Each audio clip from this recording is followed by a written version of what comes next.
Broadcast of Megaman Zero. To anybody catching this live on the day it airs, I am taking the Overanalyst Network slot for today because Potato is otherwise indisposed.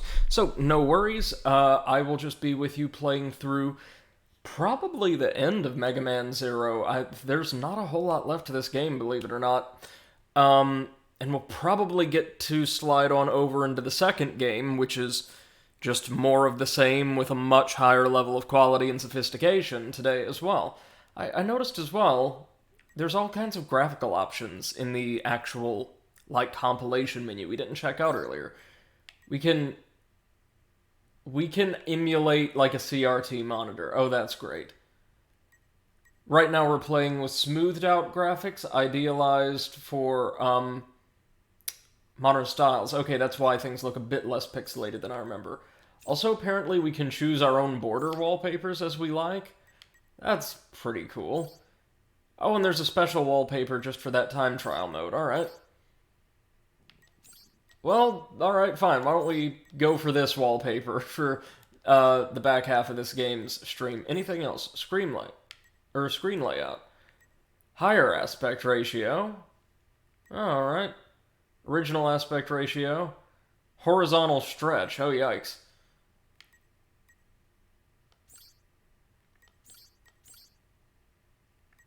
What do we want, friends?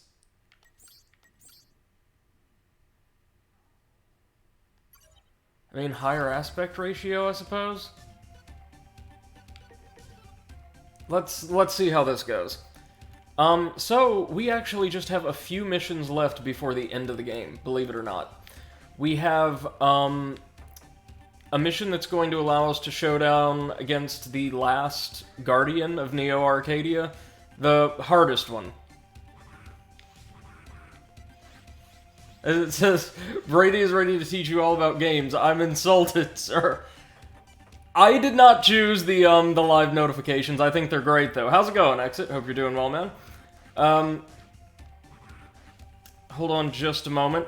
In fact, let me slide on over into the general community hangout. That way you can join us if you would like. There we go.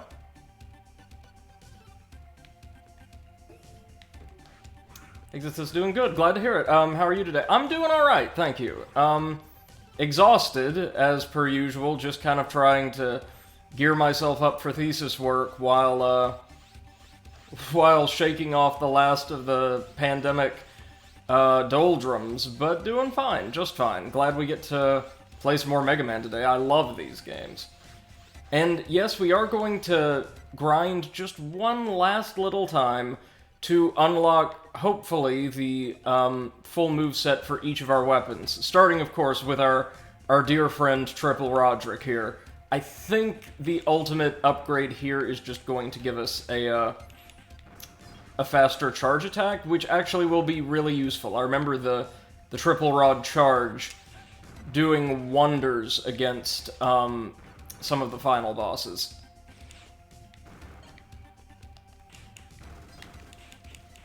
We've not used the Triple Rod quite as much as I would have thought, because it turned out it's a lot slower than I remember.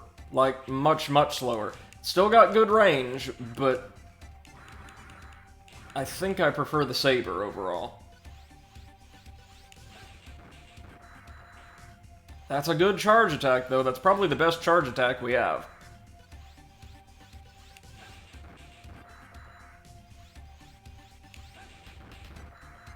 I'm fairly certain our progress towards upgrades is tracked by the number of kills or enemies destroyed that we accrue with each weapon. So, destroying these towers would probably be the most cost-efficient way to grind, because each of their 3 segments should count as a different enemy, or kill, rather.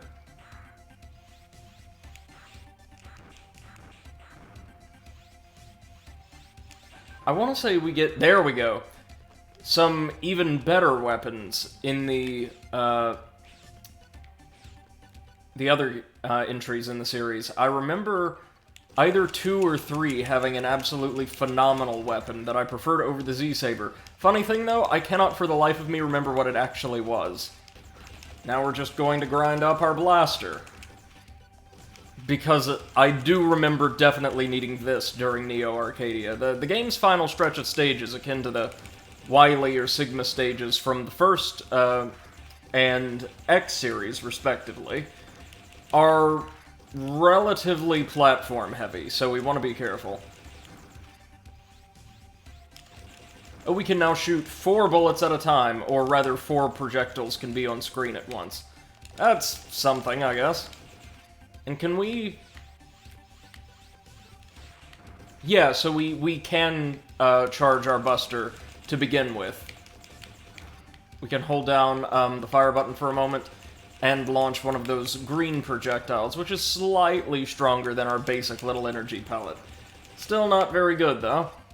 No, we want the final charge attack for the Buster. Fortunately, it only has 3 upgrades, so this shouldn't take long at all.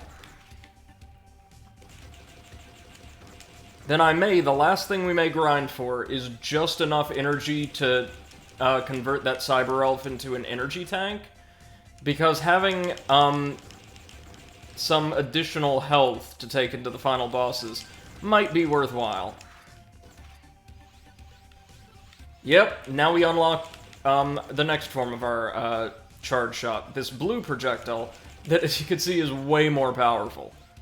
It instantly destroys tiers of the tower, 2 at a time, in fact. Larger projectile, more powerful, just all around better. Now, if we infuse that with one of our elemental abilities, in fact, I think the reason why it's blue is because we currently have the ice chip equipped, this would be ideal against a lot of bosses, like, for instance, Maha Ganesharif, the elephant from our first stream, because it allows us to stun them and deal quite tremendous damage without getting anywhere near them. I assume that we're going to get a 3rd level of the charge shot or a faster charge from our final upgrade, yeah? Oh god, then we're gonna have to upgrade the shield, and that's going to be a challenging proposition, and one I don't think I've ever done before. I do like that they give you a pretty wide variety of weapons for what's a pretty short GBA game. Really does allow you to play the way you want to. Likewise with the Cyber Elves. Pretty sure we're not going to have a Cyber Elf system quite like that again for the remainder of the series, but it was an interesting little experiment for this title. Not saying that Cyber Elves won't be present, in fact they're critically important to the story in Megaman 0, 3, and 4, I want to say? Well, starting in the next game, but really in those last 2. But we're going to use them differently. Come on, let's get that max level.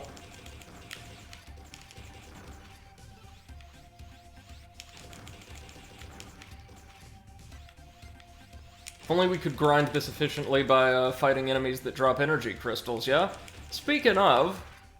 How many do we have? 466. Oh, yikes, guys, I'm so sorry, but we're gonna have to grind like hell to get our energy tank.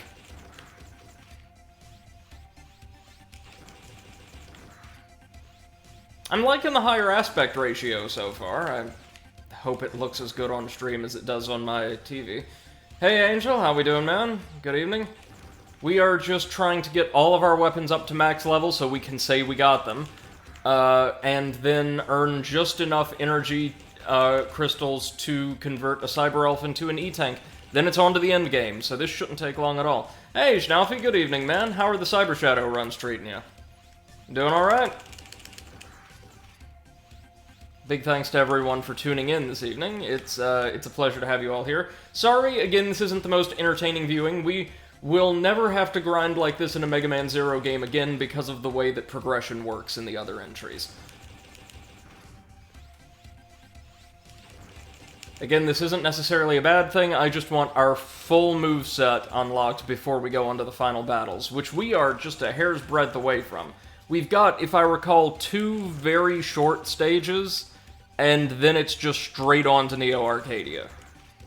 So we're almost there.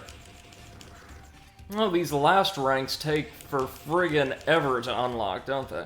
Shduffy says, got a new personal best, 1 hour 47 minutes. Congratulations, man. You're shaving that time down pretty quickly, aren't you? Are there leaderboards for Cyber Shadow speedruns or the like? Something like Twin Galaxies?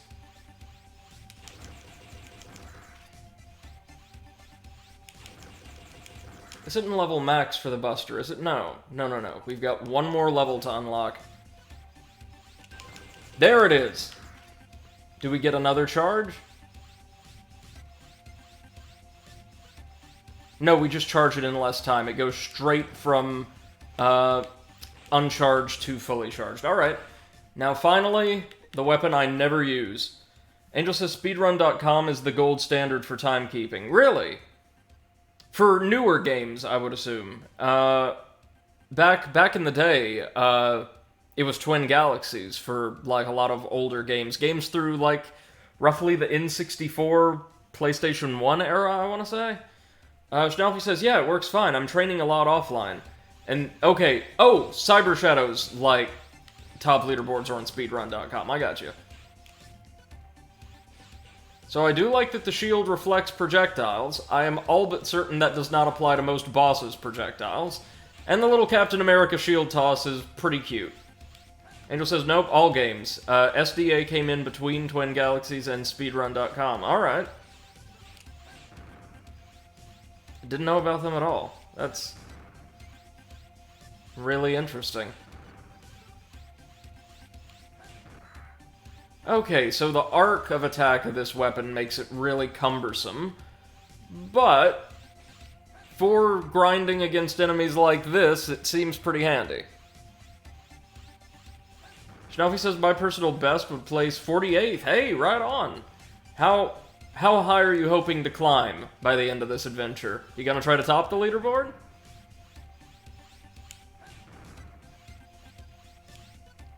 Come on. Come on. There we go.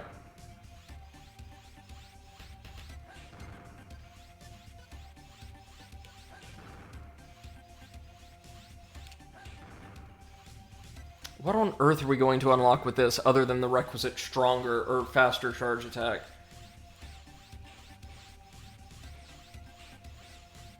We can now perform a middle range attack. Oh, good.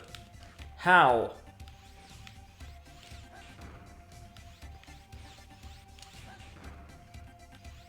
Oh, the boomerang flies out a bit farther from us, I think, or... Oh, no. No, now it returns automatically to us once it makes contact with an enemy half the time. Which is not what we would want, I would think.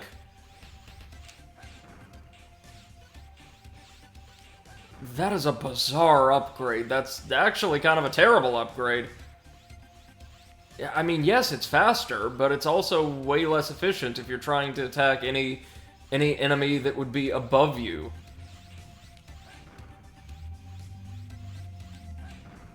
Angel says, Twin Galaxies in ruins. Walter Day, Billy Mitchell. They're in trouble these days. Oh, yeah, well, I know Billy Mitchell is, he's not stopped suing people for, like, the past 15 years, has he? Now he says the top 10 is insane, they're running like crazy, and sub 1 hour would be nice, but I can't tell if I can get that far. Well, if the personal best, or the top 10 would probably all clock in well under an hour, you can do it too, no doubt. It's evidence that it can be done, right?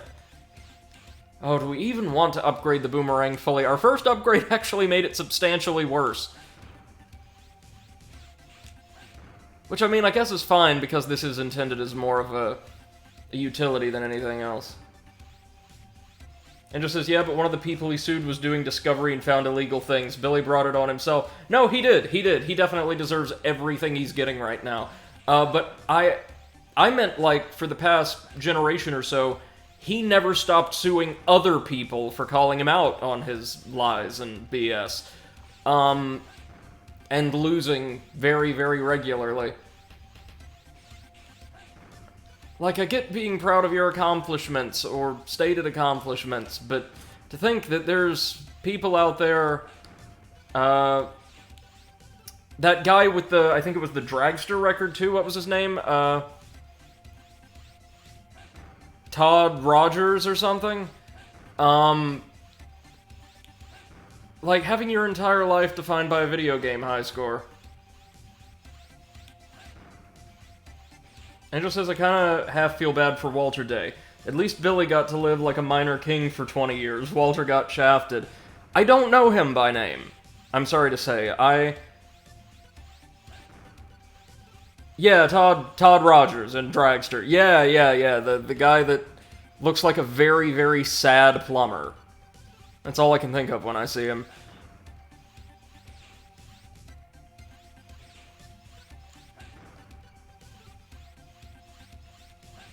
There we go.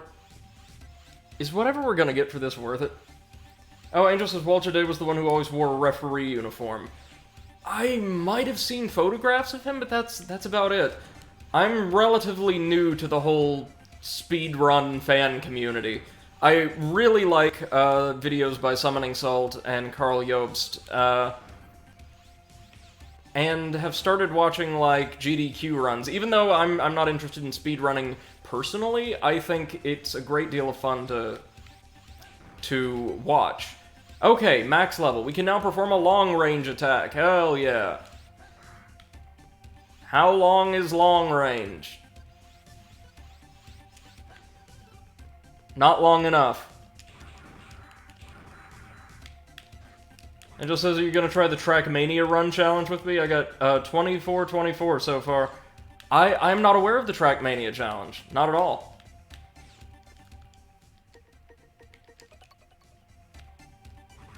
I may not have seen the relevant videos yet.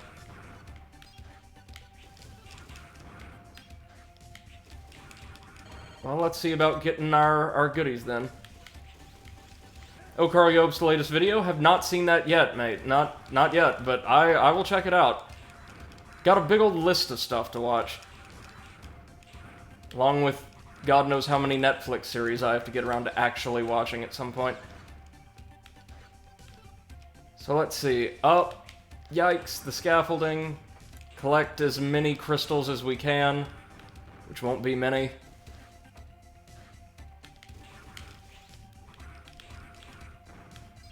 These things are surprisingly likely to drop. Yikes. Crystals.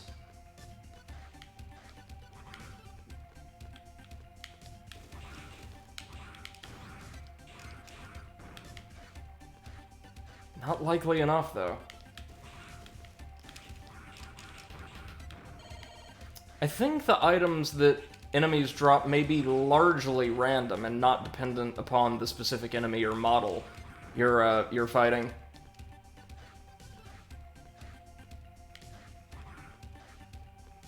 Oh, that wall's been demolished. I'm pretty sure that was a solid wall during the actual Aztec Falcon stage.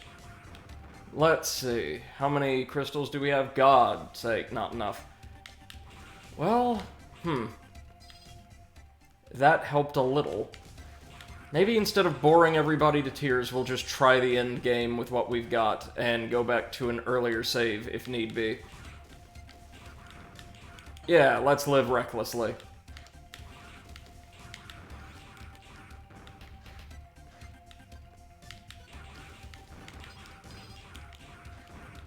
Schnaufi says, some streamers inspired me for stream running. Yikes! When I discovered Twitch, I could watch people train for their speedruns. Before, I just watched runs on YouTube and thought they were wizards and I couldn't do this. No, there's a lot of trial and error associated with speedrunning. Angel says, basically, the Trackmania community has been rocked recently when new cheat detection tools were developed, and lots of people who've been at the peak of Trackmania were cheaters. So I think Carl is throwing his community at the Trackmania issue to mitigate some of the damage. It worked for me. Oh, nice! So, trying to, like, get legitimate runs on the books in large numbers, yeah? That's very cool, actually.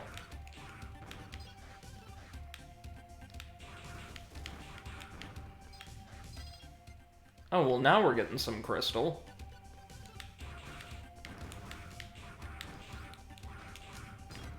And can we see how many crystals our cyber elves will take? In the menu, no. I remember she was well over 1,000. Like 1,500 or some odd. It says I don't... hold on, sorry, 1 second. We've got incoming. There we go. I don't necessarily like speedruns, but there's one streamer on Twitch that does no-glitch DS3 all bosses speedruns, and I've learned so much about Dark Souls 3 that way. Oh, yeah, the Dark Souls speedrun community, and Bloodborne's by extension, is really amazing. And Souls in general seems way more oriented towards quote-unquote completionist, or as you would say, all bosses speedruns than a lot of other games, which I really like. I enjoy seeing my speedrunners trying to navigate all or most of a game's content, instead of just getting to the end doing... I don't mean to say the bare minimum with the negative connotations that carries, but you know what I mean, like, bypassing as much content as is possible. Angel says, 1 track, you just have to beat Carl's time. It's not easy. 24:02 is the time to beat. Oh, yikes.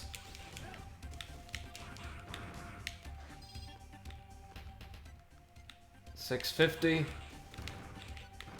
Come on, give us those crystals, baby. Again, just a kindly reminder, we will never have to do this like this again.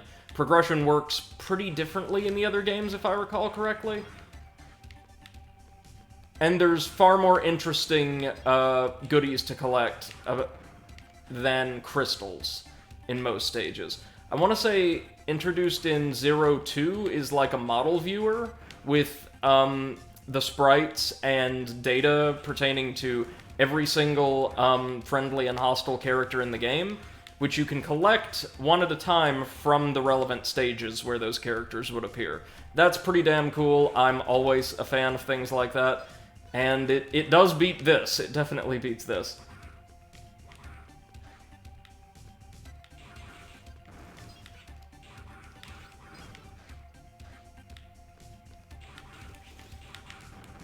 Let's see. Almost 700, which means, oh god, halfway to our sub-tank. Again, I really like the whole Cyber Elf customization angle. I don't feel like, given the length of the game, they should be as expensive as they are. Or a lot of them should be.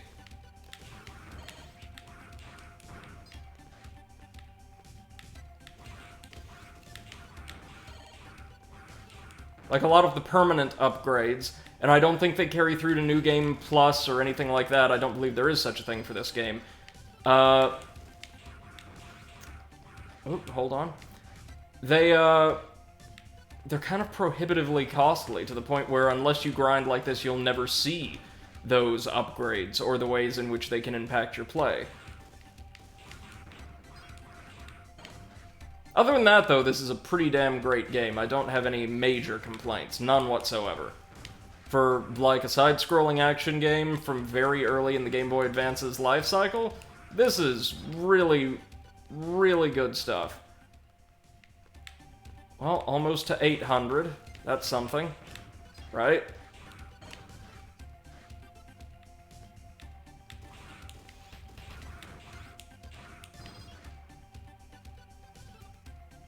Alright, Exit, enjoy your dinner, man. Thank you for joining us. Let's see. Where's our crystals? Come on.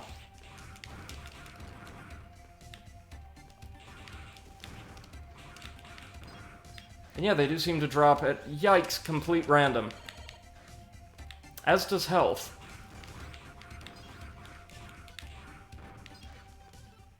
These small disbursements of crystals seem to be valued at 4 apiece, I want to say, and the larger canisters... No, sorry, 6 apiece, and the larger canisters like 16 or 18.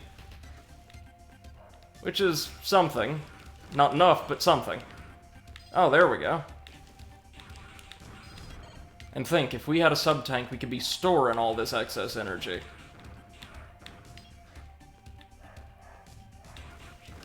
And even though we've not had a super hard time with the game so far, overall, aside from its brutal grading system, believe me when I tell you, the final couple of stages really crank things up. Which is kind of standard for Mega Man, really. But this difficulty spike, if I'm remembering correctly from childhood, is pretty pronounced. How many do we have? 846. God's sake.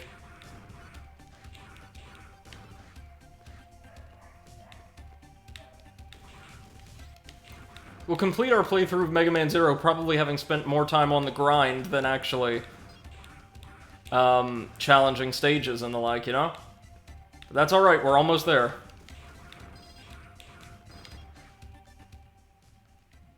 Almost 900. Good God, I wish there were a faster way to do this.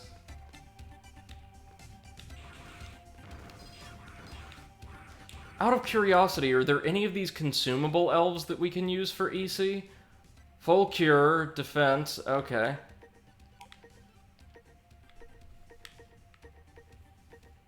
Nothing there.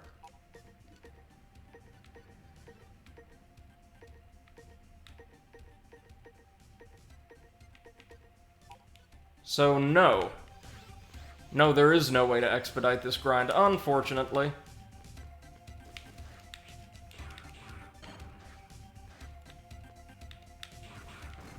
At least we've got halfway decent music and visuals for this.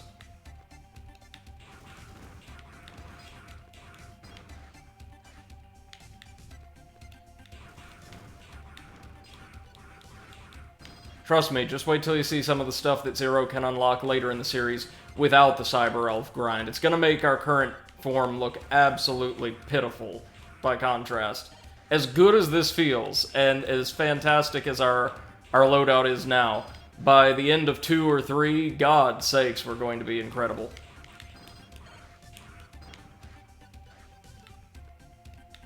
Come on now. Yep. There we go. Ooh. We are now looking at almost a cool 1,000. Fingers crossed, friends, and I want to thank everybody so much for their patience who's been with me through this stream series. I know the grinding is really unpalatable, but we're almost there.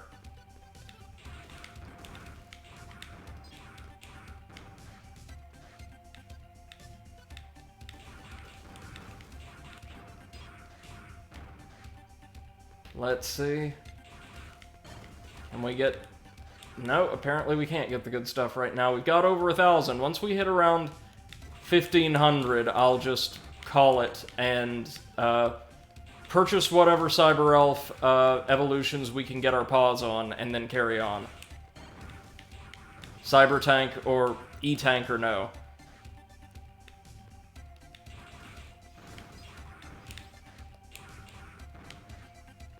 Almost there.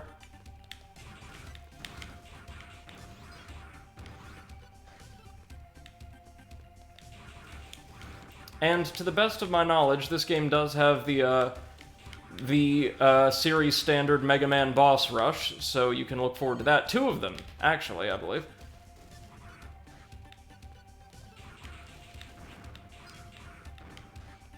Oh, until we took that hit, we had that looking especially stylish.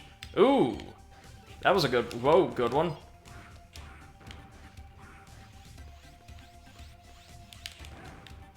We can actually take our single charge slash, and if we move quickly enough, flip around into the opposite direction, and cause the hitbox of that singular slash to affect both sides of the character.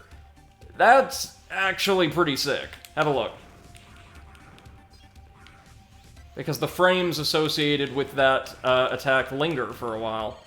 Very nice. Very, very nice. Don't think I've ever noticed that before. There we go.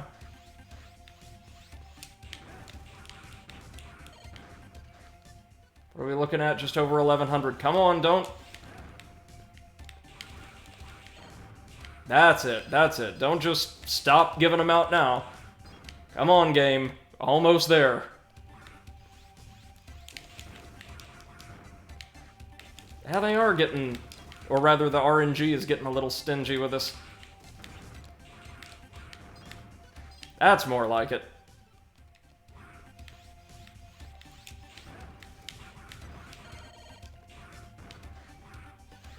I mean, we've already got enough health for most anything, but trust me, Neo Arcadia is not most anything. It's the game's requisite platforming hell. A lot of the platforming in this game so far hadn't been too terribly tough. The big city definitely is. It's alright though, as again, most of the game's been quite forgiving in that respect. This is clearly a more action-oriented Mega Man game, with a lot of the emphasis and difficulty coming from combat. Way more dynamic combat than you would see, say, in the original series or X. So, I can appreciate that.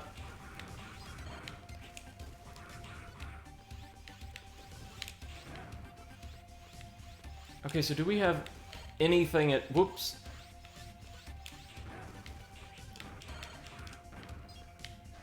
What are we dealing with? Oh god, just like 250 more. Come on, come on. And just watch, the thing's gonna cost like $17.50. There we go.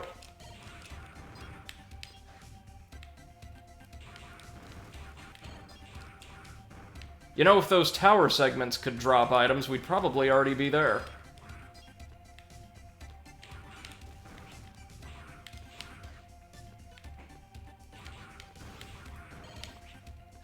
Let's see. This is the longest time I will have grinded for a single game on stream. Who would have thought it'd be for Mega Man Zero, right? Out of all the RPGs we've played together.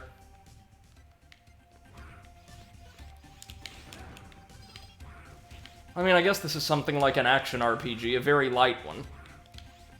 Ooh, whoops.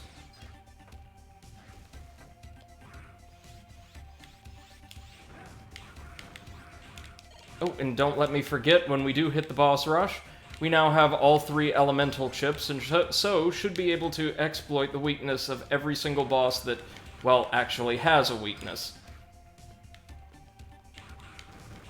Several of them do not, and are non-elemental. Such as the Guardian we're going to fight in our next mission. There is no, like, cheap and easy way to make it through the fight. We're just going to have to bring them down legitimately, without relying on elemental affinity-related stuns. Angel says grinding can be fun too, you just have to be in the mood for it. I agree, absolutely, but I don't think it makes for very good stream viewing. I'm just doing this so we can proceed to the end game safely. Which I probably should have done off-screen, but somehow I've been so busy the past few days it totally slipped my mind. Yikes, sorry. We're within 100 of our goal, though.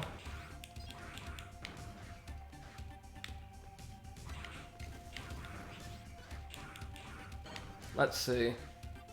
At least they're keeping us stocked up on health.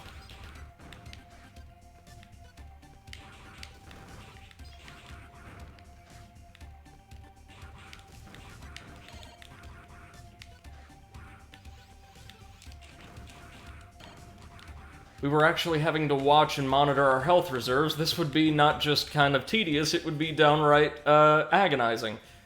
Okay, just... whoops. 60 some odd to go.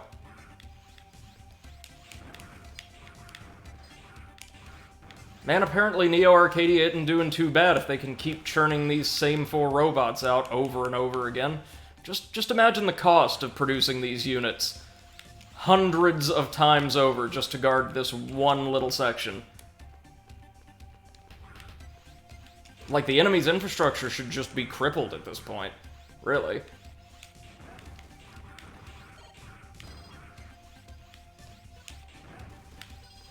Like those jets on the flying units, those are costly. Okay! 1,500 plus, thank you God. Is there an easy way we can get up there to get the elf? Well, maybe we can free the elf from here. Ow. Nice. Oh dear. Okay. That's how we do that.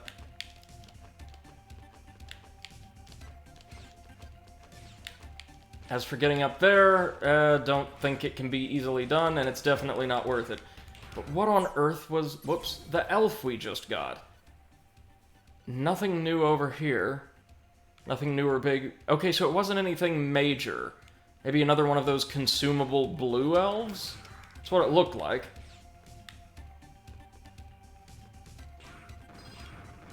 Oh, now they give us... Watch, they're all going to give us, like, massive disbursements of the energy crystals. And my god, I think they did. I mean, alright, hey, we'll take it. And now back home we go. It's also hard to believe, for having seen most everything in the game, there's still a lot of elves missing. How many do you need? Oh, just 1,200. Alright, that's not too bad then. Become sub-tank. And how much do they cost? Too much. The answer is too much. Everything else costs just a bit too much. So, we will go ahead and download our sub-tank elf.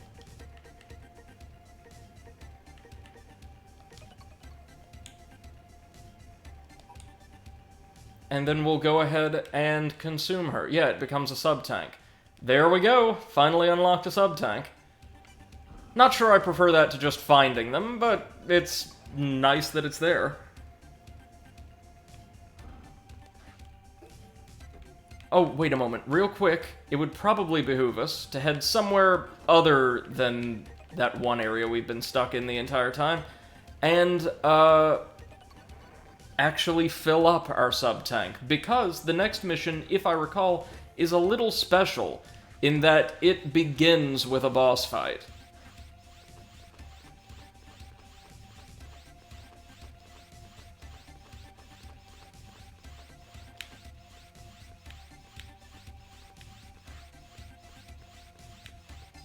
Is there really nothing here but just a few extra goodies? I mean, okay. Extra goodies that we need, like, pixel-perfect platforming to reach. Yikes. Unless...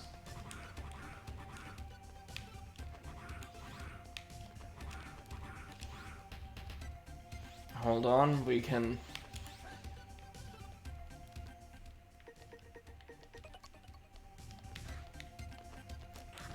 We will get this, by God. There we go. Come on. This way. This way. Oh, we didn't get any health. To the desert, I suppose. Then we'll finally be ready for the endgame. What on earth was the elf that we just got? Nothing major, so probably another small nurse elf, I think, maybe? Now back to the desert. You know, this desert with the secret base that our allies knew the location of, but never once, not one time, did anything about. And that we instead had to clean out 3 or 4 different times.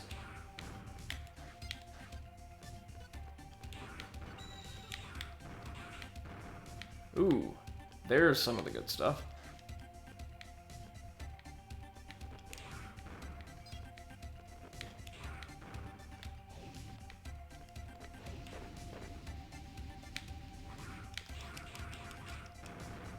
Health, there we go. You could hear a distinct sound effect that indicates that it was being absorbed by our sub-tank. That's what we want.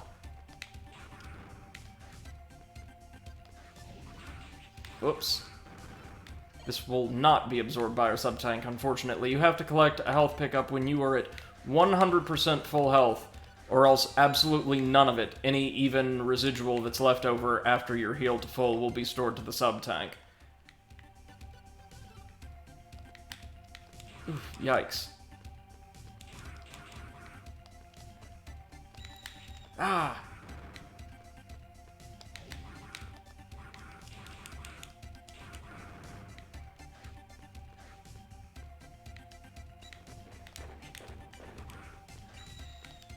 These condors are nastier than they look, certainly far more accurate than you would think.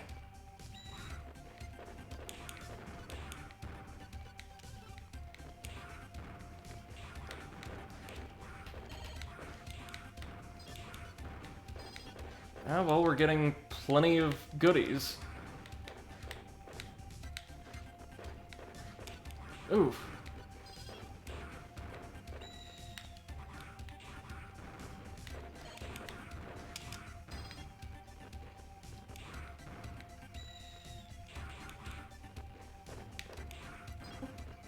Hello, hello. Give me just a moment and I'll be right with you. Yes, ma'am. So, how's the stream going? Doing well. We're getting ready for the end game. How are you today, Seth? Okay, been better, but Oh? it's a day. Just Yeah, worn no, out? just or... like usually, when I have a nice day outside with friends or like having a lot of fun, the next day I always feel like I don't know, like I wouldn't say bad. I just feel like a bit down. Kind of exhausted, fatigued? Yeah. Like, Get that? I don't know, like, I'm happy with my life, but it could always be better. Kind of like that kind of feeling, you know? Yeah, absolutely. Yeah. Oh, Schnaufi says hi, Seth. Hi, Schnaufi. Today was the first day that I saw somebody, like, complain about the kids in the playground. I was just taking Beppo for a walk, and there was this lady on the balcony who yelled at the parents, and she was like, Entschuldigung, Parkplatz the playing ground is only until 8 o'clock, and now it's 9:15. And they were like, oh, we're so sorry, and they actually left. That was like the nicest complaint that I've ever seen, honestly, here. Wait, so someone was just infuriated by the presence of children, not directly outside, just around their apartment in the evening? Yeah, because there is a playground in between every two buildings in our complex. So That's very there nice. is, like, I think five or six playgrounds.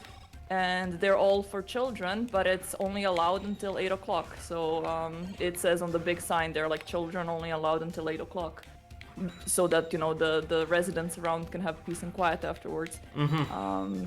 So yeah, but she was like, oh, don't worry about it, just please, don't make too much noise. So it was really, nice. I'm noticing, like... Yeah, Schnaufi says, welcome to Germany. I'm noticing that, like, a lot of public discourse, regulations, and laws that you've shared with me, like, from Bavaria, are intensely, like, focused on, like, the sustenance of quiet. Yeah. Oh yeah, definitely. And I totally get not being a public nuisance or anything, but, like, the idea that people should not be making noise of any sort is kind of weird. Yeah. And also, like, there is this thing, at least in Bavaria, if the next day is a Catholic holiday, you're not allowed to make noise after 1 o'clock in the morning. Like, so for example, if there is a holiday on a Saturday, you're not kind of allowed on Friday evening to go out and go to clubs. I mean, like, in a residential area, I totally get that, right? Like, yeah, you don't want people making noise, you don't want people being disruptive, playing loud music, anything like that at 1 in the morning. Like, I don't like it when I hear my neighbors do that, you know what I mean? But, like, a residential area, still, I think you would have slightly relaxed regulations. And the thing is that a lot of regulations are made and held by the citizens, it's not like the police is enforcing those. So yeah. A bit of a weird thing, but honestly, like, if you want to have your quiet life, without a couple of dogs barking, like you have it, like, Bavaria is the awesome place for that, like, yeah. And do you like it? Do you think it makes for a better community? I actually like it, yeah, because as far as I've seen, people really do respect it. So very rarely there is an occurrence that people are disrespectful of your space or the noise regulations. Schnaufi says, and on Easter it's forbidden to dance. Yeah, definitely. Yes, is that an international thing? Absolutely not. I can't speak to other countries. I mean, I'm certain there are probably other places in Central or Eastern Europe where it may be frowned upon, if not exactly forbidden outright. But here in the United States, and, like, I'm a religious person, I come from a religious family, you never hear about anything like that. Like, Easter was always celebrated in my household and in my community by, like, big, really, like, extravagant meals and, like, music blaring and people just cutting loose and having fun. Yeah, here Easter is more of a like a family, quiet family time. Of course, you also have like a big meal, but I think mostly it's breakfast, like with Okay. various kinds of ham and green onion and Ooh. things like that.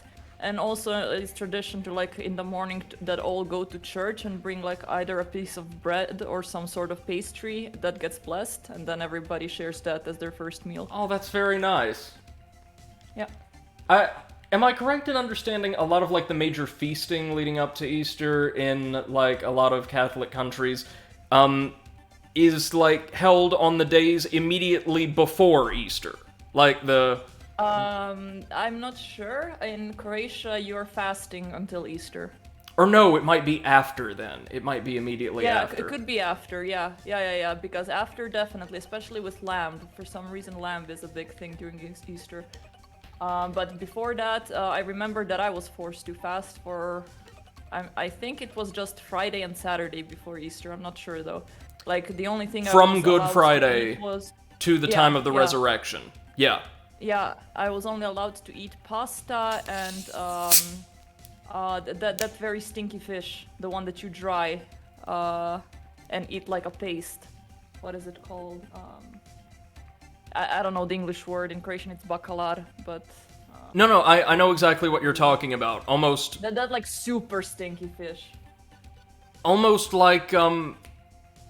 like a dry smoked mackerel or something? No, not mackerel. You're not thinking of anchovies. No, And you're it's not a big thinking. fish. It's a huge fish. You're not thinking of. I know it's not the name of the fish, but you're not thinking of surströmming. I don't think so. Um. Let's see. Bakalar English. God damn it, Poppy.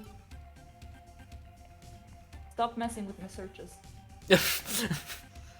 Schnaufi says, I actually also like the rules for quiet times in Germany, but sometimes it can be a pain. Like when Sunday is the Yeah. only sunny day and you're not allowed to mow your lawn or vacuum your car. Yeah. Yeah, exactly. Cod. Cod is the Oh, name. cod! Shoot, yeah, that's the most common fish people eat for meals around here. Yeah, here well, at least in Croatia, we only eat it for Christmas and Easter, like on that day, and it's only in the form of it being dried and then turned into a paste, so you can kind of like spread it on bread, Like or a pate eat it or mixed with something, pasta. Yeah. Basically. That's interesting, and it honestly sounds pretty good.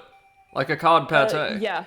Yeah, definitely. Only if the person that is preparing it knows how to deal with the bones, because Yes. it's quite a pain if they don't like clean the bones properly.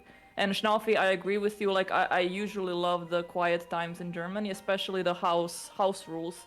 Like I think you need to be quiet from I think it was like 8 o'clock in the morning till 7, 8 o'clock in the evening till 7 in the morning, and during the afternoon from like 3 to 5 or something like that. Like you're not allowed to make noises. And usually I love those, but yeah, when you are trying to vacuum or, do some house cleaning, you need to be careful not to have, anal neighbors. Yeah, like the way it's far more casually done over here. Like I don't know of anybody or any community that schedules out like times where it's even a community stipulation, right, that you must be silent from this time to that time. It's just generally stigmatized to be really noisy at night. Like for a lot of people, that's like roughly 9 o'clock-ish on. To, like you said, around 7 in the morning, but like midday, oh god no, nobody cares. Nobody cares. Let's see. So you remember this factory we took over during the last stream and that I fell down into pits in like 4 or 5 times? Well, it's now host to one of the hardest bosses in the game. Yes, Ninja Megaman. Huh, you've been doing well. My name is Phantom, one of the 4 guardians of Master X. There are no good boss names in this game. Yeah. Phantom. I mean, it's no Blizzak Stagroth, but it's pretty bad. Alfie says the society seems really to calm down on Sunday. It lowers the stressful everyday life. Definitely. Every generation has its legend. However, a legend should remain lost. Allow me to show you why. Yeah, so he has no elemental weakness, and he's actually very strong.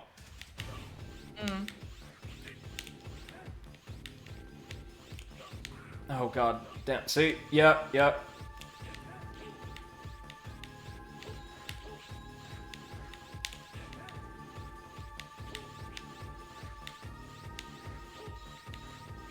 Ooh, shit, yeah, we are not getting it this attempt. Ooh, he let us. God's sake. Yeah, compared to the other three Guardians, Phantom is an absolute nightmare. Largely because he's so fast, and he's the only one, aside from Fafnir, I think, who has a pitifully short range, who can actually attack us, regularly, in melee range. So, that's not fun.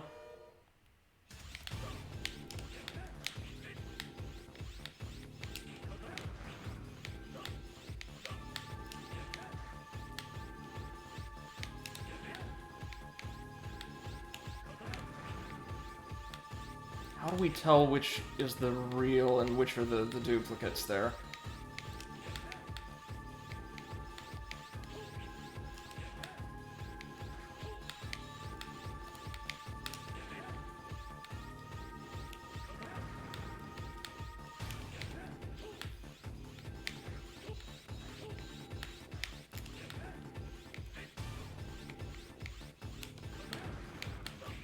Huh.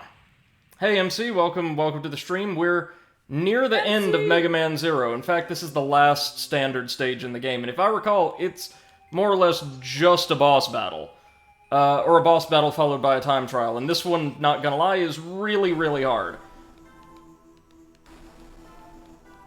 So, on the GBA, you could tell which Phantom was the genuine article, because it would be either slightly more or less opaque than the duplicates, or it would flicker at a different, with a different frequency.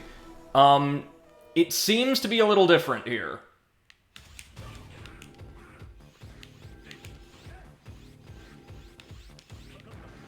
No, I see. We are finding the right one, but the fact that the, charge attack... Yeah. The charge attack's overhead hitbox begins behind us, is causing us to hit the fakes instead. So, today I met another friend's girlfriend. And this guy used to be very, very much into me. Like, we met 3 years ago, and he tried to, like, constantly get with me, but I was always, like, refusing. And now he has a girlfriend, and she's very, very sweet. But like a couple of days ago, I also met a girlfriend from another guy that was also very much into me, and I kept rejecting him. And now I'm kind of like, what is happening? Why is everyone around me suddenly getting girlfriends, and they want me to meet them? Oh shit, he got us. But you saw what we're supposed to do there, right? Yeah. If you strike the genuine article enough times, he just keeps teleporting. But yeah, this is why Phantom is a pain. He inflicts damage on you more or less constantly.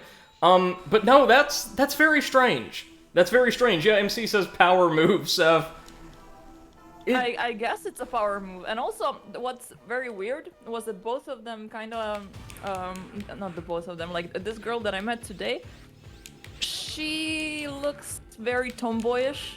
Like, at first I thought it was a guy, like, genuinely, but, she's very sweet.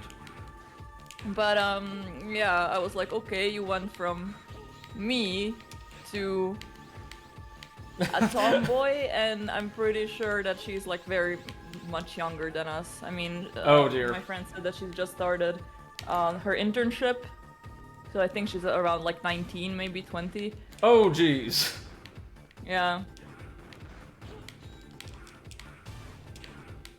Oh, well, you know. But, like, all of these women really want to, like, mark their territory in front of me. It's ridiculous. Like, there is so much grabbing, smooching, and PDA. stuff like that. Yeah. That I'm like, you know, I don't know. When I'm in relationships, usually I don't do that unless I feel threatened by the other person or something. Right. So I'm like, huh, okay.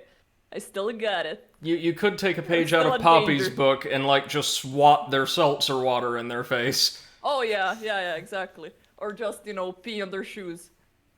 Oh, right, so, he set bombs up throughout the worst stage in the game, and we've got to deactivate them all now. Yeah. Oh, this stage is so much fun. That is... Yeah, it's weird. People are just like, hey, look at who I've got now. Like, why do you need to know this, you know?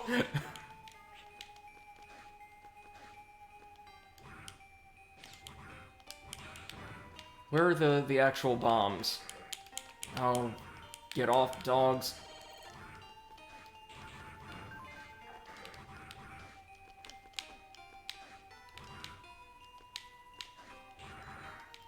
Well, Seth, I mean, maybe some of those people will end up on 90 Day Fiancé and we can react to them together. How much fun that would be.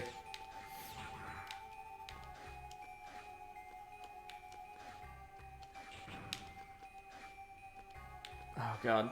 Okay, come on. Just swat the turret down. There we go. There we go. Made any progress in, Shin Megami Tensei stuff? Fuck no. I am still trying to go through that triple fight trial thing. Mm-hmm. Just hell. And also, I saw the news that the Shin Megami Tensei 5 is coming in November, and considering how much pain the third installment is giving me, I'm not really that excited for the fifth. I'm pretty sure they've been made far, far more, user-friendly and reduced the grind substantially over the years. Thankfully. Yeah, of course, but I'm still salty. Hey, Eclipse. Good evening, sir. How are we doing? Eclipse! The whole Oh. gang is here today. Like, guys, don't you have anything better to do on a Saturday evening? Wait, it is Saturday, right? Yes. Yeah, ma'am, it is Saturday. I think. Oh god, so many bombs. Can we deactivate them in time? Oh no, this. The answer is almost certainly no.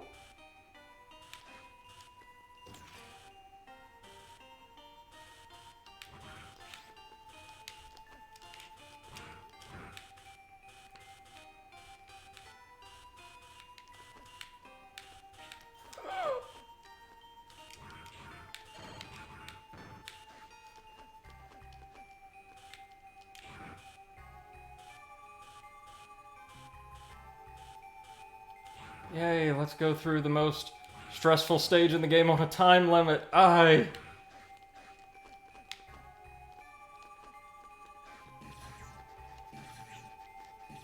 30 seconds. Oh, shit. Fuck, we missed one of them. Yeah, we're done. We're done. Ugh. Clip says, not doing bad. How are you? And MC says, grind is fun. Not Shin Megami Tensei or Persona's style of grind. Definitely not those. Seth can tell you, it's really heavy, isn't it? Yeah. And it's not like grinding before significant plot beats, like a couple times throughout the game, like you might have to do in, say, Final Fantasy 1, or like we had to do here. In older Atlus games, it was more or less constant. Like, you'd grind for hours to get past what seems to be a really daunting boss, and then it turns out, oh, that's really more a mini-boss, and almost immediately afterwards there's something scaled for, you know, characters a couple hours further down the path of progression. And it's very tedious, I'll put it that way. Atlus, it's a testament to, like, their development studios that they were able to craft really compelling narratives despite that. Because, Seth, I don't know about you, I don't know many people, it'd be a niche community, who would, like, happily play through Nocturne several times. But you also played Persona 5, Yeah. right? No. I played Persona 5 Strikers. Okay. Well, from what I've seen, and definitely with what I experienced with the transition from... this single stage has taken most of our lives. The transition from Persona 3 to 4, there is significantly less grinding involved. MC says, that is Phantasy Star 2. Constant grind. In the beginning, will kill you with prejudice. Yeah, it's... I hate that kind of design, honestly. Yeah. Oh, fucking hell. The rest of the game we've actually done really, really well with. It's just this was the hardest platforming stage in the entire game, and they have us revisit it for the hardest boss fight in the entire game. And then we have to run through, the platforming course included, in 3 minutes to deactivate a bunch of bombs, many of which are hidden just out of sight above leaps of faith, like over bottomless pits. Nice. Yeah.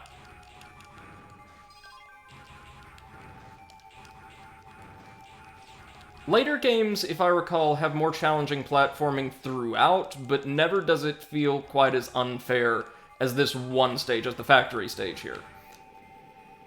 There we go. Down we go. As he says, I remember the plot twist at the end of Phantasy Star 2. Amazing, but heavy. That do be how JRPGs go. Yeah, there is always like a major plot twist, like dum dum dum. But let's be fair, 80% of the time anymore, it's you were working for the real villain all along. Yeah, usually. God! Okay, so I have only one piece left to do for Makar, and that is the bow. And then I'm done. Yeah, I saw the cello. It looked absolutely fantastic. Yeah, it's a bit wobbly, but it's my first time, so I don't mind. It's the most detailed part of the craft, isn't it? Yeah. And also the yarn for the middle of the cello and for the the big part of the cello were different, so you can kind of see like the difference in thickness. Ah, yes, of course. The thick. The thickness. And she says, Oh, and yeah. Here the twist is you discover the real evil at the end of the journey. Are we talking like Final Fantasy IX with Necron? Any of y'all remember Necron? No, it was very forgettable. Well, that's right, because the final boss of Final Fantasy IX comes out of nowhere and is like, really? Not gonna explain yes. what this is, but it's your villain, have fun. Yeah. I kinda like that, though, because no plot twist could be more classic Final Fantasy than, oh yeah, we just forgot to tell you about, like, I guess the real villain this entire time. Yeah. Have fun. Oh, I wanted to tell you, like, I'm really sorry that this recording of Fallout 76 seems to be as disastrous as the game itself. Because, like, we are really struggling with scheduling. That's alright, it's fine. I've got something like 15 pages of notes, and we're not even like a full year in my timeline since the game's release. Nice.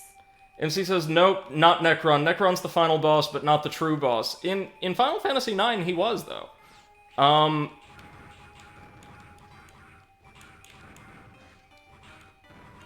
It's out of place and kind of nonsensical, but I think that's because the devs might have said they just wanted something more impactful or visually, like, weighty than Kuja as a final boss, and so they just kind of went with it.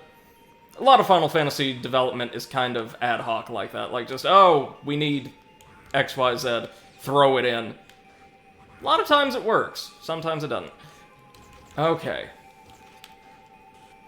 This is my least favorite area in the entire game. Because it's mild. By old school platformer standards, it's very mild in Mega Man Zero. Yeah. But there is knockback associated with taking damage in this game.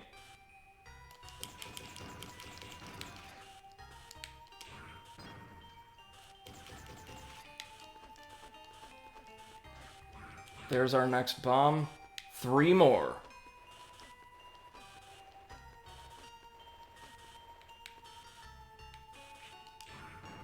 Good. We didn't miss anything down there, did we? MC says Necron's basically the overall narrative of many Final Fantasies. Necron is the entity of the Void that uses the destruction left by Kuja to invade. Ultimecia of Final Fantasy VIII is the same entity. That's right, she also doesn't appear until the tail end of the game. But has some foreshadowing in the narrative. I think Necron just shows up. So does the Orphan from Final Fantasy XIII, and to a lesser extent, the main villain of Final Fantasy XII. And you, Yevon.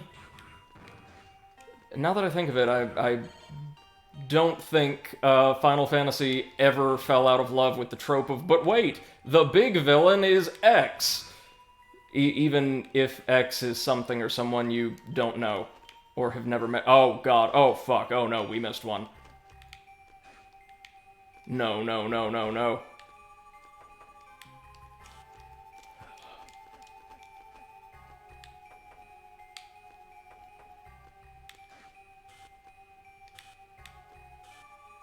Somewhere down here, isn't it? For God's sake.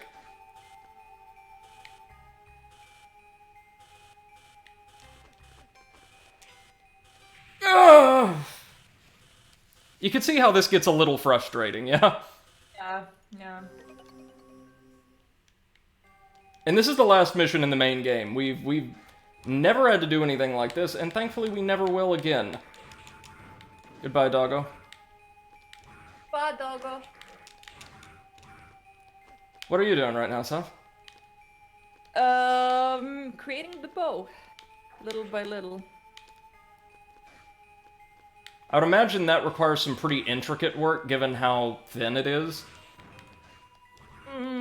Yeah, it's not too bad, to be honest. It really depends on the type of yarn you work with. Okay, now we don't get a message regarding the bombs until we see the first one, so they've all got to be from that hallway on.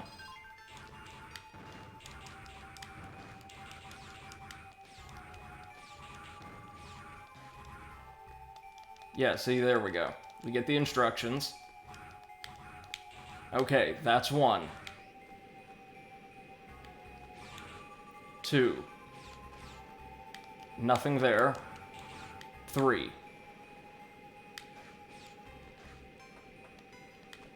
Now, where are we missing something? I'm sure it's in the god-awful pit room.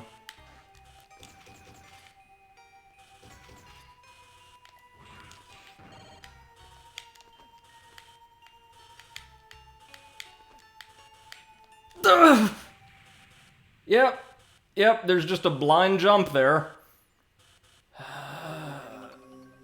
Everything else in this game, for the record, up until this point, I've loved to varying extents.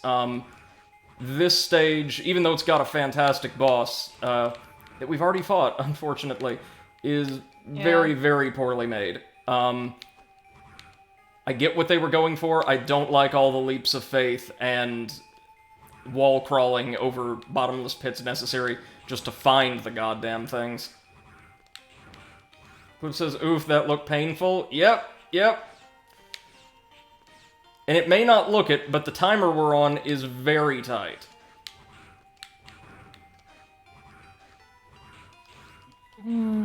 Eclipse says it's not really a cliche plot twist, but a legacy of a sort. Or no, that's MC. MC says, yeah, Final Fantasy series delves into the idea of the end of everything, trying to invade and ultimately fighting against it. Like, Final Fantasy 1 was basically the last hurrah for a dying studio before moving from it. No, that's definitely true. I'm just thinking about, like, what I have heard about the way Square Enix directors tend to operate, which is a great attention to detail, usually. Phenomenal emphasis on production values that more studios could really learn from and more execs could learn from.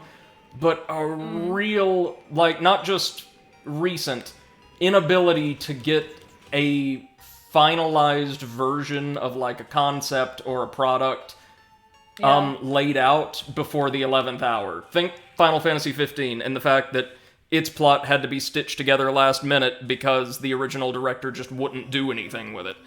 Or Kingdom Hearts operating much the same way. Everything up until the end, up until the kind of final, I guess, summary of a lot of those games, the final version, all the concepts you see, all the ideas they're throwing around and settings and characters, they're all really fun and well made. Yeah. but it's often kind of put together more shoddily than one would expect from a great studio. If I that don't know. makes any For sense. me, it's still like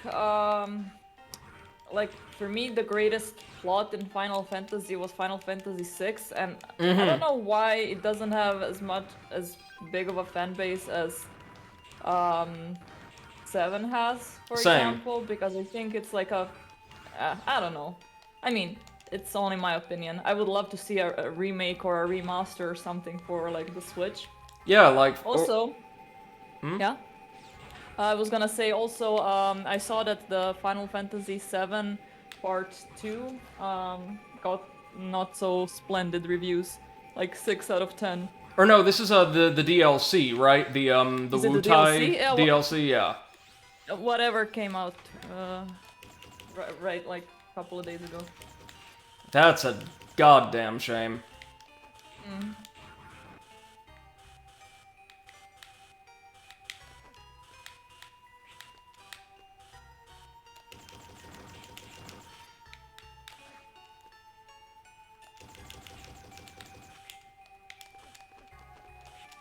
No! Ugh. MC says the reason for Final Fantasy VII is promotional content. Oh, it certainly was back in the day.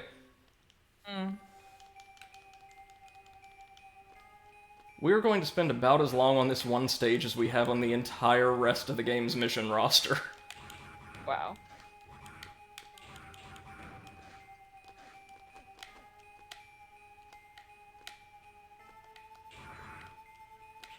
And again, sad thing is we've already done this, we've already navigated this area before. This is where we, no, this isn't where we fought Stagroth. This is where we fought, the Hydra, I think. Yes. Yeah, this is where we fought the Hydra. Next to the server room. We'll see those little hovering turrets again. They show up around Neo Arcadia. MC says first game on PlayStation, high quality video for the time and 3D content. Yeah, that's true. It was the first game, or one of the first games, to really show how phenomenal modern Square Enix production values could be. MC says Final Fantasy VI is a masterclass in story, 7 is a masterclass in presentation, and story is excellent. Yeah, I would agree. Yeah. Like, give me a 3D RPG rendition, or action RPG rendition of Final Fantasy VI, and I'd be all over that. Yeah, same.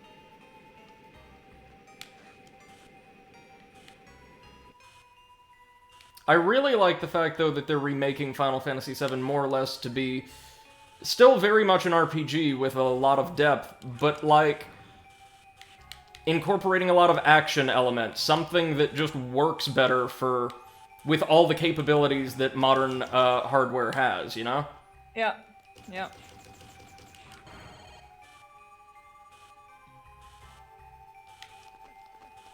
Okay. Now there's a bomb right there.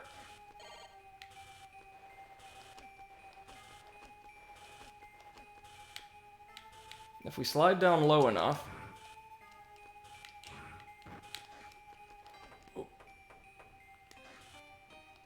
Okay, so there are no other bombs down there.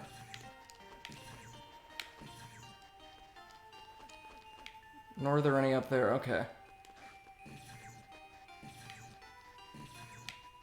Ah! There we go. That might have been the one we missed.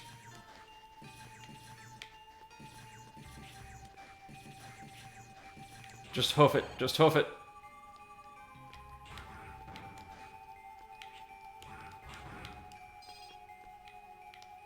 Oh, I knew that movement pattern looked familiar.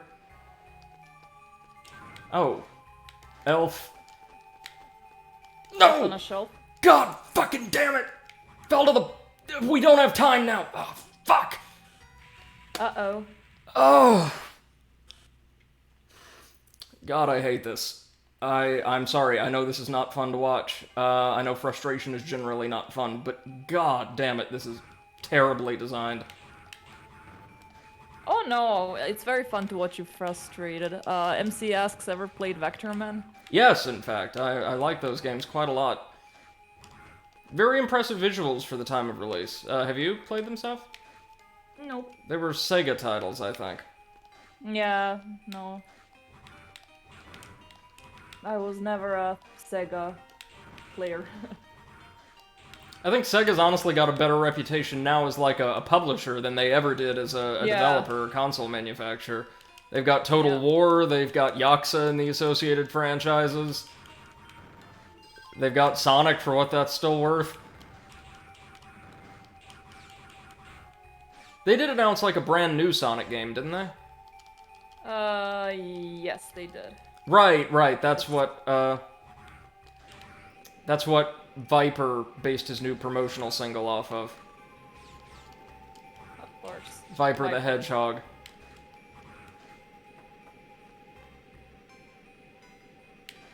I mean, Sonic and like the use of Sonic aesthetics have actually been bizarrely persistent themes in Viper's library.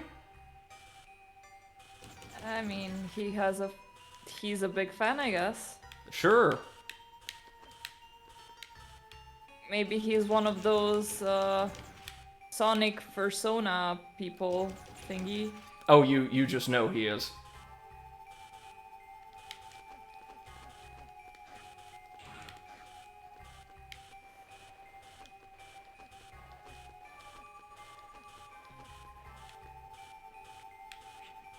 Oh!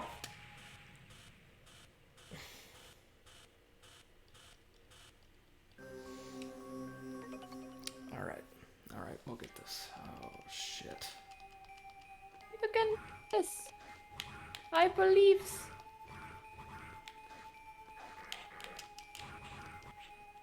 Again, I totally understand the conceit behind a challenge like this, but who on earth comes back from QA and says, oh yeah, all of the blind jumps, the time limit, all of that, when the rest of the game didn't incorporate any of that? Yeah, that's fun. Like, a lot of this game has been fairly challenging, but also, like, a lot of fun. This just isn't very enjoyable. Yeah. MCS ever played Pulseman? I've not, no. And nor have I Nope. heard of it, I don't think. Thank you, Clips, I appreciate that, man. Yeah. You can do it, I believe.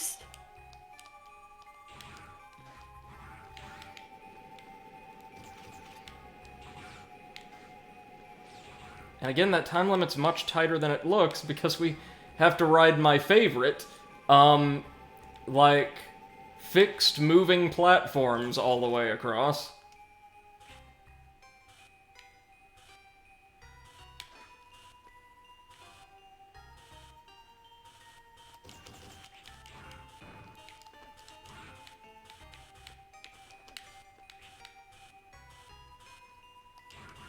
Also gotta love that sometimes getting hit by those prods will knock us back, and sometimes they won't. Consistency, bitch. Just so much to love here.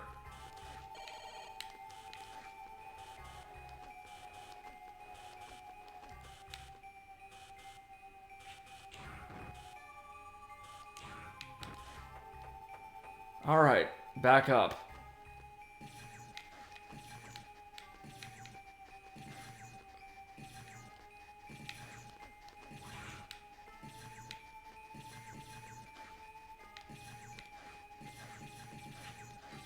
Just dash, just dash. And I knew I've seen that pattern somewhere. That's the famous Medusa sign pattern from Castlevania these things are flying in. Ah, yeah. No, please tell me I didn't miss Medusas. that one again. Oh god, no! Where could it be? Where the fuck could it be? Okay. Easy. Oh, that just drops us back down here. Oh, God!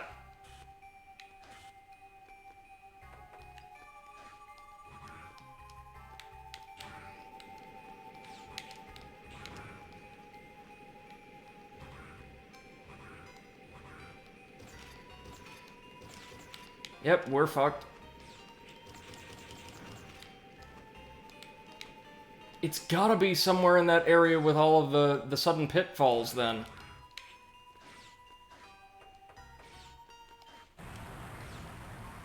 Yeah, and somehow one bomb is able to do the same amount of damage that 8 do, although that's just kind of a video game norm at this point. God's sake. MC says, Pulseman is a rare platformer game that was not that popular and heavily inspired by Megaman. A Genesis platformer on the theme of moving between virtual and real worlds to beat up bad guys.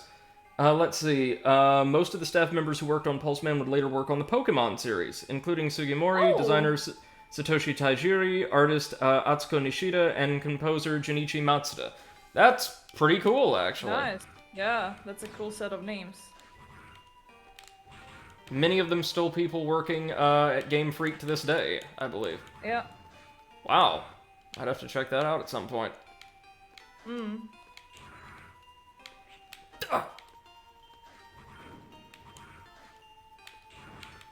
So hold on. The bomb's gotta be somewhere over that, like, hellish factory floor, right? There's no other place it could be. Yeah, I think so.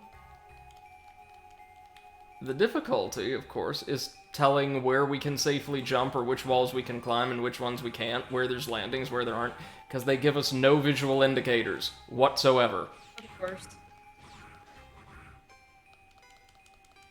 Predicts the unpredictable. MC says, yeah, Pulseman is not that great, but it's fun throughout. Really fun throughout. So you mean like it has a lot of great high points, but overall, like, is kind of a boring experience, or...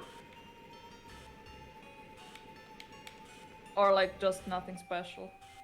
Nothing to write home about. But, like, fun to see all of these famous execs or designers' earlier work.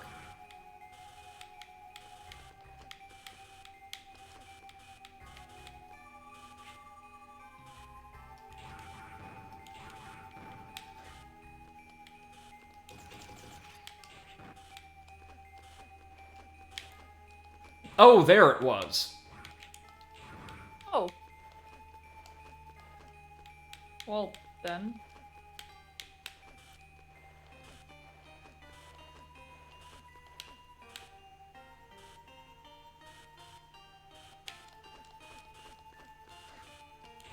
Music's pretty good for what that's worth.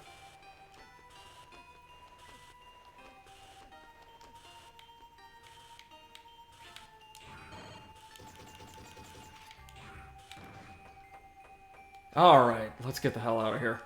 And I'm fairly certain the mission ends just as soon as we're done clearing out the bombs. Also, gotta love that we deactivate the bombs by slashing them with our sword. Yep, that works, right? Well, no, obviously we have to pick them up then. You pick up the bomb that you just cut with a lightsaber. MC says, stages are a bit repetitive, I would say, and gameplay becomes stale after a point, but the theming and ambience makes up for it. And he says you cut the bomb red wire. Well, we're using, like, some kind of laser blade. Maybe they rely on fiber optics. Like, uncovered fiber optics. Yeah, well, we're gonna get a terrible grade there, and I do not care. Aww. Yeah, retry. Number of times we died. 14. We got a final score of -5 points. This game is brutal. Zero, I'm sorry that we're always risking your life. Yeah, what do you guys do, for that matter? Yeah. Remember how many times we saw them just hanging out outside the enemy's secret base like, that's not my job. They're not doing shit. How long do we have to live like this anyway? I'm sorry, I'm kinda depressed. I'll do my best to develop a substitute energy. If we can obtain one, we could happily live in a quiet place. Until that happens, I hope to have your continued support. We've had this exact conversation before. Oh yeah, we're also under attack again. We've got a problem. Enemy troops are attacking our base. We can't hold out much longer. Just the most useless soldiers, aren't they? The main gate will be destroyed any minute now. Now, unlike the Mechanoid, we cannot stop this invasion. We have to fight them off here. In the base. Seal, hurry and head for your damn evacuation transport. It's okay, this is my fault. Your fault? The world has become out of control. It's all because of Neo Arcadia.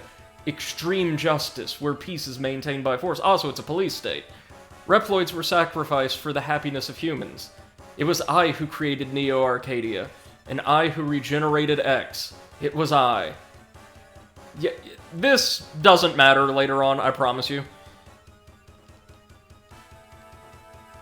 You're an original, meaning that you were exactly like what you used to be. Yeah, this is the Zero, ostensibly, from the Mega Man X series.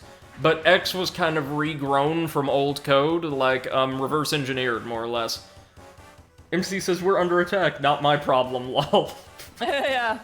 No, we've got to help people evacuate, which here means take part in a single boss battle. Nah, they're gonna be fine. The engine room has fallen to the enemy. Since we can't activate the elevator, the Reploids on the upper levels can't head for the evac transport. Get rid of the enemies in the engine room. Oh wait, there's a little bit of preamble. Now, if only I could remember what this boss is weak to. Maybe ice? Ice, ice, baby. Doom, doom, doo, doo, doo. In brighter news, we've got almost enough, or I think we do have enough, enough energy to, expand our health bar again after this mission. Wait a minute, we need to equip our man Triple Roderick here, in our secondary slot. MC says, boss is weak to having feelings hurt. If only. If only. Nothing over here. Just some troops we can slug through. Alright.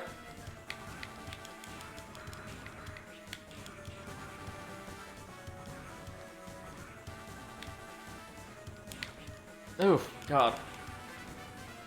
Yeah, so they seem to dash forward regardless of what we do.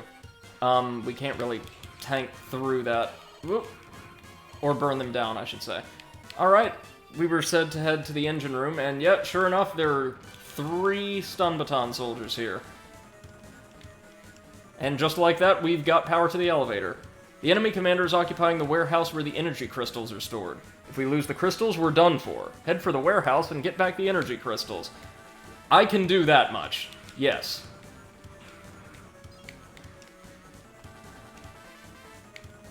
It's interesting that even though we only have to navigate really a couple corridors, the entire base is populated with enemies if we deign to explore it. I guess this is maybe to help us get our kill count up if we were concerned with our grade. Maybe, yeah. What have you been playing in your free time, Seth? Well, except Shin Megami Tensei, I tried Pillars of Eternity a little bit. Yeah! I like it so far. I didn't get that much into the story yet, though. I'm just at the start. And also, of course, Overwatch, my forever obsession. Do we have, like, a hard release date for Overwatch 2 yet? Nope. No pepperoni, pepperoni. Didn't think so. MCS ever played Metal Slug? Yeah, I have, the first one. It's pretty good. Classic arcade shooter.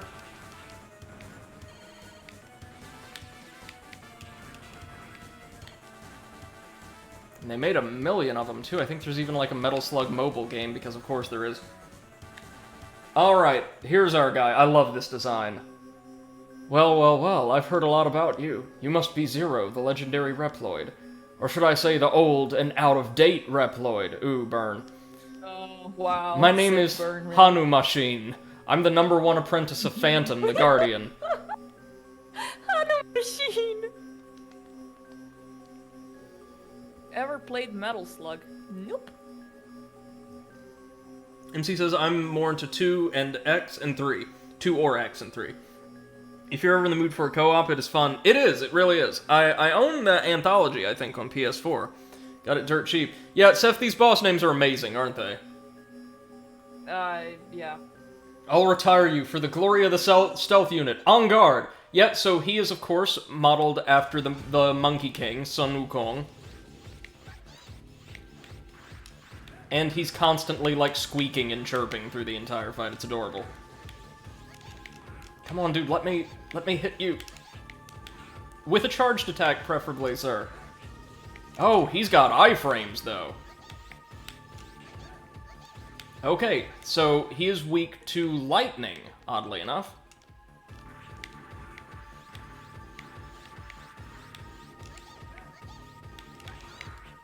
Oh, God.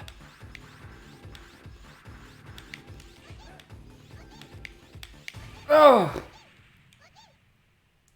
I know it looks like I'm really bad at this game, but trust me when I say these last couple of stages are just very, very hard.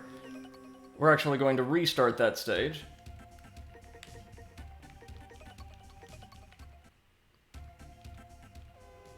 MC says, so Seth, Metal Slug is a side-scrolling shooter that's arcade hard, but is really fun. Yeah, and you can buy like an anthology of almost every title in the franchise on modern consoles dirt cheap, I want to say. And on Steam, I'm pretty sure. Okay, we've seen all this preamble.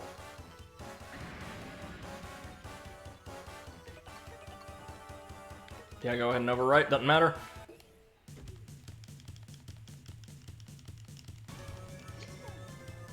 I tell you what, the way this one works...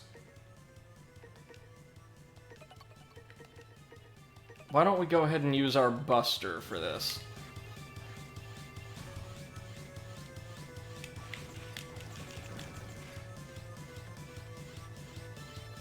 Hano Machine seems a little fast for our melee weapons, to get a charged attack in off of, at least. MC says, I'm talking about fighting a Yeti in the third game, kind of fun. Yeah, fighting a Yeti with tanks, it's amazing.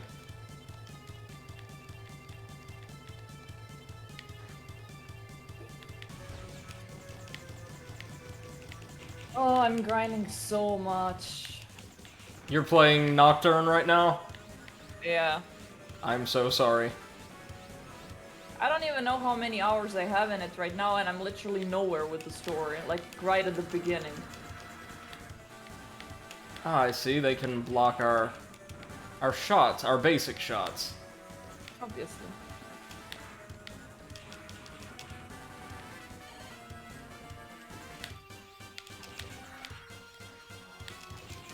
There we go.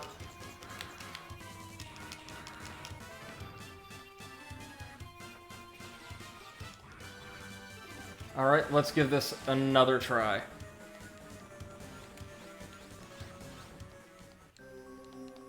At range, we'll have him. Yeah. MC says you could do it even if I don't believe. Oh, that's fine. I know what I'm doing now. I believes. Thank you, thank you. Yeah, see, look at that. Oh, that's right. He can also spawn these adorable little, like, monkey dolls. Oh, yay! Monkey dolls things.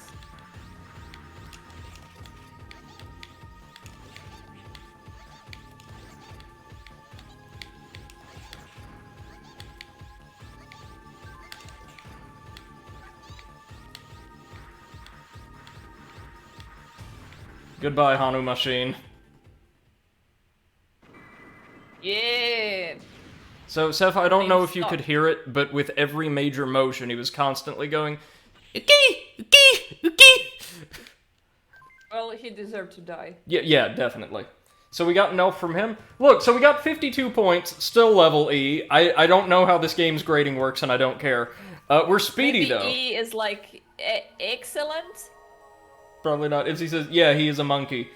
A fire monkey. Yeah, they're also one of two bosses strangely themed after, Hindu gods present in the game. There's one themed after an Egyptian god, and Blizzak Stagroth, I've got no idea what he's supposed to be based off of, other than, like, just some a reindeer or a moose or something.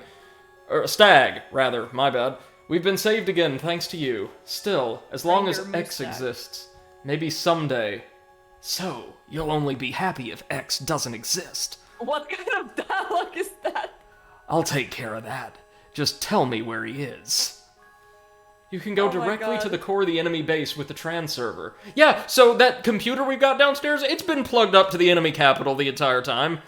Unfortunately, we haven't cracked the security system of their trans server yet. Without the trans server, you won't be able to reach your destination easily. And if you're away from the base for such a long time, I don't know what might happen to us. Yeah, They're just... because you're absolutely useless. Huh? Yes. I've cracked the security system of the trans server. I'm sorry that it took so long, but now you can enter Neo Arcadia whenever you want. Oh my god, get it? Trans server and he's made of rainbow colors. Ha ha ha ha. He's actually a very special character in the game's last act. You're the one who gave the damn Z-Saber to me. Now go, terminate that copy of me. Terminate with extreme prejudice.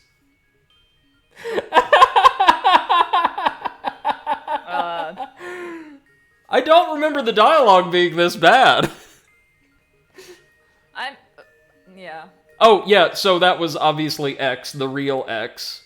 Even though this fake X that was reverse engineered from his code is ruling as some kind of authoritarian military dictator, the real X lived on as an elf, a cyber elf. I don't know and I don't care. He's a free elf. Yeah. It's not possible. Did he say that I can now use the trans server? You know, the same thing we've been using the entire time? Yeah. Yes, he did. I'm going now. Take care. Save data before starting mission? Alright, fine. Yeah, so let's get ready for the Neo Arcadia boss roundup. And some of the hardest, platforming in the game. Yes, this game's script is pretty bad, isn't it?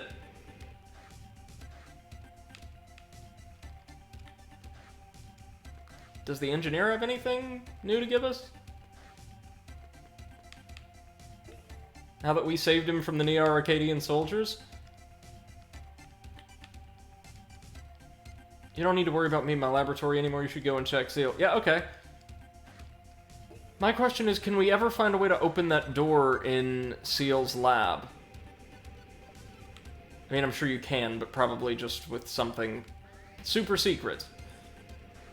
First things first, elf.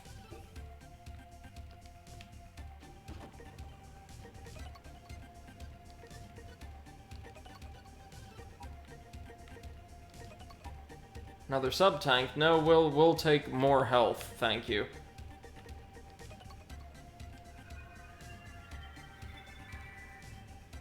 There we go. Now we can download Elf. Yay! Of course. Elf on a shelf. Again, elf in ourself.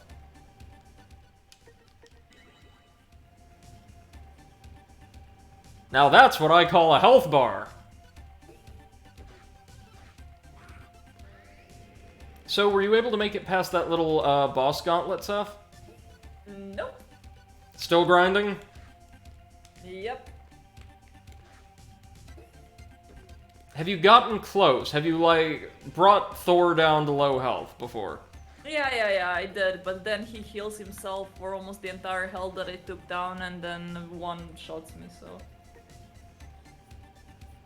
That sounds awful for early game boss design. Yes. Alright, so welcome to the advanced city of the future, Neo Arcadia. MC says, watching Phoenix write Ace Attorney from the Save Data team on YouTube has really elevated the poor translation. They basically voice act the thing, have a lawyer to answer various questions, and complain about how bad the judge is at his job. Well, Now, I think, yeah. I don't know about you. Seth, you and I, we're both big Ace Attorney fans, right? Mm-hmm. I don't recall the translation work, like the official translation work, for any of the games being bad. I mean, I noticed that some of it was bad, but I always thought it was intentional. And Yeah. then, like, whatever they say, it's intentionally bad. Well, yeah, it's a series festooned with puns and the like. And Yeah, translation has definitely gotten better as the series has moved on. Like, the first game had some hiccups here and there, but most of the later entries are just fine, I think. So yeah, I love the design of Neo Arcadia. It's this beautiful, violet or lavender tinted, futuristic Grecian city.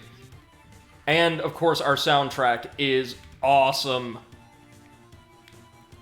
Sounds like montage music from an 80s sports film. I'm all about that.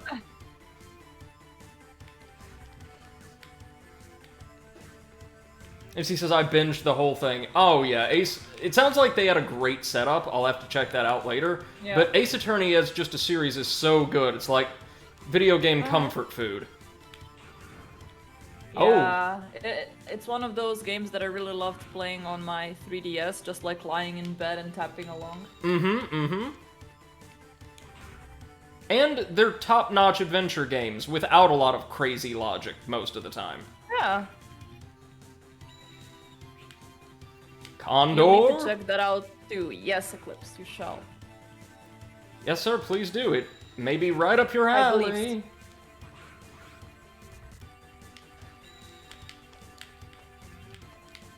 Okay, I was about to say this might be a job for Triple Roderick, but no, we're almost there.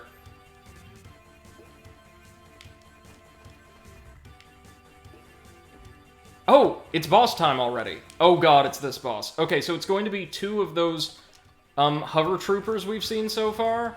You know, scattered throughout the stages with just increased health. This is our first Neo-Arcadian boss.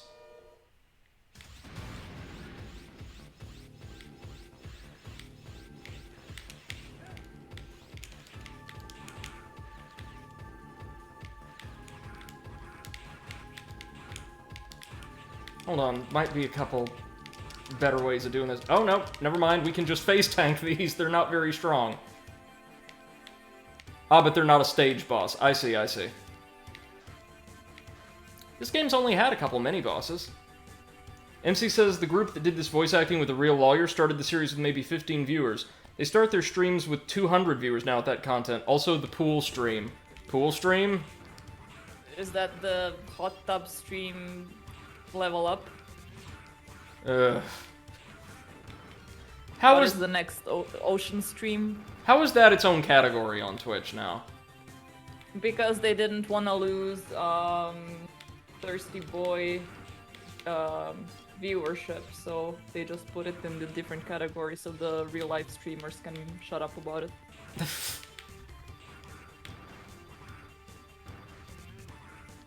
You know what I would watch?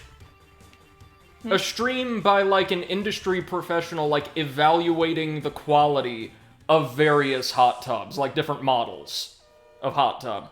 Oh, this is our boss, right, this thing.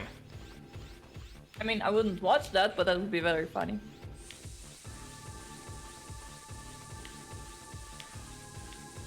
I love the design of this boss, it's very, very cool.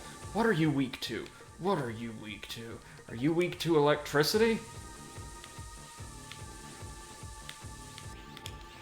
Yes, you are. Yeah! My god. You are very weak to electricity. Can we knock you out of this too? Yes, we can! Oh my.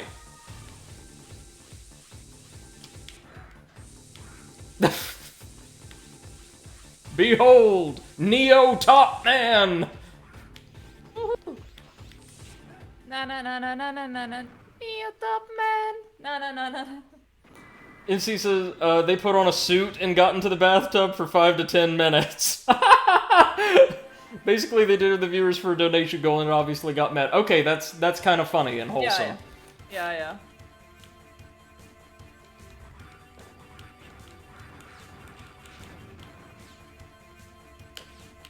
Oof. Thank God for that health bar, hey? Oh! Oh, look! It's Zero's rendition of the famous Megaman appearing and disappearing platforms. Now with turrets on the undersides. Oy, Yeah. oy, oy, oy. Hey, progress. Iteration. Iteration, yes. Oh, this is gonna be kind of tricky.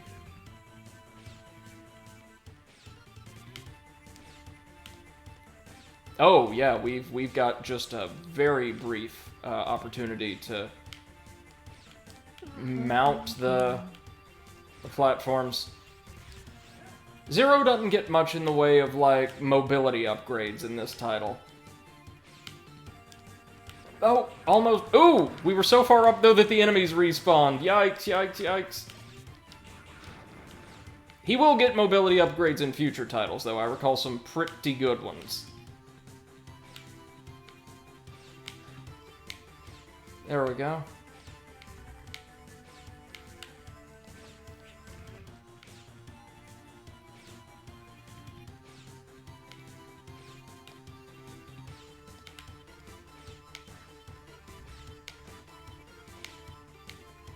Okay. 1, 2, 3. Oh, the famous block immediately above the previous one.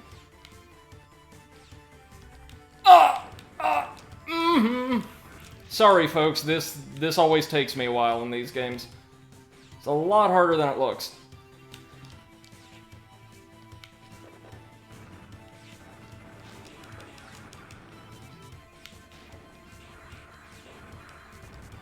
You know what's also quite annoying in this boss gauntlet is that like each of these boss enemies has a different type of weakness, like elemental weakness, but all of them are absolutely immune to any sort of status effect. Yep. And like most of the skills that you get do some sort of status effect. Yeah, that sounds like early Atlas. I say early 2000s Atlas, all right. Yeah. And let me guess, the bosses themselves dole out status effects like candy. Yeah. Yep, that sounds about right. Also lowering evasion and stuff like that. I would assume Thor isn't too status effect crazy. MC says, they also did a Phoenix Wright costume stream with their actual lawyer in Phoenix's apparel, then did the same with the judge. Oh, that's so cool. One of my dearest friends showed me this wonderful array of Tumblr posts by a professional, fashion designer, evaluating the quality of suits present in each Ace Attorney game. Like, how they appeared to be made, the style, and, various embellishments present on each, and how that would actually look in real life. Very cool, very analytical posts. I'll have to see if I can't dig him up. Oh god, this guy. I remember him. You were trespassing on the sanctuary of Master X. I, Herculeus Ancus, will terminate you. That's a great name. He is maybe very loosely modeled on a Hercules beetle. In the name of Harpuia, guardian of Master X, you should view it as an honor to be slashed to retirement by my sword. My dude ain't got a sword. Wait! Electric elemental, meaning he should be weak to ice, maybe? Question mark?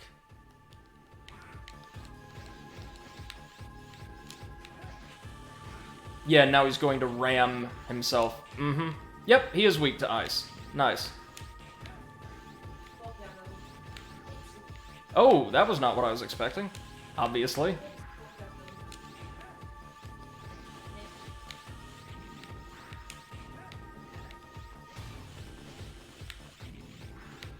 Oh, that wasn't too bad at all, actually. Great design, though. I love, the glowing energy claws, and, his main body's color palette as well. Like, this beautiful kind of magenta-ish. Almost a rhubarb color, really. We got a Cyber Elf! Yeah! And now, since we completed a main stage, like a leg of the Neo Arcadia stage, we should get another trans server. You've disrupted the area. Yep, the trans server near your current position's being activated. Return to base to take a rest? I mean, sure? Sure. Why not?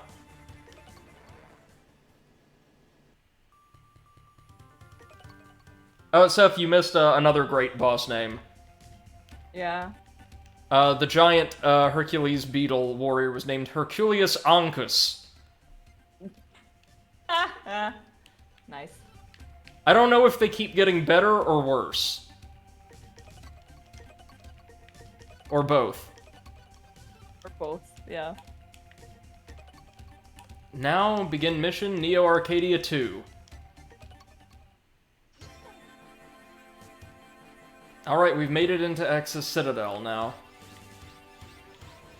It's elevator time, kids.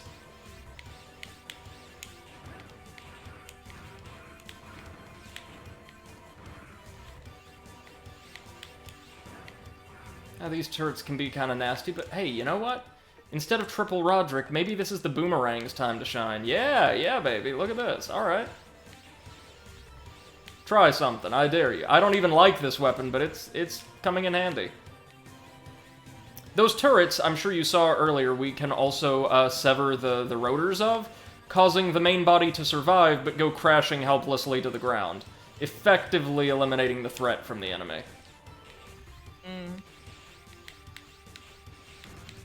Oop.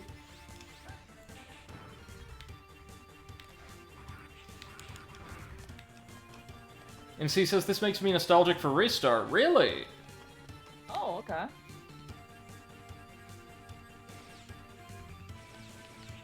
Elf. I mean, we're not going to use it, but elf! Must have elf. Oh, damn it. Alright. This is where knockback is going to be our greatest enemy. And spikes, apparently. Yikes. Yikes for spikes. Oof. Accidentally got nudged onto the descending platform there. That would have been unfortunate. Just gotta stay clear of the spikes, and look out for the lift that will inevitably raise us straight into a spike wall like that.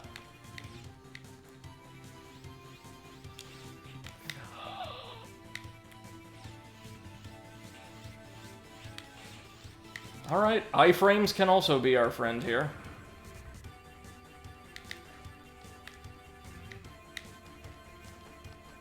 Don't want to let the enemy respawn. Nice, nice. Music is great, by the way.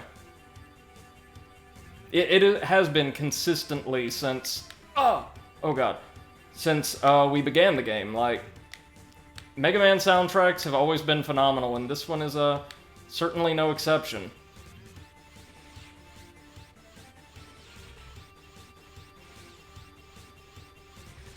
These Arcadian troopers can take a lot of their own fire, can't they? MC says, to be fair, I am a Ristar fanboy. Yeah, but I'm just curious, does Ristar have a similar ambiance to this? I just played a little bit of this. Or a little bit of it, sorry, when I was younger.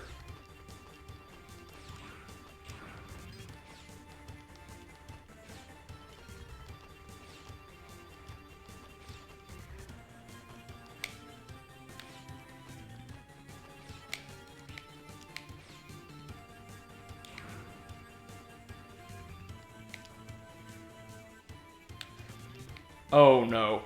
Okay, so these platforms will constantly have these prongs erupting from them in roughly circular patterns. In other words, time for our voluminous HP gauge to come to our rescue once again. Never claimed to be good at Mega Man, I claim to be able to get through Mega Man. Yeah. Okay, we've made it to the top here.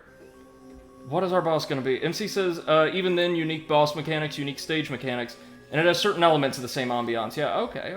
Oh! It's the Rainbow Devil! This game's version of the famous Yellow Devil boss. Righteous! You're too damn big to be a slug. Just get lost. What? Have you ever claimed to be a slug? Mm-mm.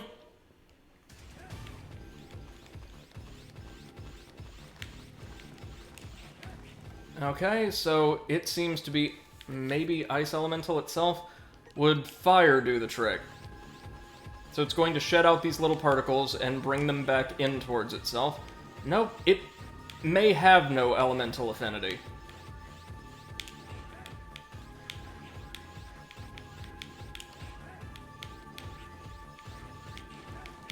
So good news about Rainbow Devil is we can just wail on it. In fact, might be time to use that sub-tank, hey presto. Not even the whole thing. Now that's what I call value.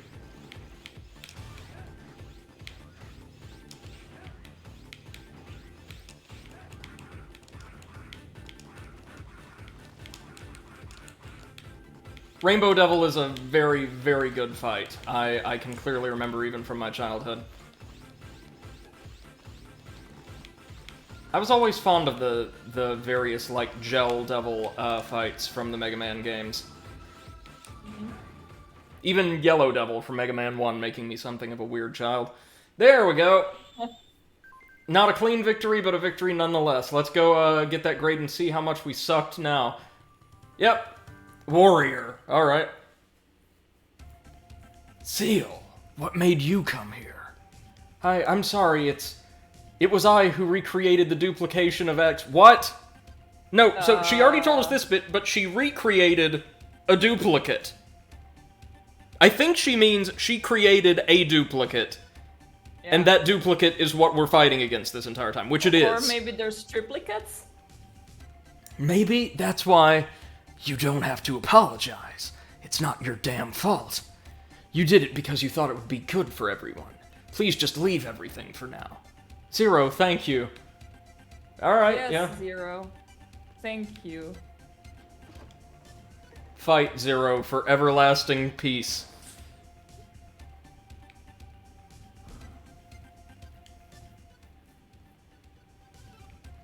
Nothing left to do, but real quick, maybe go up to the surface and get just enough energy to max out our E-tank. Or wait, since Seal is gone, can we explore here now? MC says maybe she saw destroying humanity as a good thing, yeah? No, it's nothing so grandiose as that. She, tried or led a project to revive X, the legendary Reploid from the eponymous series. From some of his code, I think, or like a remnant of his AI core, and the resulting life form having the same basic personality, but with this bizarre extremist-like morality, leading him to form like a crazy police state, went haywire almost immediately, and has made life a whole lot worse for everyone. And you might think that's a significant plot point, like, oh, we've got evil Mega Man X, right? No, in the grand scheme of the Zero Series, X, or the fake, duplicate X, does not matter at all.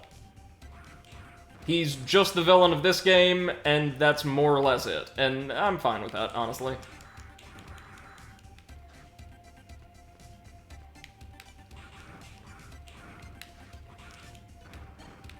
Oh, how was D&D today?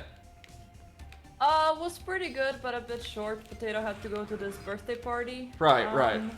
And yeah, we didn't make that much progress because I think that Potato did not expect us to kill so many people. And we completely forget about, you know, questing and stuff. So have you spent we're all multiple sessions just slaughtering the inhabitants of the Plane of Dread? Yes. With an objective, or? No, we just got annoyed at the Burger King, so I mean the Burgermeister, and decided to kill him. Turns out he was a bad guy anyways, but we didn't know that. We just decided to kill him because he pissed us off. Oh yeah, so fun fact. Anybody with a position of authority in the demi-plane of Dread, at least in the official lore, right, is usually some form of evil or another. Yeah. Regular people often aren't. They're just kind of trapped there, but the people in charge of those various, like, little city-states, yeah, they're nasty. The Dread Lords. Are you nearing the end of the campaign, do you think? That's a good question. I have no idea. I think that, as I said, we have not moved in like the last 2 months because we just keep killing stuff around us instead of actually progressing with the story. Ah, yes. Of course. He says if you keep killing everyone, you'll eventually get the bad guy. Fair enough. I'm happy that I could meet you. If it were not for you, everyone would be gone by now. That's for damn sure. Promise me that you'll come back alive. Even if you cannot destroy Neo Arcadia, I just want you to be able to return safely. Good luck. And we say nothing as we head on into Neo Arcadia's core, and I'm pretty sure the boss rush stage. Yeah! Zero. Oh, we didn't even get a proper briefing. Well, okie dokie then. Anything over here? Nope.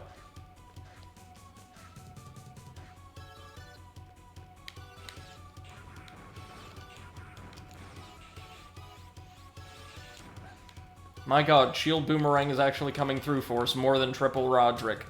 Everything I knew was a lie.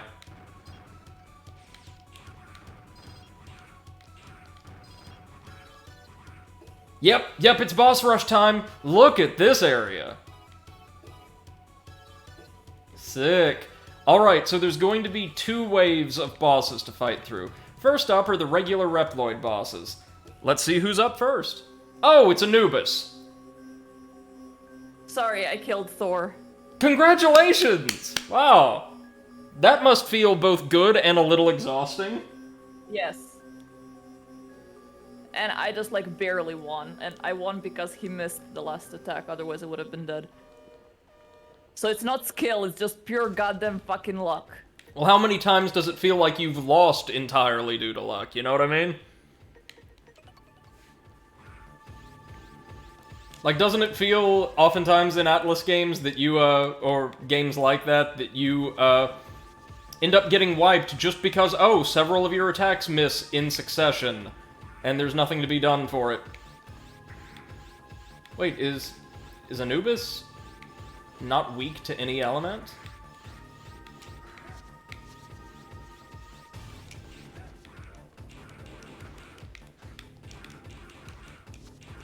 Oh, that's what it would look like. Hold on. Wait, is Anubis weak to fire? Oh my god, it is.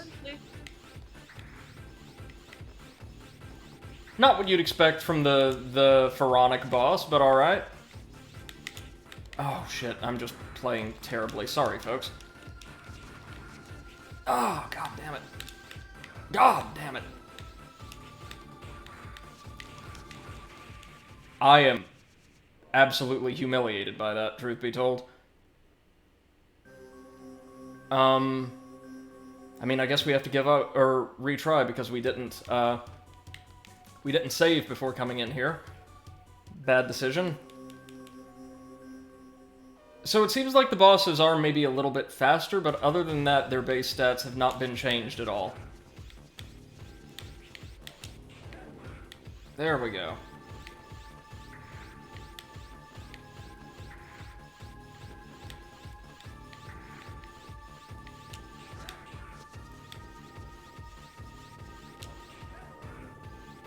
And of course, causing Anubis to disincorporate will do the same to its summons. So getting these charge attacks off is definitely going to be a priority. There we go. That's how an Anubis run should look.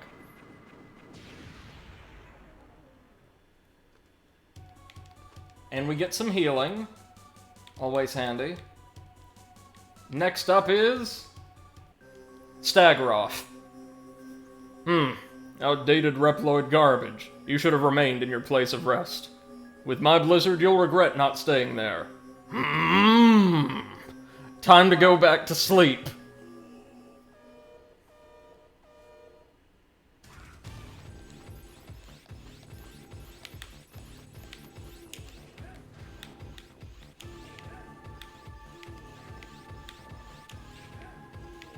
Okay, so he's just hopping mad.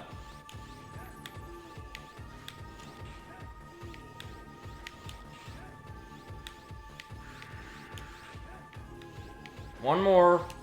There we go. Oh, that's two down. Oh, and no points for guessing who we're going to be up against in the second boss rush. That one's going to be fun. Oh, hey, it's this guy from 10 minutes ago. I still can't believe you defeated me. It's such a disgrace. I must redeem myself by terminating you. Get ready! I mean, alright, round two, I guess. MC says, one thing this game could have benefited from Restar's unique boss battle music. You mean unique for each boss?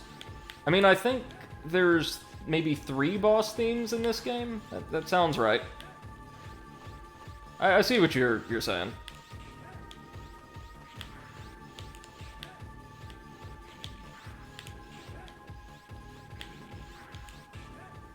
Clean. That's how you fight a boss. I will never do that again for the remainder of this Let's Play series. So, Seth, does it look like you get a reprieve after the, boss rush? Haven't really moved that much because I'm stuck in, like, a bunch of dialogue now. Ah, of course. And, yes, finally, here it's Ganesharif again. I fully analyzed all of your strategies. Let me show you what I've learned. Dude, we destroyed you and your stupid server. Like, you should have nothing. Good day, sir.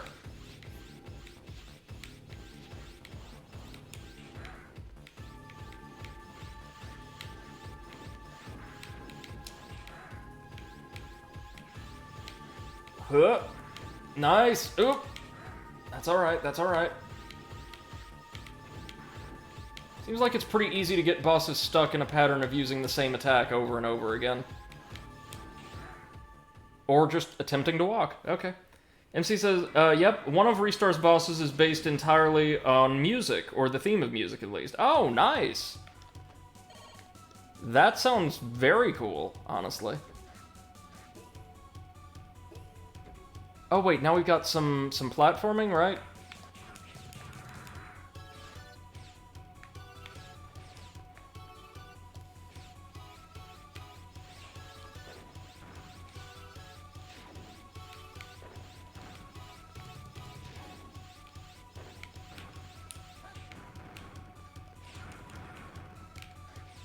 I think this might just be intended to wear us down a little for the next round, which will be against the Guardians of X once again. So Phantom's the only one I'm super concerned about, seeing as we've got the others' weaknesses, and well, once you can stun them, their attacks can't really make up for it.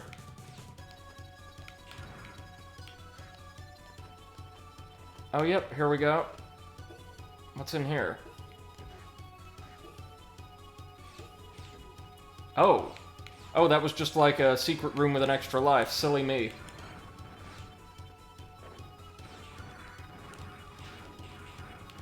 Again, stage soundtracks are phenomenal across the board.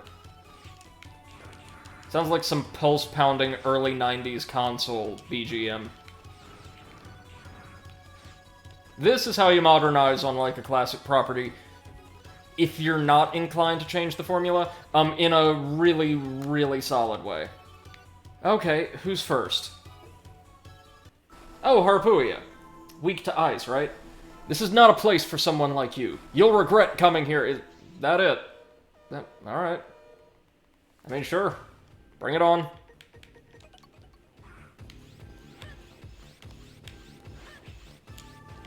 Oh, we've gotta swat him down first.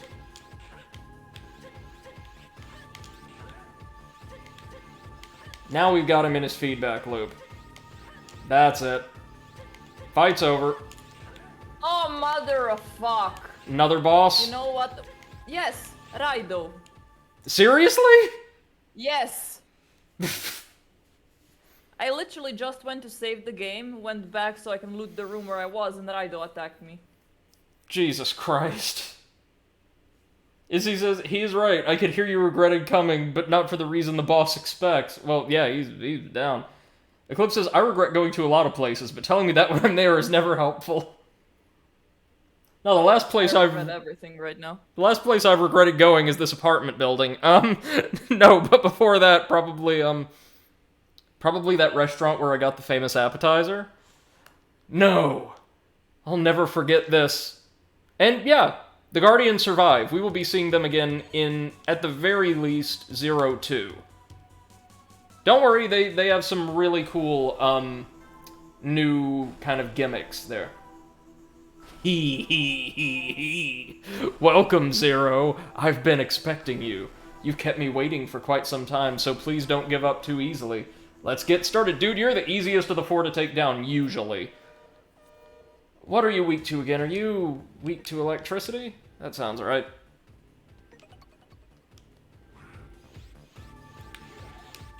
Yep. Sure are. Just avoid his grapple attack. Tank the fireballs as necessary. And we should, be good.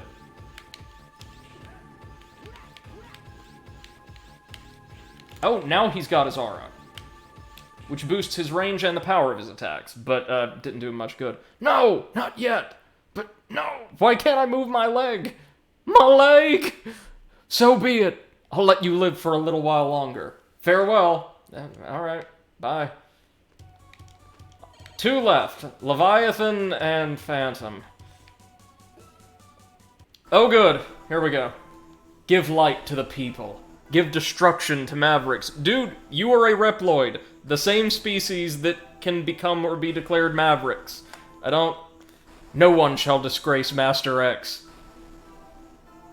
You're a robot in Naruto cosplay. I don't think you need to worry about me being a disgrace, dude.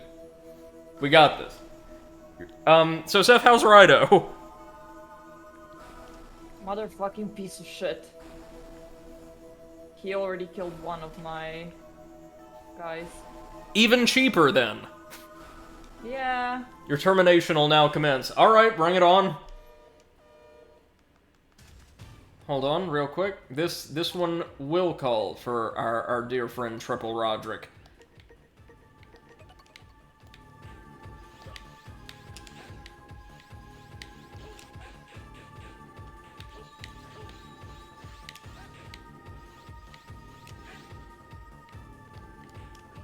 Oh, wait. Oh, God. Our downward attack is at an angle as well. Good. There we go.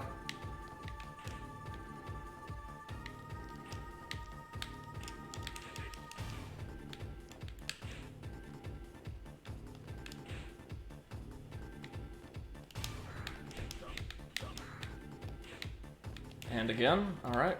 Maybe we should take off our elemental affinity chip. It seemed to slightly decrease the damage we were dealing to him.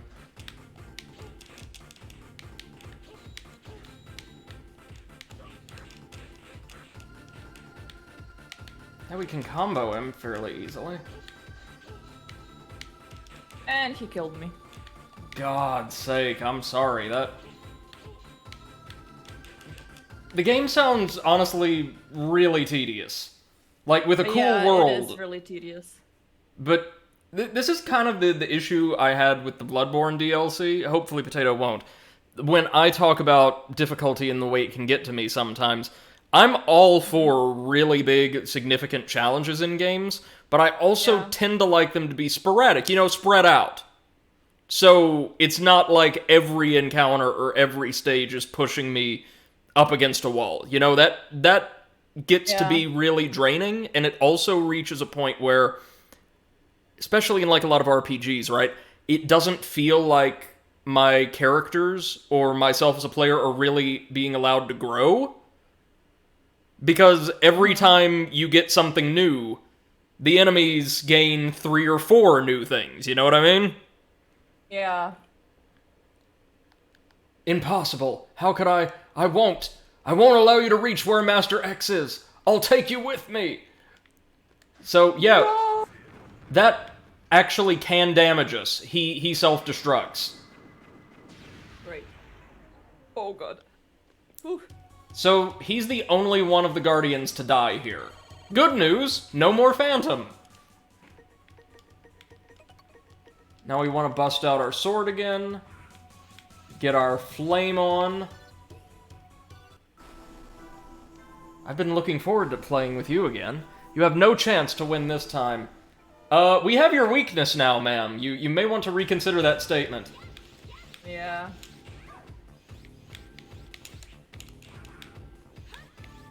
I mean, her greatest strength is the arena. Like, the spikes and the water physics here are probably her greatest asset.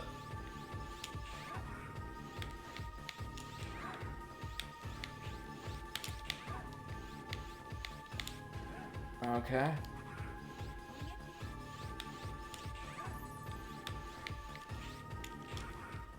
Go ahead and use the sub-tank. We wanna survive. Good.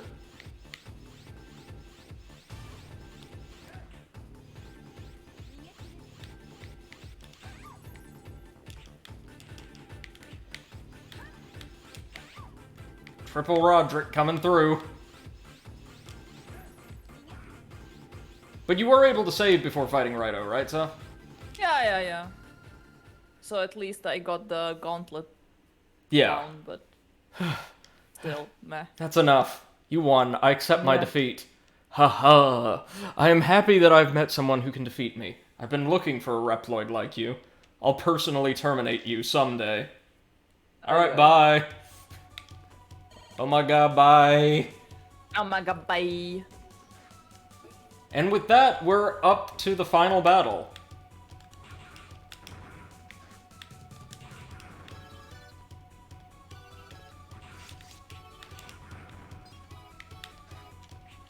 Oof. Sorry, up to a kind of tricky little room before the final battle. Well, at least they're giving us just enough health to top off our sub-tank. That's pretty nifty.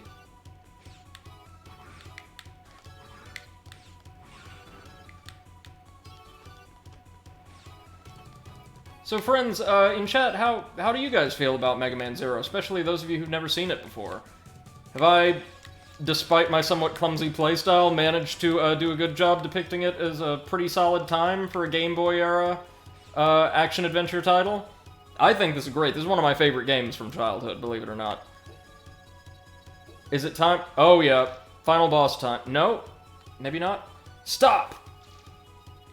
I won't allow you to proceed anymore. Give up! Stop. Again. Hammer time.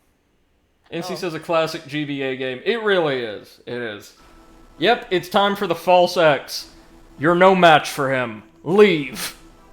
Master X! But... no!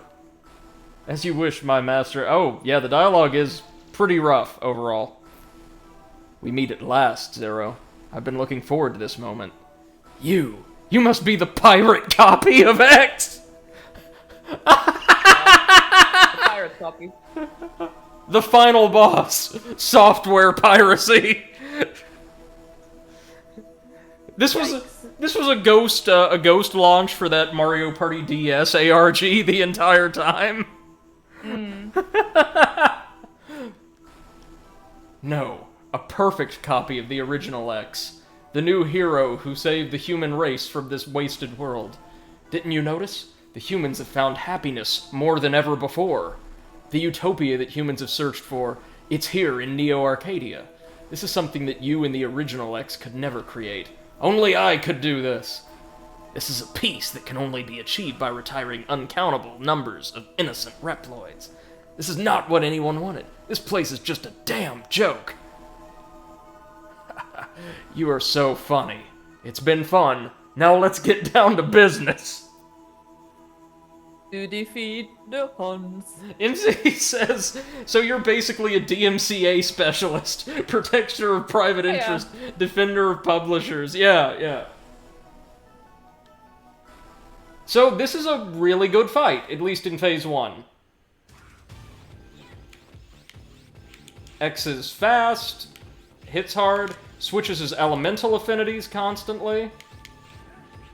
But not his weaknesses, I believe. I'm fairly certain he doesn't have one. He has different attacks associated with each of the Guardians, except Phantom, I believe. Or variants of his attacks, I should say.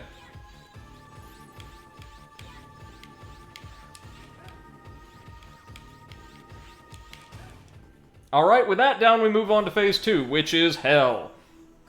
MC says, speaking of, headline, anti-piracy outfits target anti-piracy company with questionable DMCA takedowns. Of course. Too weak. Was the original X this weak? What? I may have lost my memory, but my body seems to remember that the original X was mightier than you. Silence! Now you will feel my true power. Ha! Dig this. This is actually a pretty cool looking final boss. It's also nightmarish, if I recall correctly.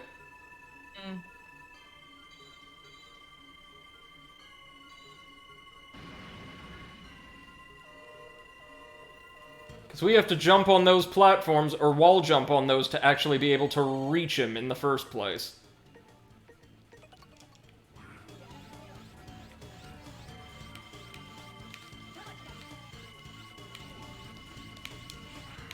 He doesn't have a ton of health.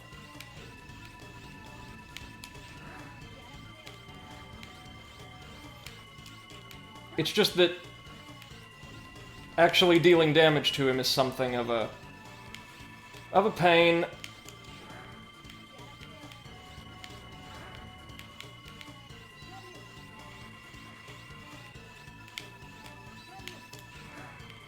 Not entirely sure how we're meant to dodge that. Like, clearly. Or cleanly, anyway, I should say. Yep, and that happens a lot. It's nightmarish to integrate platforming at this point. But you know what? We've got it. we've got faux X, even though we don't have our sub-tank anymore, so we've got to be much cleaner in Phase 1. Yikes.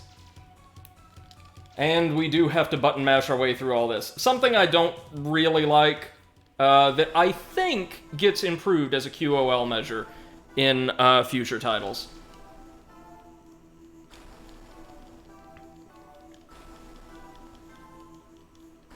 Oh god, I should have equipped some elves. Elves on the shelf. Yeah, some elves can heal you and deal damage to bosses, a single time.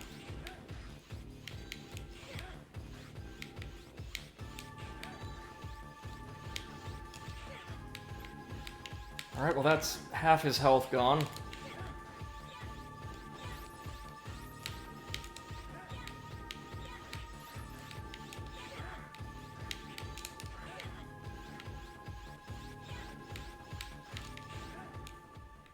Yeah, that wasn't great. So he has 4 bars of health total. 2 in Phase 1, and a further 2 in Phase 2.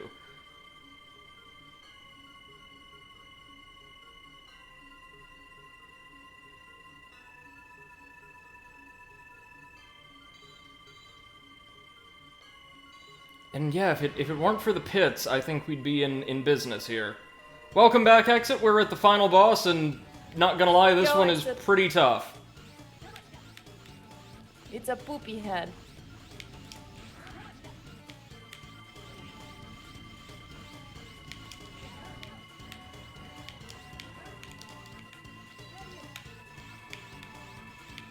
Like so. And yeah, those beams, it seems, home in on you, on your current position. Exodus, how's it going? Pretty good. We have, like, plowed through the late game, just we've kind of gotten screwed here. Maybe electricity?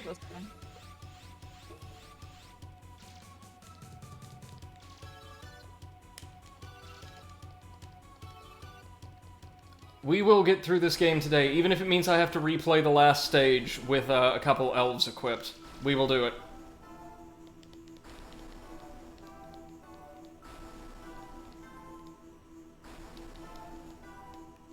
The final bosses of the first 2 games I remember being really, really hard. Second game's final boss is harder than this. 3 and 4, I don't know that I ever completed 4, actually. But I remember the third game's final boss is nowhere near as demanding as this.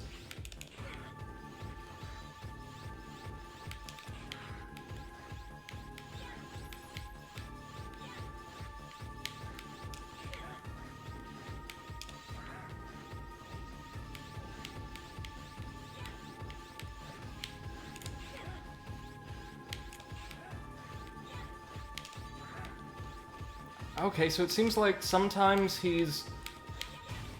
Oh, no, wait, that's Phantom's form. Never mind. No. We're screwed, though, because we've got less than half health, and we don't get to heal.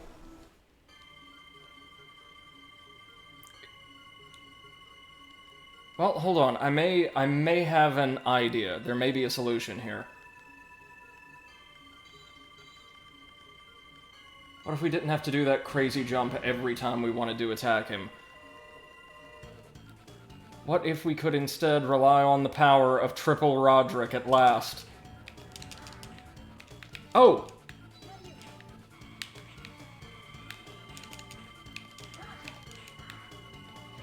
Never mind! It just more or less hand waves the damage and says, no, you don't get to hit me that often. What happens? Let's just restart a save. That's probably smartest. 332. Yeah, now we're gonna have to replay the Rainbow Devil stage, or... Yeah, unfortunately so. Wait, no, we want to go get our elves. We want to go get our elves. If we're doing this again, we're doing it right.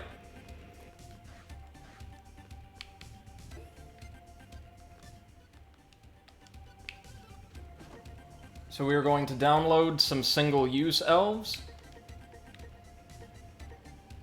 A full heal. We'll take that one.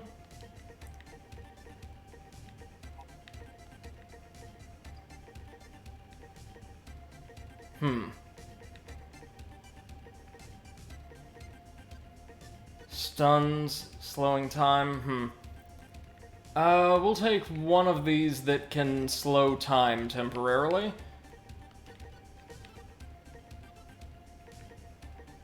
Can't take any of our super animals yet.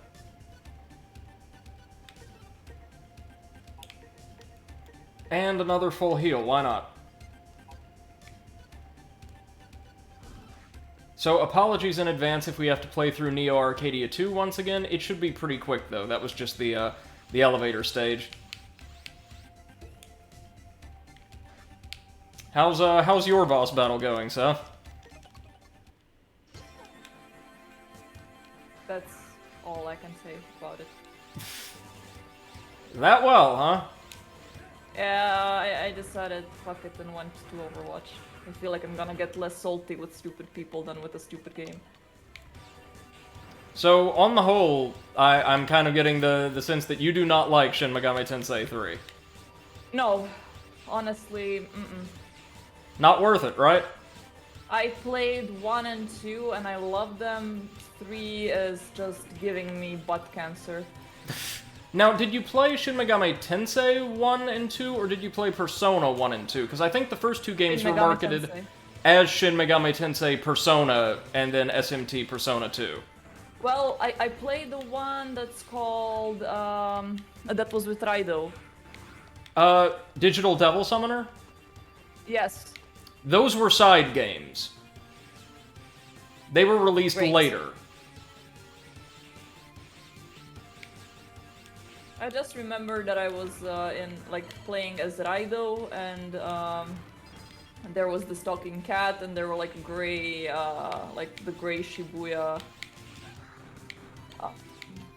alleys and stuff. So, yeah. Yep. Those were the handheld side games, I think. Oh no, it was for PlayStation 2. Oh, Oh dear. But the title did translate to Digital Devil Saga? Then that... I did play the Devil Summoner once for the 3DS. Those ones were amazing. Those were the ones that were like turn-based thingies. Yeah. Not turn-based, but like it was a movement on a grid like Tactical. Fire Emblem. Yeah, a tactical RPG. Yep. Okay. So I think you must have played one of the earlier side games then. Because even though Nocturne has a reputation for being really hard, it's not like in excess of what people come to expect from SMT at the time.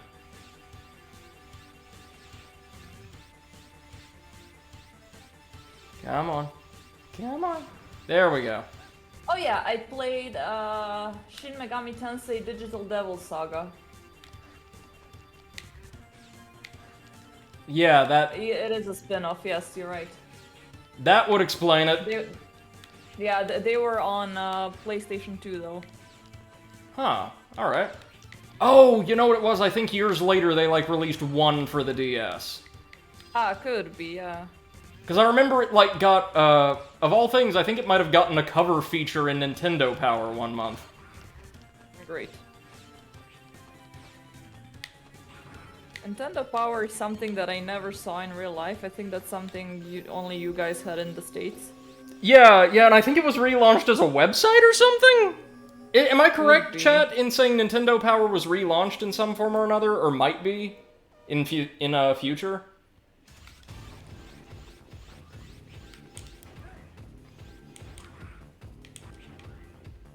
All of these hits are on me. I was taking a drink in a boss battle. Never do that. Wow. What a badass.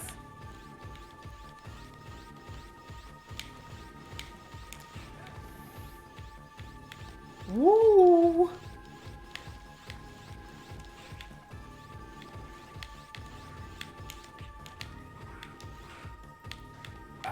Oh, fuck. This is what we use our sub-tank for. MC says podcast. Oh! That's right. The Nintendo Power Podcast. What a time we live in.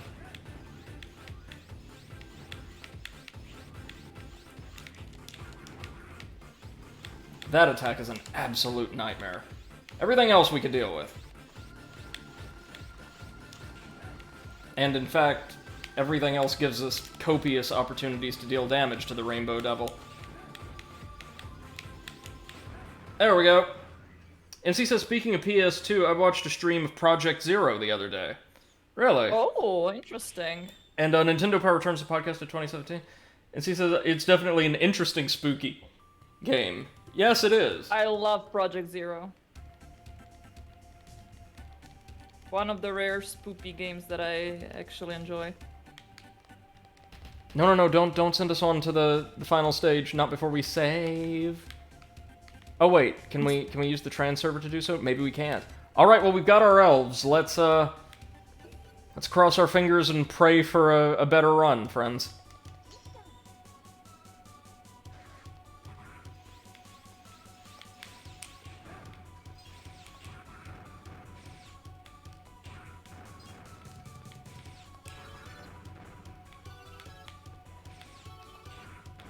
There we go. Well, we're getting tons of energy crystal now that we can't use it. Wow, a lot of it. Nice. I mean, Arcadian soldiers drop stuff pretty frequently anyway, so... Alright, first things first, Anubis is gonna be in the upper left-hand corner. We want to break out the fire.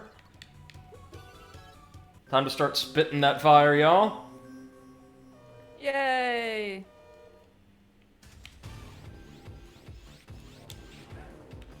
Alright, it's summoning. Easy. Sandstone pillars. Probably, yeah, easily the boss's hardest attack to avoid. Ugh.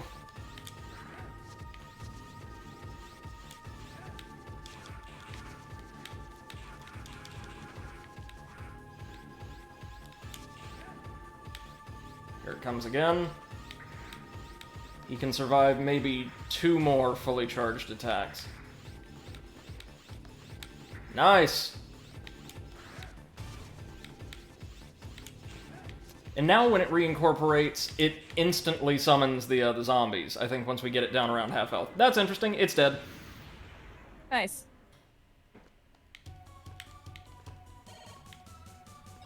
All of that's going straight to our sub-tank. Up next is... Stagroth, right? Yep. Blizzak Stagroth, round 2.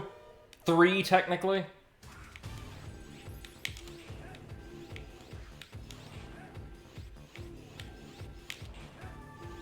Ooh. It's kind of interesting that Hanu Machine doesn't show up once again, but the boss, one of the bosses introduced in the Neo Arcadia stages does. It's a little irregular for a Mega Man game, right? Yeah. Sub-tank still ain't quite full. Next up is... Oh, right, of course. It's the beetle I was just talking about. This is not going to be a perfect run like our last attempt, but I still feel pretty confident against this guy.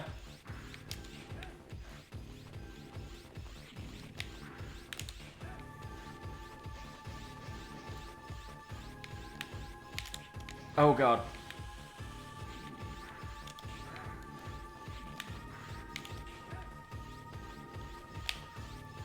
Okay, that's a single large projectile. Yeah, we got this.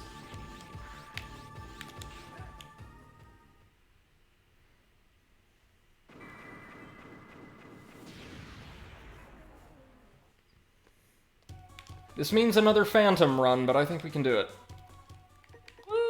And now back to Maha Ganesharif. One last time. How are things on Overwatch today, Seth? Better than usual? Nope. I played one game and gave up. Now I'm back to crocheting. There you go. Yeah. I can't deal with game stupidity, people stupidity today, so I'm just gonna deal with my own self-stupidity.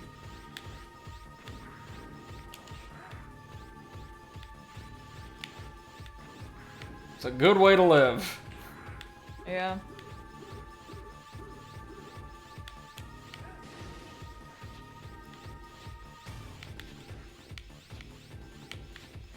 Oh, had an extra swing that time. I see you. The boss designs in this game are beautiful, aren't they? Colorful, quality sprites for something that was originally on GBA. Amazing names. Incredible names. Those don't get better, by the way. Yeah, great. Like, as the series goes on, we're going to hear better and better names. Well, I mean, Mega Man X, the first Mega Man X famously gave us Boomer Kuwanger. Oh yeah, that famous guy that everybody remembers. Because it had boomerangs, you see.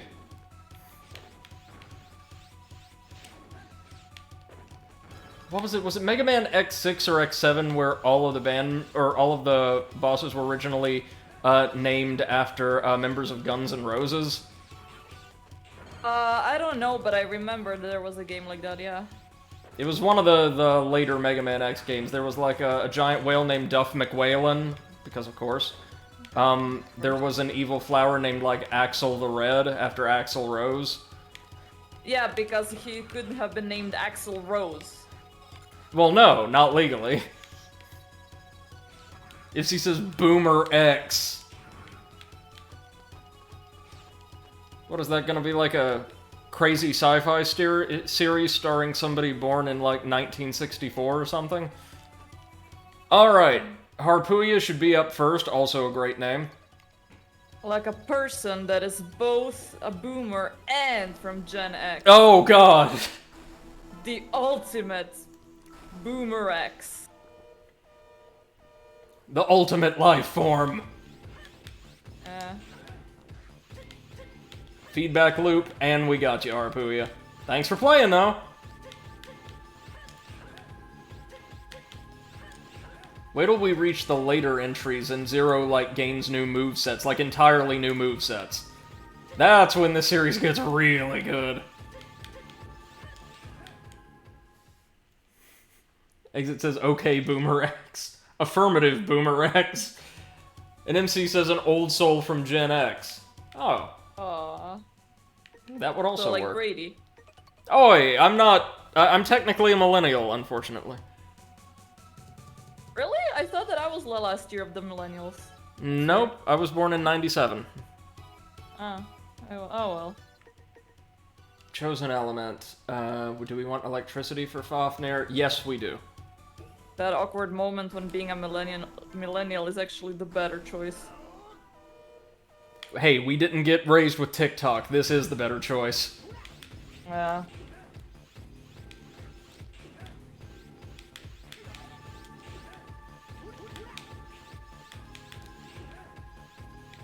Alright, so he's landing some hits thanks to that fireball cannon this time, but fortunately, most of his attacks while he's not buffed are very, very weak. MC says, thanks for getting to the joke I was building upon. No worries, I like shortcuts. So did the folks who designed Mortal Unchained, apparently. That was our requisite Immortal Unchained riff for the day. Thank you all for attending.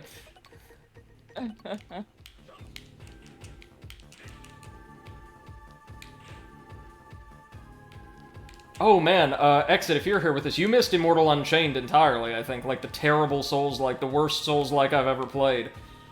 That was basically just 10 or so better games stitched together. It was a hoot. You'll have to join us whenever I get around to, like, tidying up all of the optional content, of which there is a lot, because of course.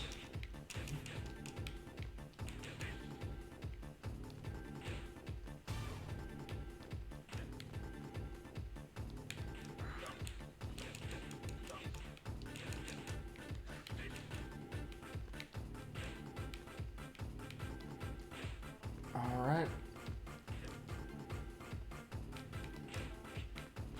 And again, fun reminder, this is the only one of the bosses we can, or only one of the Guardians who dies here. NC says, interestingly, with Immortal Unchained you quieted down on the cyberpunk riffing. Well, I think that's because everybody knows how bad Cyberpunk 2077 was.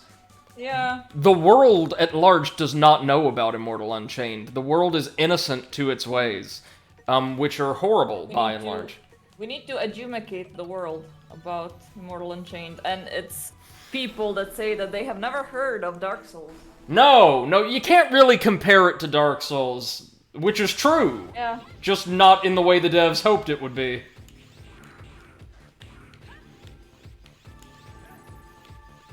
Because, like, Dark Souls is fun and doesn't make babies cry if it's within 30 feet of them.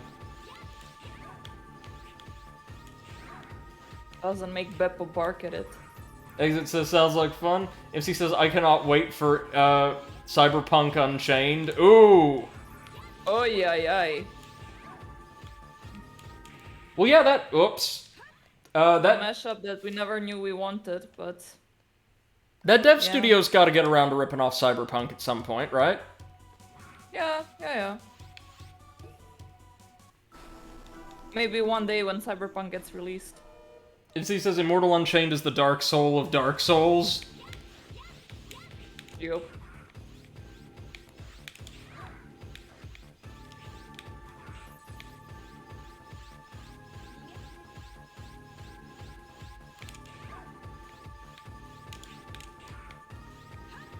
Immortal Unchained is the essay that duplicates World War I of Souls-likes. Paper mill of game development.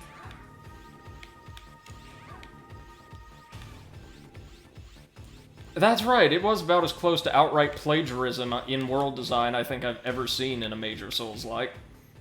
Yep. There we go. Got her that time. Okay, now we're ready for Super X.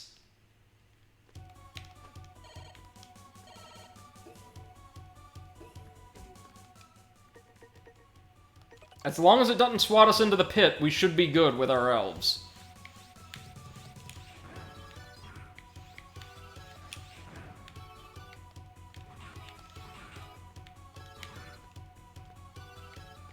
So Makar should be nearly done at this point, right? Like the bow as well.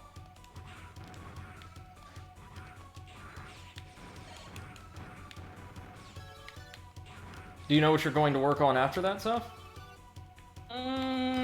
No idea. Maybe I'll just take a break.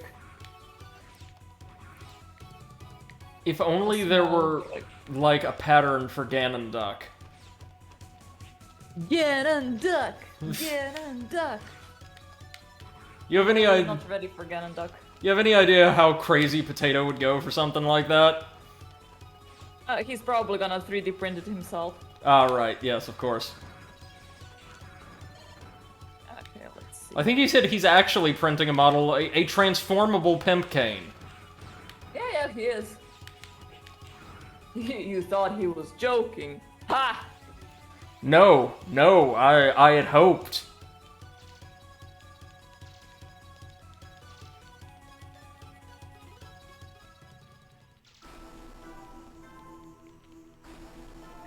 Alright, here we go.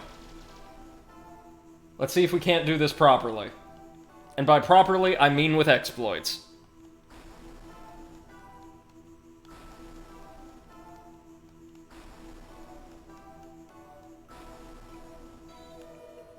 Exit says, still want you to play Dark Souls 3 on a caster build? I will at some point. I will be happy to.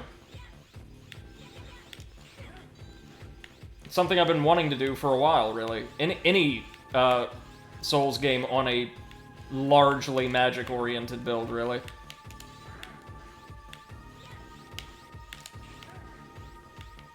Or DS2 on a straight Hex build, if I could get that to work. Difficult as the setup for it would be. You need so many points in specific stats to effectively use hexes in Dark Souls 2, which makes sense given how powerful they are. There we go!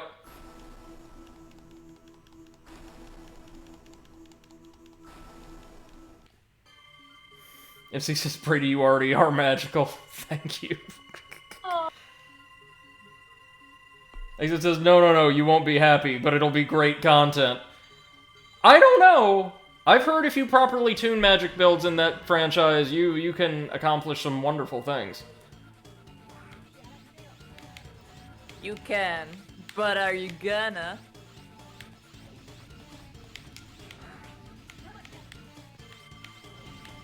speaking of not being happy, go ahead, we'll use our first elf, full heal.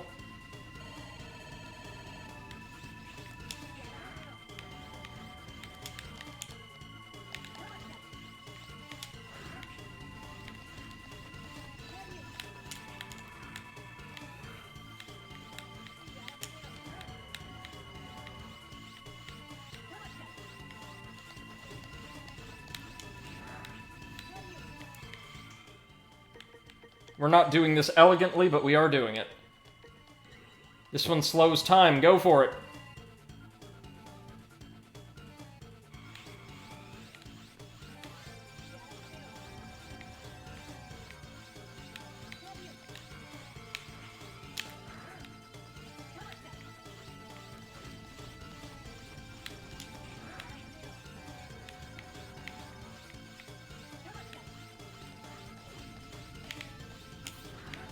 Oh god. Oh god, we're still taking so much damage. This is Oh better. god, oh god. Hey, Exit, welcome to voice chat. How are we Hello. doing today? Oh god, oh god.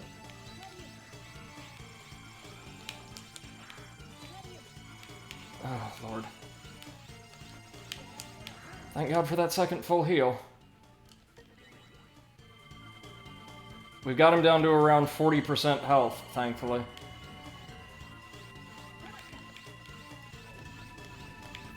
What are you doing? Oh, you're healing yourself. Mm-hmm. Yeah. That looked like he was drawing something on himself, but okay. Yeah. The power of the elf. On the shelf.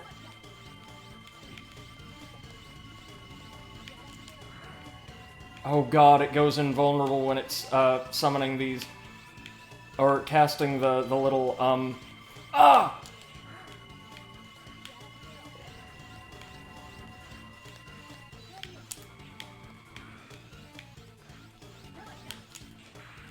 Wait, we got it.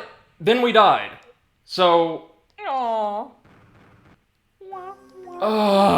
And do we get our elves back? No, we don't. oh shit. Uh-oh. Reload to save. Reload to save. Yeah, but that was 2 stages ago. God fucking damn it. Ooh, that hurts. Yeah, this is old school game design. You know, where they delighted in making you waste your time over and over again. Yeah. Largely because this is a pretty short game otherwise. Yeah, you have to stretch it out at some point. Just make the last boss completely insane. That will keep the kids hooked. Insane, and also give them crazy iframes, something I did not notice before. Writing. Ah, God. Okay, that's on you, man. You ran into that. Yeah, but he can outrun us too, so up close, if they decide like you're getting hit, you're just getting hit. Oh, we're fucked. Yeah, pretty much. 2 bars left. Well, no. Like, you don't get a heal between the first and second phase either. Is there any way to get health back other than The using your own stuff? Nope. So I guess we've got to try again. Like, just restart the save. Oi. And Yeah, this sounds like farming simulator now. And I don't think they give us a way to save. They have to give us a way to save between stage 2 and 3. They just have to. It's just got to be irregular because normally we would speak with Seal to save. Change area, download elf, feed elf. Let's download. MC says it's all about mastering the platformer.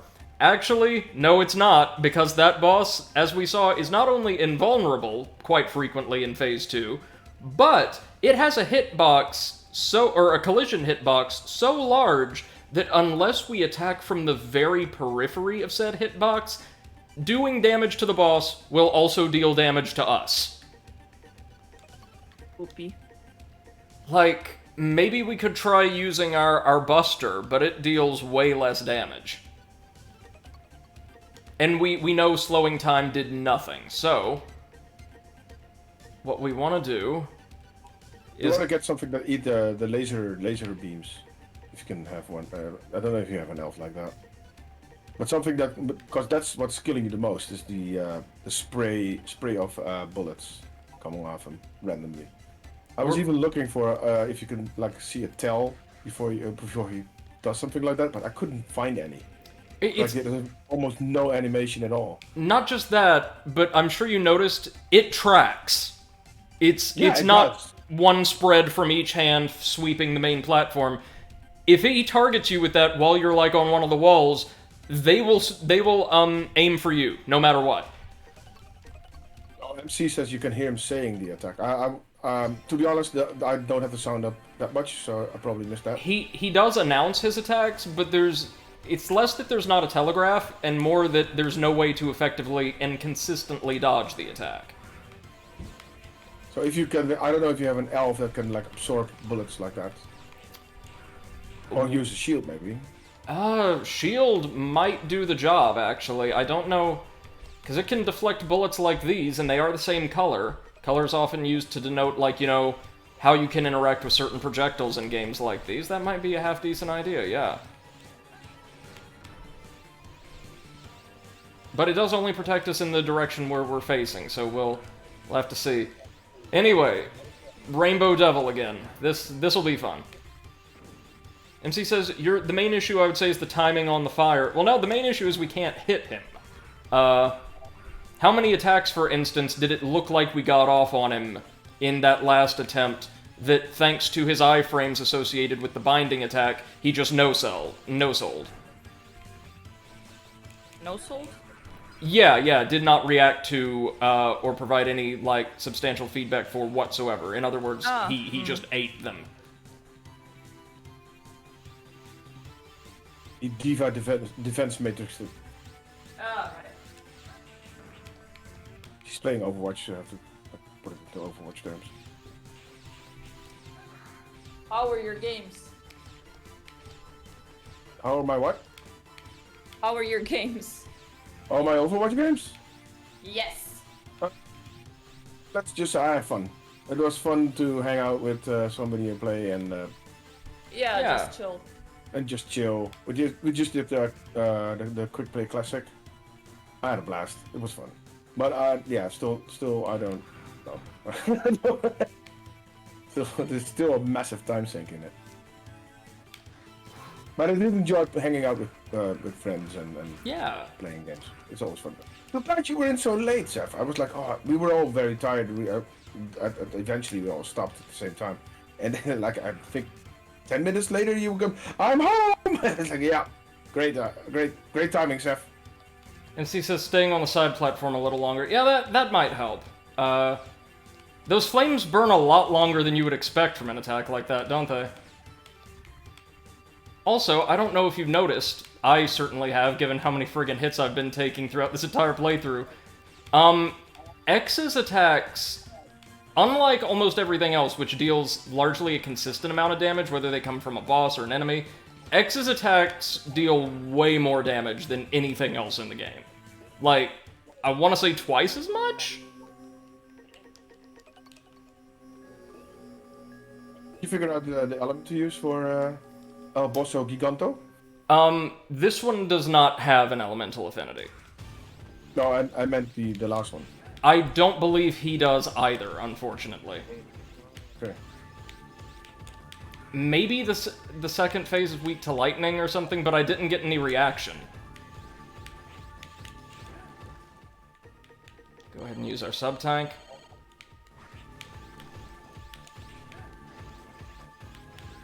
The reason I want you to play the Dark Souls 3 and caster form, though, is because it becomes a completely different game. Yeah, I've heard that. Oh, it can grapple us. Never seen that before. There we go. Elf, like it matters. Hey, he's excited for it, so you should too. Yeah, absolutely.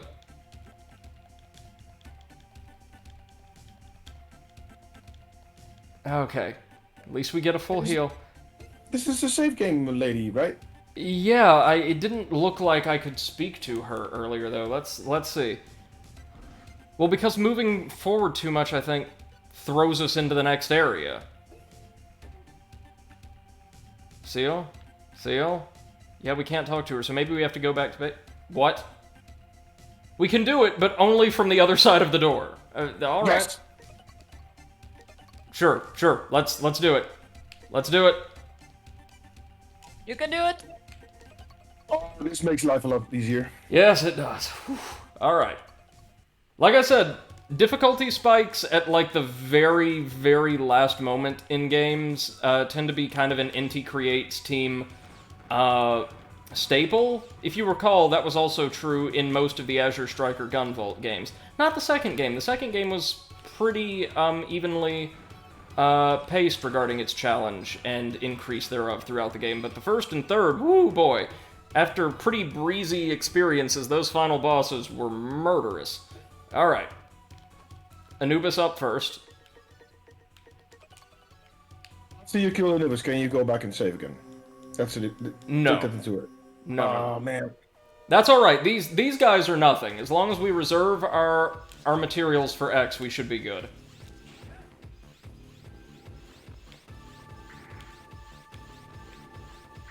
Are those Russian nukes?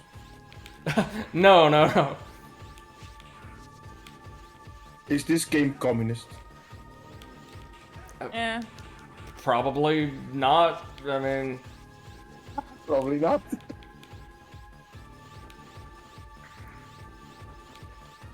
There we go.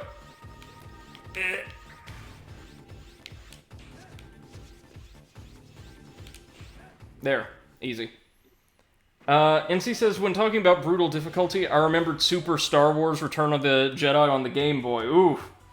I know I beat that game, but had almost no context on anything. Yeah, the Super Star Wars games in general were really good, but really hard. Yeah. Alright, back to Blizzak Stagroth, which is still my favorite boss name in this game. I think I played that game on Atari.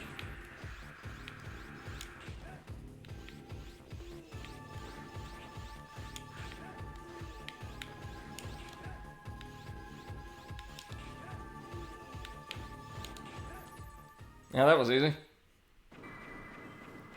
MC says one confusing and hard game. Yep. Yep.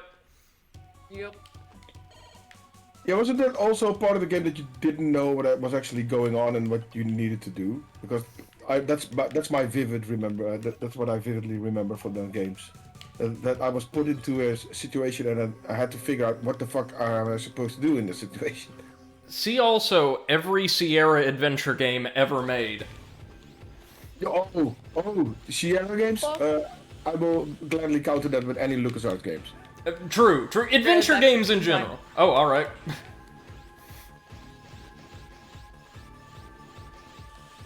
Was stuck on Sam & Max Hit the Road so long and I couldn't figure out what the hell was going on, and I forgot that I had to pick up a lens that I had to put into a pair of binoculars, which I had to put on the power so that the whole tower would turn, so I could find the hills that like a rock that I was looking for.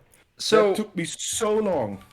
I really feel like there's two layers of strategy for puzzle solving in old school adventure games, right? You've got the first, which is what frustrates so many people, right? Can you deduce exactly what the developers were thinking, what the intended crazy solution is to this puzzle? Oftentimes kind of nonsensical, right?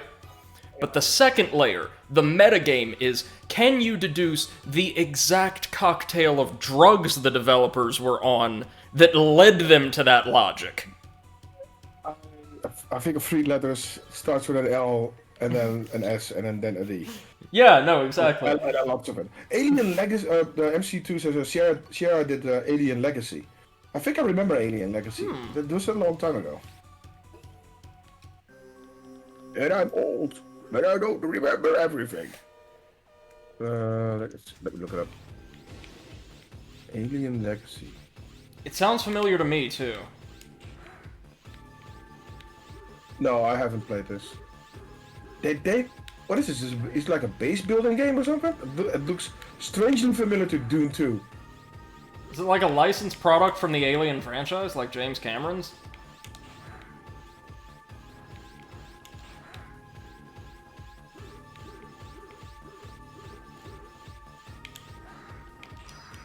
There we go.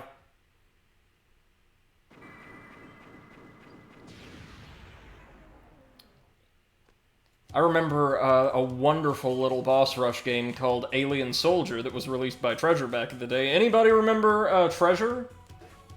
Treasure? No. The What is that? The development studio? Yeah, no, development studio behind such gems as Sin and Punishment, Alien Soldier, Gunstar Heroes. They specialized in really high-octane action games with non-stop rushes of through rosters of really unique, mechanically and visually appealing bosses. Their work, especially on Gunstar Heroes, served as a major inspiration for Cuphead. So if you enjoy Cuphead, you'd probably really like most of their library.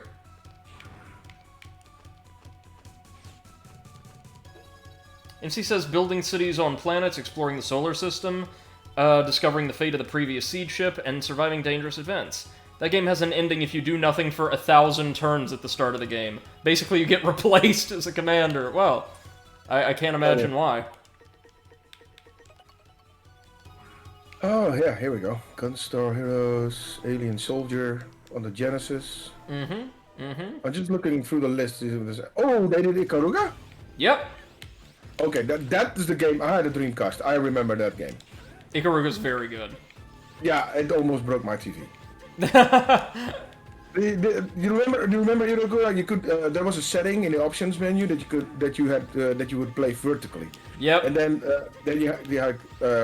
you turned your TV 90 degrees. So if you had I had a widescreen TV, so it was just basically widescreen. It was awesome, by the way. But my television started to like change colors all of a sudden, and it's like, okay, I think it's not built to be on its side for that long. No. But hey, Ikaruga was a short game. It was worth it. Oh, yeah, definitely, it was really good.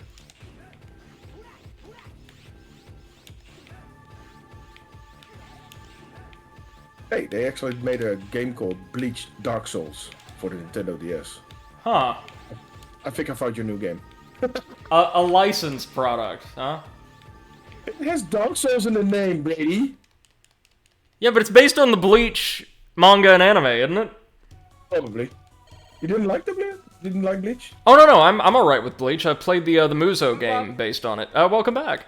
But it's just I'm thinking like a licensed game. Oof, they went the way of Rare. Beloved developer from the 90s just ends up doing like, C-tier work. Yeah. Yikes. Oh no. Right. I forgot we want triple Roderick for this one. Bleach Dark Souls received favorable reviews according to video game review aggregator Metacritic. In Japan, Famitsu gave it a score of 18, 17, 18, and 17 in a total 30 out of 40.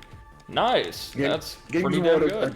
Best fighting game for the Nintendo DS in IGN's 2008 Video Game Awards. Oh, it's a fighting game. So I found your new game. Sure. Bleach Dark Souls. So it's like, oh god, again Dark Souls. Yes. Always. Oh god. Again, at least it's not immortal. Yeah. The worst Dark Souls. The worst piece of shit I've ever played on this channel. You have played some really bad games. I have. Yeah. I played Marvel's Avengers in like 2.5 sittings. Seth, do you remember my adventure with my Marvel Avengers? Right, I forgot. He can. I remember he the can tell us Iron after Man the fact. flight. You know what? The sad thing is, Iron Man is the most enjoyable character to play as. Nope. Who would you vote for? Hulk. I thought Hulk was pretty fun to play. When Exit was trying to fly Iron Man, I thought he was going to just like toss his entire console straight through the wall. Yeah, that thing was fucking unplayable. So, Hulk... And then I think it was Potato who said, well, maybe you should play with a controller. So why can't I play with a mouse and keyboard? Why do I have to play with a controller? I want to play like I want to play it. Right. Yeah. And that's like the fucking developer tells me how to play it. Exactly. so I returned the game. Got my money back. Very, very wise. Yeah. I still don't regret that decision. No, you have been vindicated. All of us have.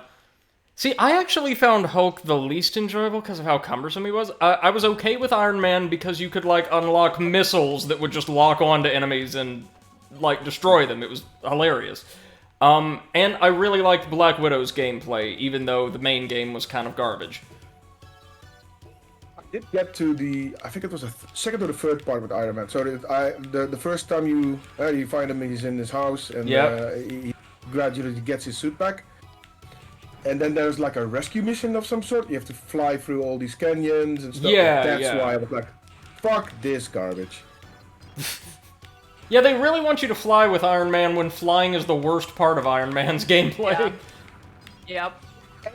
In any game where Iron Man was in, all the flying was bad. I remember I think it was a 360 game for Iron Man or Iron Man 2. The licensed game. Yeah, it was a licensed game, and it was atrocious. The controls were so bad. Yeah, I remember that too. Like, combat was satisfying. It felt pretty good. Yeah. But, like, hovering felt great. But, like, free flight, no.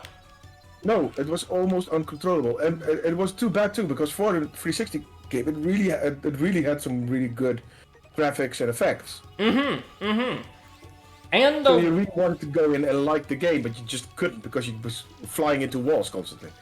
they also had a wonderful roster of villains culled from the Iron Man comics. Like, it was a real shame that the Iron Man license game wasn't just a little better, didn't have a little more polish. Yeah. The X-Men Origins Wolverine game was also pretty good. Yeah, that was actually pretty good. That was fun. It was a little bit easy and a little bit too much cutscenes, but for the rest of it, the action where it was really, really well done. One of the better Marvel games that I've played. Definitely. And in what other game can you say there's an entire stage dedicated to a boss battle against Will.i.am? That was the second one, right? What? Oh wait, no. You're defending him from the Blob. My bad. If only. If only. Good girl. And of course, Spider-Man for PS4 is still the best Marvel. Yes. Yeah. Easily. I would say behind that probably like Ultimate Alliance 2. Oh yeah, Ultimate Alliance. I forgot about that game, by the way. Yeah, Ultimate Alliance 2 was really good. Ultimate Alliance 3 was fine for a budget title, but they just didn't have the resources to make something really phenomenal. 3? Yeah. I haven't played 3. I don't have a Switch. It's not great. Like, there's a lot of characters present, just nowhere near as many or as many memorable boss battles as in the earlier titles, and everything is very heavily centered around, of course, MCU stuff now. I think there was a lot of farming to do in that game as well. I don't Story remember that. progression was... Yeah, I heard... I haven't played it, so I can't be sure, but I heard people saying, well, yeah, the game is so... It gets so difficult, it ramps up difficulty so bad is that you have to go back and farm shit just to get your stuff done. And I didn't know that. Okay. So if you want to like just progress with the story, you would halfway through the story, you would like, oh, I can't go here because I'm not strong enough, I don't have the characters enough, whatever. Right. I don't remember that, but granted, my memory of the game is very foggy.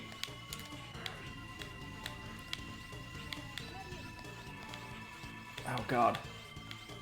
You're supposed to shoot that. Yeah.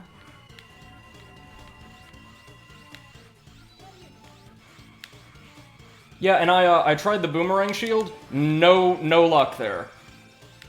You can't hold it upwards, you can only hold it sideways, okay? Yeah. Okay, never mind, then it's not gonna help. Then it's just dashing back and forth. Dashing through the snow. Getting shot by bullets. Yeah, really. Jesus Christ.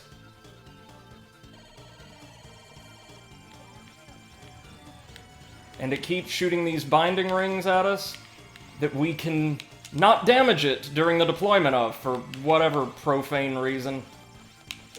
It doesn't damage you. It just makes you open up for an attack. But look, Yeah. it doesn't do any sort of damage. Oh! Ooh, don't get shot off.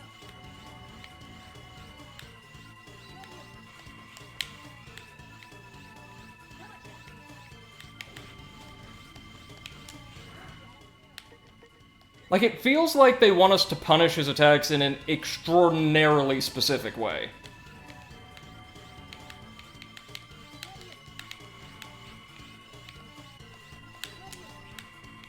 See what I mean? That sucks. Yeah, he started shooting as soon as you got in there. Well, no, that's his collision detection hitbox. You got there? Yeah! Yeah, we technically Yeah. were dealt damage just by being too close to him. Oh, so you have to really get that. Oh god. Oh, that sucks. God fucking damn it. And no other boss in the game works this way. None of them incorporate platforming. Not like this, anyway. There's a couple that had spikes in the arena, but... Oh, God. We all know how you feel about platforming. Platforming I don't mind, I genuinely don't. I don't like the fact that something is designed with a measure of what I would consider artificial difficulty. Like here, the boss's hitbox is collision detection hitbox is larger than we are. And it's invulnerable during the one period in the fight where it should be open for punishment. One of its attacks tracks and has no real telegraph. We just kind of dodged at random. It feels like it's meant to halt a player's progress at the very end to artificially increase the length of the game. Not so much like it's trying to challenge us regarding things we already should have learned, if that makes sense. As he says, since I talked about Alien Legacy earlier, I must mention the rarest space game out there, oh?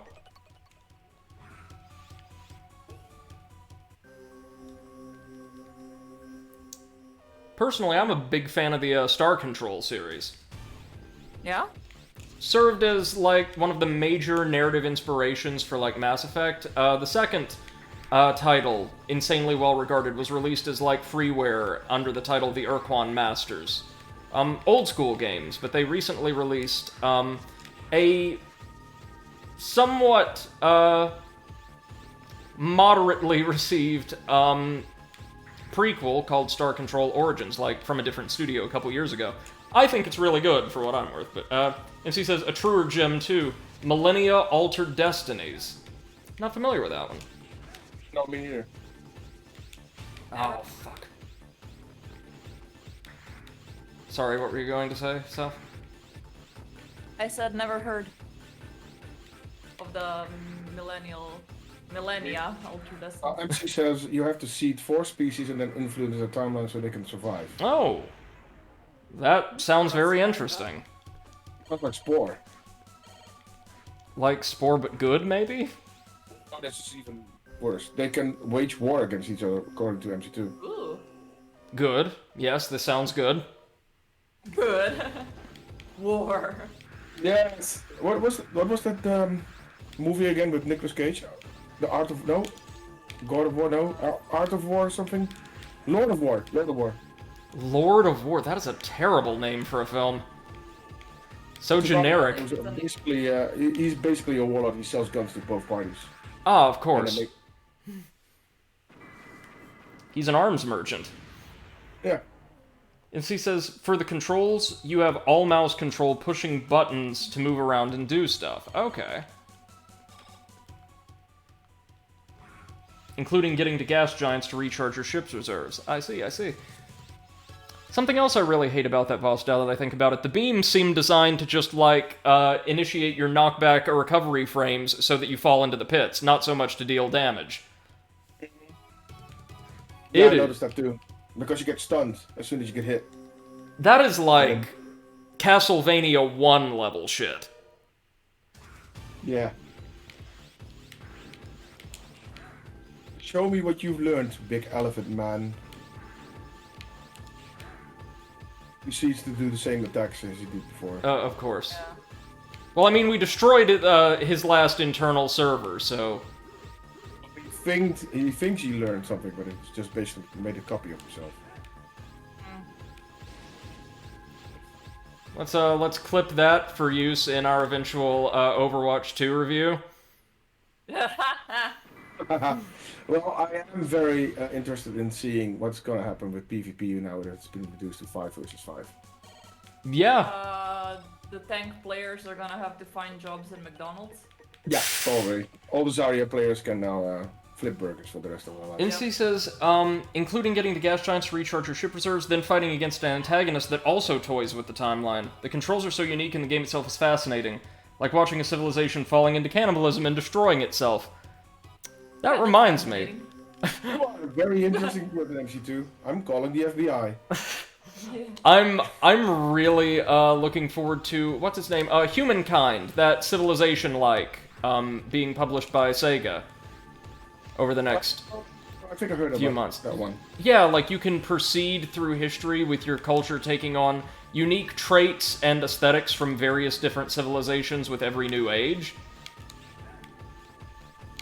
So of course I'm going to make a Viper-themed empire, we just have to. Yes. More Viper, that's what the stream needs. Better Viper than poop jokes. Why not both? Yeah. Why not both, Steph? Poop Viper. Viper the Plunger. That's basically Super Mario. True. Well, no, sorry, he claimed he was basically like Sonic recently, so... Oh, okay. Did you know? Well, his most recent single is titled Viper the Hedgehog. No real explanation, but there it is. Could be worse.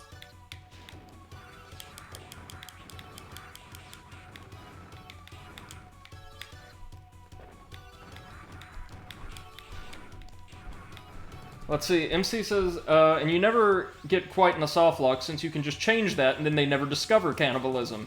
It's like managing babies that will ultimately find the atomic bomb and use it like Trump would. Oh god, no. Oh. Well, could be worse. Not easily.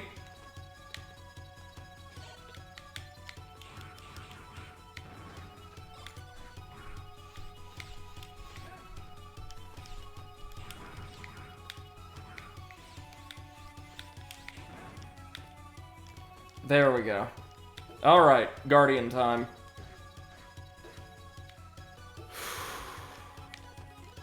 I do wish they would give us back elves or things like that we lose in boss fights between attempts, but that's not the Mega Man way. I know that much. Oh. Alright, Harpuia. Easy. MC says, anyway, that game is an experience to behold and can recommend a little bit of playing in it simply for its controls. Alright, I'll keep a lookout. Thank you. And feedback loop. Nice. Just get stuck in this one attack over and over again. Beautiful. Harpui is the leader of the Guardians, but also the one who goes down most easily if you have his weakness.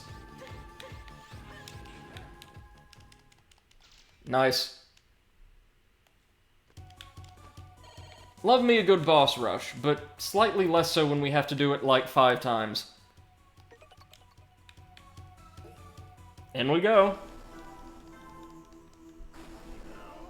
Can you imagine how difficult this would be without our quick charge attacks?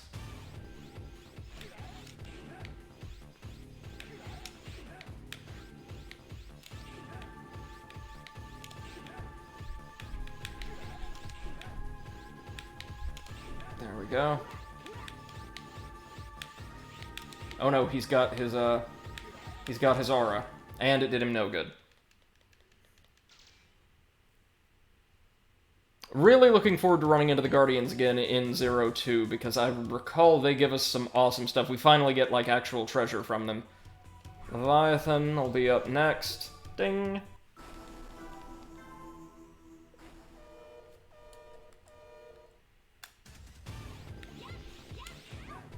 Did I hear the sound of a Koopa shell being struck in the background somewhere? Or no, probably not. That's very specific. That's what it sounded like, a Mario Brothers sound effect.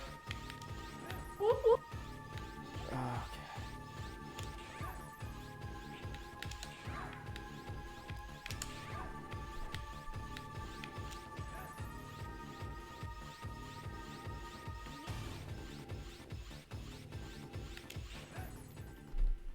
And she says, once upon a time, I did a space game search and played all the oddities. One of my best decisions ever. Oh yeah, a lot of good stuff out there waiting to be discovered, eh? Much like space itself. Nice. It's the cleanest segue I could come up with. Yeah. Seth, I am really looking forward to our Fallout 76 episode, though, because you cannot believe Me what my too. research discovered. So can we do it tomorrow? Should be able to, yeah. Like, before Potato stream? Yeah. Fair I warning. mean, for me, it doesn't matter. Just drop whatever time works for you. Alrighty. It's gonna be something of a long one, though, because my god, we have a lot to unpack. Oh yeah. So we're gonna have a Fallout 76 and a half and 76 and the other half. No, we're not following Lion King direct-to-DVD sequel naming conventions, thank god. No, instead, it's going to be the closest thing to a professional lecture I've ever designed. Nice.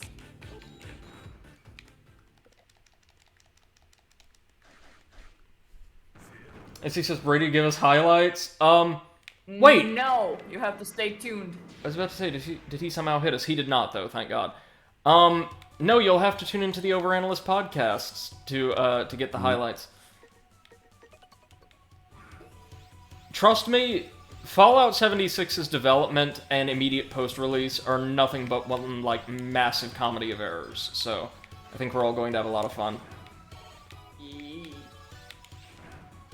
You also can't believe how many people were involved in the development of that stinking pile. You also can't... found an interesting game for Seth to play. Oh? Uh-oh. Yeah, you're gonna love this. Oh, you probably already played it. Which one? Hacknet. Oh yeah, I'm playing it right now. Oh. I literally installed it yesterday. Okay, I would love to see you stream that because it's Hollywood hacking, but Yeah. there are commands in there that is actually that's actually being used. So it has like crossovers with the real life, and I was like, oh, Seth would enjoy stuff like that. Yeah, I was playing it and I was quite disappointed that the commands that I wanted to use were not in the game and I had to just use what's in the game. And Yeah, that bit when it says you have to. That's the only thing I do remember. Is that there's a bit that you say, okay, you have finished the tutorial, now you have to kill this process. Yes, find the PID and kill the process. Yes, that's where I was like, wait a minute, why? I didn't even read what I had to do. I just typed in PS minus EF and I got the process number. But I made the error of going kill -9 and then the process number because -9 is kill and otherwise it's halt. Yeah. And the game did not accept that. MC says Hacknet is fun, but Uplink is better. Uplink, okay, MC2, I give it to you that Uplink is better, but it's also a lot harder. I've played both, but Uplink is better, yeah. If you want a real hard experience, play Uplink instead of Hacknet. It's basically the same game, but Uplink does it better, in my opinion. But it makes it a lot harder too. Yeah, that's right. And of course you are. I was about to say, when you mentioned how difficult the game was, I was about to say yes, and I'm certain that contributes to MC's love of it. True. He is absolutely right. The Uplink is the better game. Yes. Yeah, no, I've heard that everywhere. That's pretty unquestionable. On Link, I don't know if I've played that actually. Can't remember. It's been too long. I have Uplink somewhere. It's very well regarded stuff. Uplink. Let's see. Fire. Nice. We are not allowed to say anything bad about it because MC might find us and kill us. Yeah, you have to be careful about that. Okay, then I won't mention the fact that I didn't have Uplink on Steam, so I must have had a hacked version. Okay, I have to read this part. I was in no way persuaded by MC2M_XSF or any of the affiliated moderators to say that that game is actually good. Thank you. Yeah, noted. Let's see. We'll go ahead and pop an elf. Looks like we have to hit him about 9 times with fully charged attacks. Oh. Yeah, I'm gonna buy Optic. Fuck it. I need this game in my life.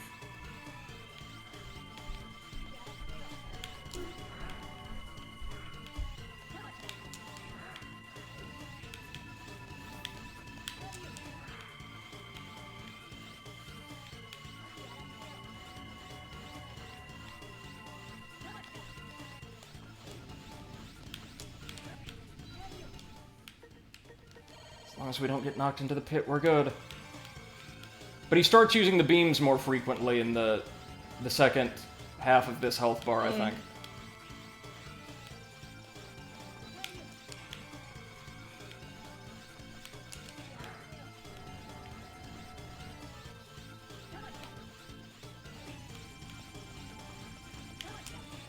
Got him! Woo. There we go. Woo. Yeah, there we are. Nice.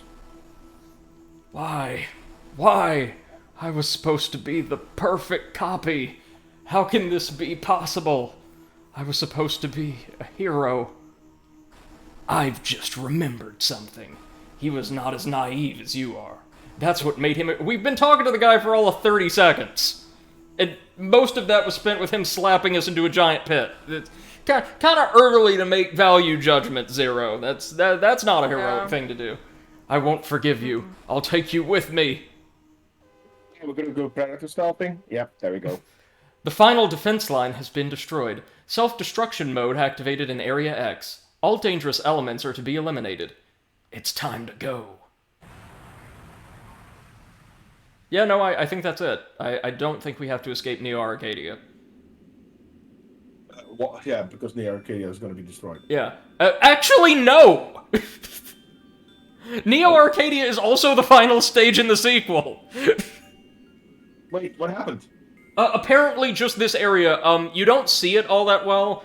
We fought X at the top of a massive tower in the heart of the city. So, like, the tower goes up, and everything else is more or less fine, I think. Since you disappeared, I've been fighting this war alone against an uncountable number of Mavericks for nearly 100 years. Battle after battle, so painful and so sad. But the hardest part was when I discovered that I no longer cared about fighting enemies. I'll leave this world to you. Oh, it's Priest X. Look, he even has a little digital halo. That's adorable. Please allow me to rest in peace for a while. I'm sorry, Zero. Oh, look, we ended up back in the damn desert. Oh, great, the desert. We haven't been there before. We're gonna have to claw our way back to the secret base and swim through P again to get home. So be it. But that's why we're the best partners.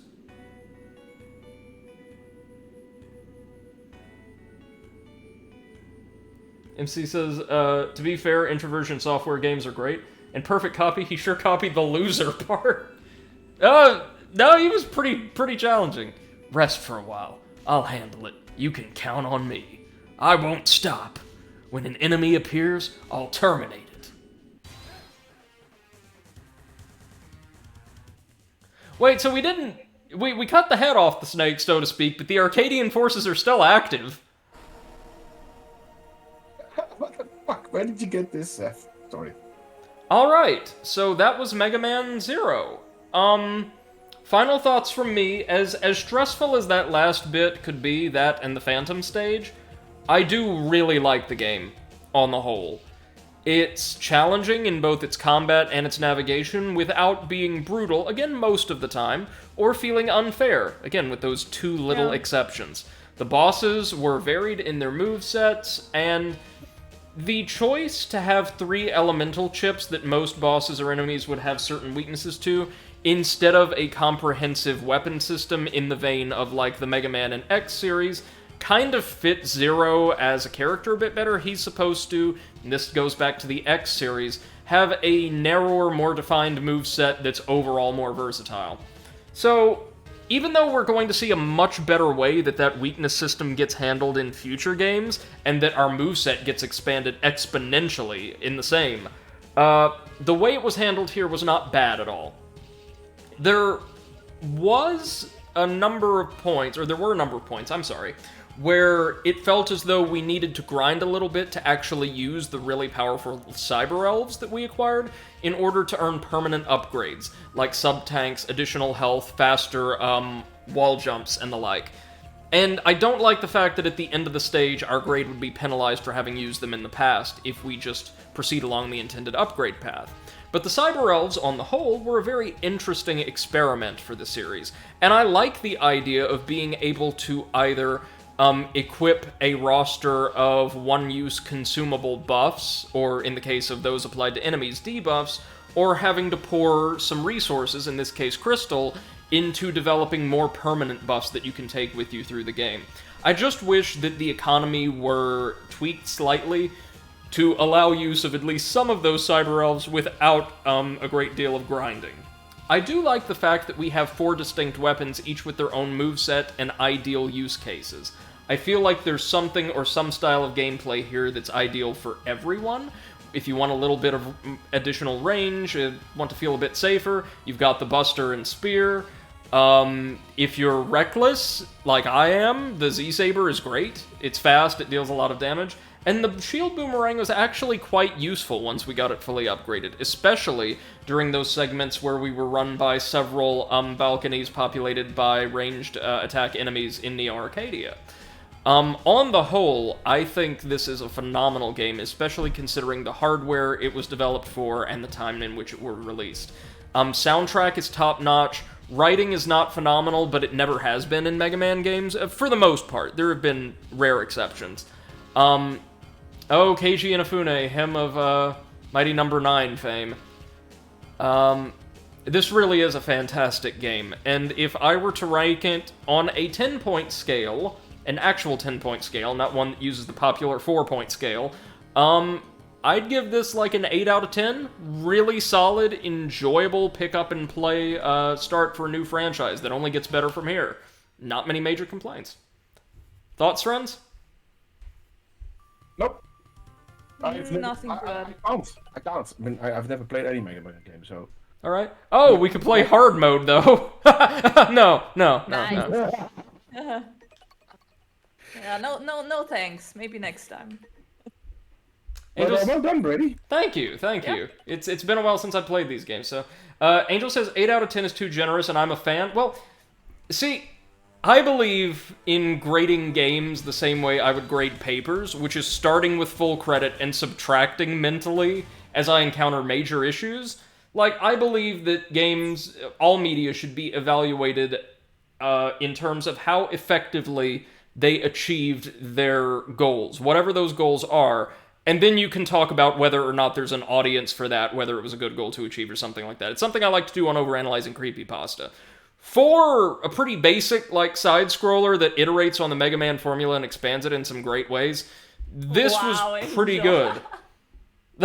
No worries, American no worries. Grading burn. Yes, everybody gets a medal, you know, even if you're the last person arriving, because you're the first from behind. So, funny thing, you probably wouldn't be able to tell, but amongst those in my, like, graduate school cohort who were assigned teaching duties, I was actually far and away the harshest grader. I was also probably the gentlest teacher, so students were okay with it, thankfully. Alright, let's head on back to the menu, and guys, maybe get 30 minutes of the second game in? Okay, it's your stream, man. Yeah, let's, hold on, really quickly. I am gonna need some dinner, so let me order something. To me, we would be playing Battle Chess. Ooh! Remember Battle Chess? I've seen it played, I've never played it myself. It's like a game from the mid-90s or something, I don't know. It's old as fuck. I've seen people streaming that. There's probably know somebody why. streaming. I saw that, I think this year a new Blood Bowl is being released. You know, the Warhammer, like, battle Like, Hey, I know what it is. it's so don't weird. It's essentially a tactical RPG with ridiculous football like aesthetics thrown over the top. I love it. Need something about a new Space Hulk. Mm. If we're not talking Warhammer. I'm really excited for a Total War Warhammer 3. I promise I will actually play a campaign of Total War Warhammer at some point. I might stream it with you guys to keep me accountable, like, Brady, you've got to play this grand campaign. No, you can't stop 3 turns in. No. Yes, I know one game takes 5.5 hours, but... Oh, one game takes days. Yeah. We could do a little bit more easy, like, and play Civilization 5 or something. Yeah. I will go with my famous, like, expand one city until it covers half a continent strategy that works about a third of the time. I do the same thing. I don't know why. Because Just you send priests everywhere and convert everybody to my religion. Oh, I did too. Like, at the It's end of so my much last fun. game, I want to say roughly 9/10 of cities in the world were adherents of the Church of Viper. Of course. You don't need priests for that. They will convert themselves to it.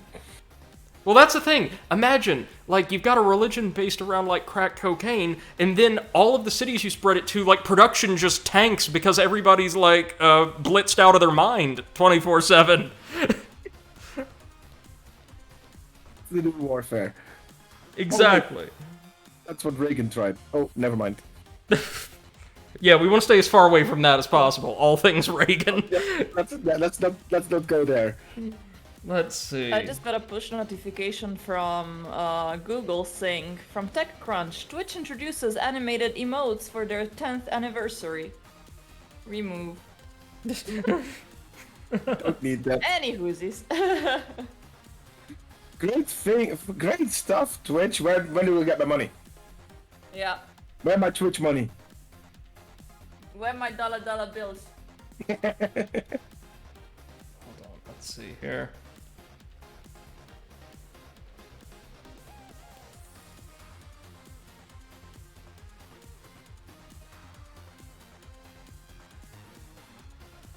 Sorry guys, give me just 1 minute and we'll be good to go.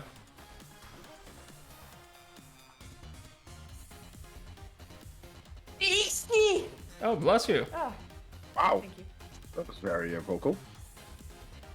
I know, right? It hurt my throat.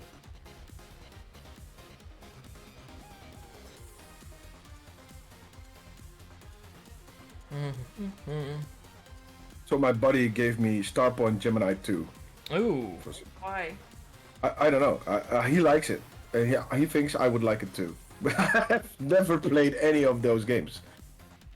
Sounds like a really drawn out RTS game. I don't know. I believe so, yes.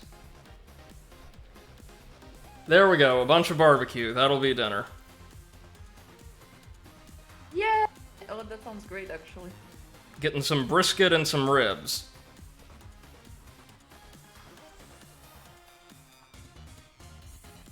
Alright. Megaman 02. Well, hold on, let me get a drink and then we'll be off.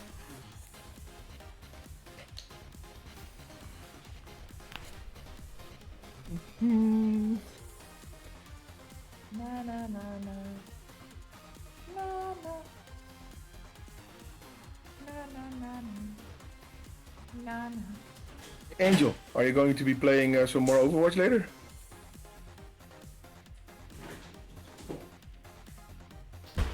What was that? Sorry, just got back from the fridge. It was. I said to Angel, are you going to play some Overwatch later? Alright, Mega Man 02. This is a different beast in terms of progression, I recall. Okay, first things first. Aspect ratio. Like so. There we go. And wallpaper, which do we want?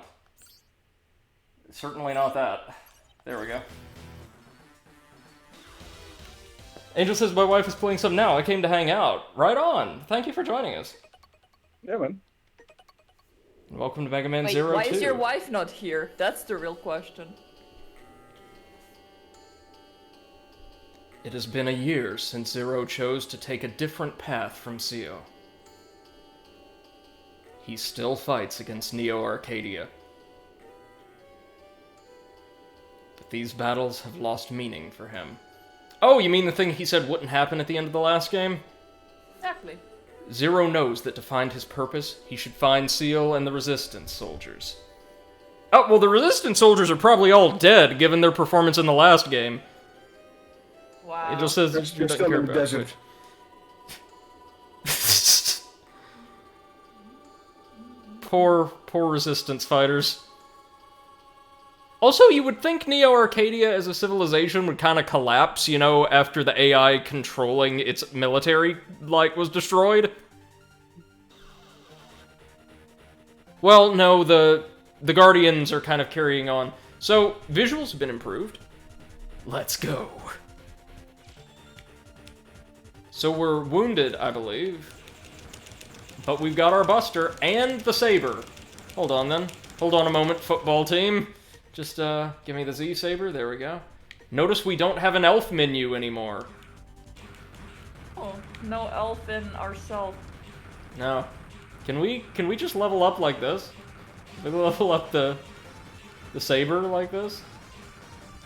This isn't fun anymore, he says. I love it. They have special dialogue if you just stand here slugging at him for long enough. Sorry, friends. I'm just gonna see if we can get any upgrades this way. Oh, this looks like farming ground to me.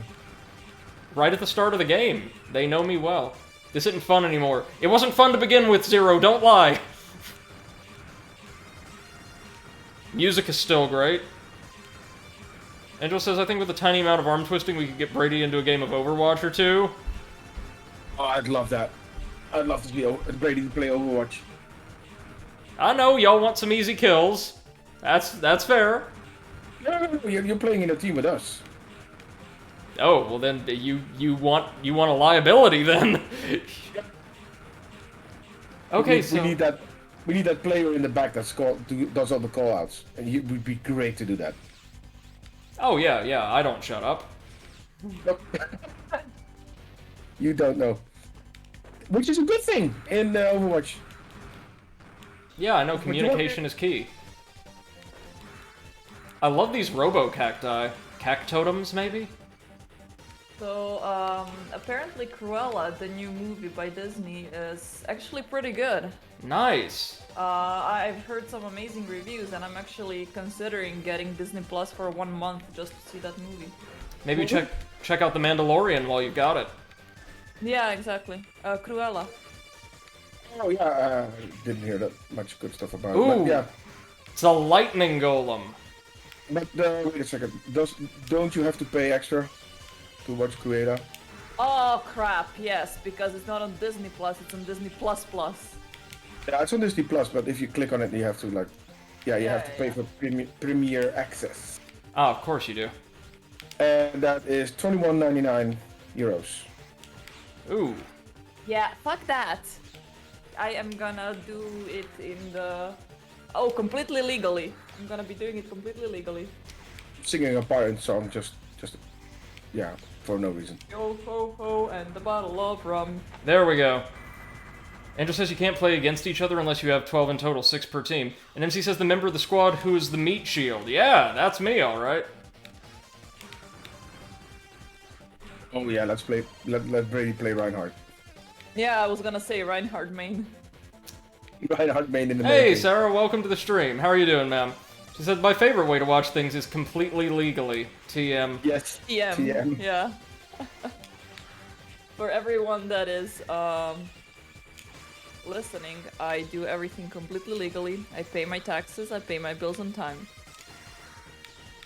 Oh, shit, yeah. I have never pirated a single freaking thing in my entire life. I never even heard of pirating. So, these golems are a bit tougher than usual because of their hitbox. Like the one we fought earlier at the very beginning of the first game, you can only damage them by striking their heads. However, the pronged electricity weapons they have kind of give them a very generous collision detection hitbox, and ditto for these. There we are. Sarah says, I'm doing well, how goes the Megaman? I asked that and then you exploded. It's, trust me, it's not you. We've been struggling for a little while. Ooh, those are launchers. Okay. If he says if it's not legal, you just change the laws. See, as someone who both comes from a family in the entertainment industry and is also a massive fan of classic Nintendo games, I have a very conflicting opinions on this.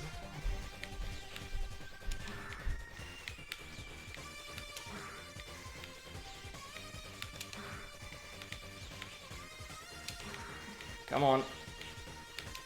That's it.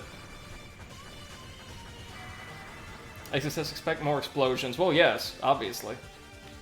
You know what channel you're watching. Ready to overexplode. Yeah, that's what I wanted to say. The over-incendiary. Sorry, Seth. Overexplodist. Overexplodist. Awesome. You're here to see games explained competently, not played competently. You mean exploded competently? Well, no, if I wanted that, if I wanted the games to explode, I would start playing Cyberpunk again. Oh, yes. Competently. So that wasn't clean, but we got it.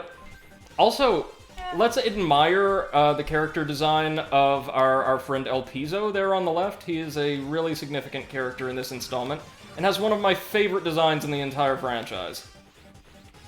Woo! So, How you doing? Hey, Hey, Spanners, Spanners. welcome to the stream. How you doing? Yeah, we're playing through some of my favorite games from childhood, and learning that I've not gotten any better at them since I was like 8. Wow.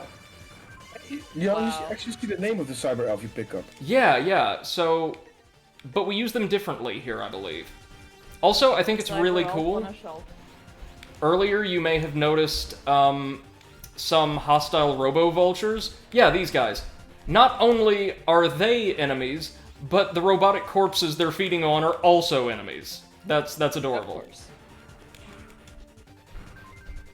Oh, we're getting elves left, right, and center. Item meter. Gee, I wonder what that one does. I refuse to use the Z-Buster in any appreciable extent because I'm hashtag good at this. Is there something down there? Yes, there is. Extra life. Huh, clearly won't need this, but I mean, just for the sake of completion. Yeah, of course. There we go. Spanner says, I'm alright, had to turn off the video to even load the stream. Twitch still ain't fixed that issue. My monitor still hasn't come, so I'm having a blast waiting on it. Ooh. Angel says, I've had Cyberpunk installed since launch day, but I haven't had the impetus to actually get it going. Reviews being summarized as meh don't help. Yeah, because even without the tech issues, a lot of the game's writing, world building, and characterization is still, unfortunately, not quite up to par with, say, Witcher 3. Yeah. Sarah said, Even if it was bugless, it would still not, story-wise, it would still not be good enough. No. In characterization, like, a lot of the characters are honestly quite badly written, I'm sorry to say. Not all of them. No. But enough to where it's noticeable, like, oh wow, this is not the kind of characterization I came to expect from, like, the Witcher 3 team, you know? What do you reckon is the character was best written in that game? The nomads in general were written far better than anything or anyone else. Yeah, that was my take as well. Ooh, It's the... Oh, you got help. not quite. The nomads were the only ones that I actually felt for, like, oh, I wanna accomplish something to help them out. Yeah. And I didn't have that with any other faction. When the cop, what is the cop guy called again? The one you can romance if you're a woman. Oh, no idea. I already forgot. Yeah, he was so far. I was so over the top saying nope, not gonna do that. Nope, not going to your advances because you're boring. I don't want to hang out with you. Oh, maybe we could go out to dinner. No, let's just be friends. Sarah says, a phoenix, I think, something about a bird. And she also says there may have been a couple major updates since launch. Maybe neat. Maybe, yeah, like, if you were really concerned with performance, that has been improved. Level D, codename Sluggish Edge. I don't think it was Sarah. Sarah, I don't think it was Phoenix. If that cop was a bird's name, it'd probably be Pigeon, because he was so fucking boring. Angel says, Cyberpunk 2077, all the cool kids are playing Record of Lodos War, Deedlit, and Wonder Labyrinth. It's a very good Metroidvania, by the way, that game. We were checking it out last night. It's incredible. Somehow. I'd like to know how much crack cocaine they had used to come up with the name of that game. Not enough. I did it, but it cost me everything. What? Hey, this reminds me of Avengers my Endgame. God. What did it cost Really? you? Everything. So that's where they got it from. That's where they got That's it from. that's what it feels like to buy a pre-made gaming PC. Phoenix cop. Flame adjourned.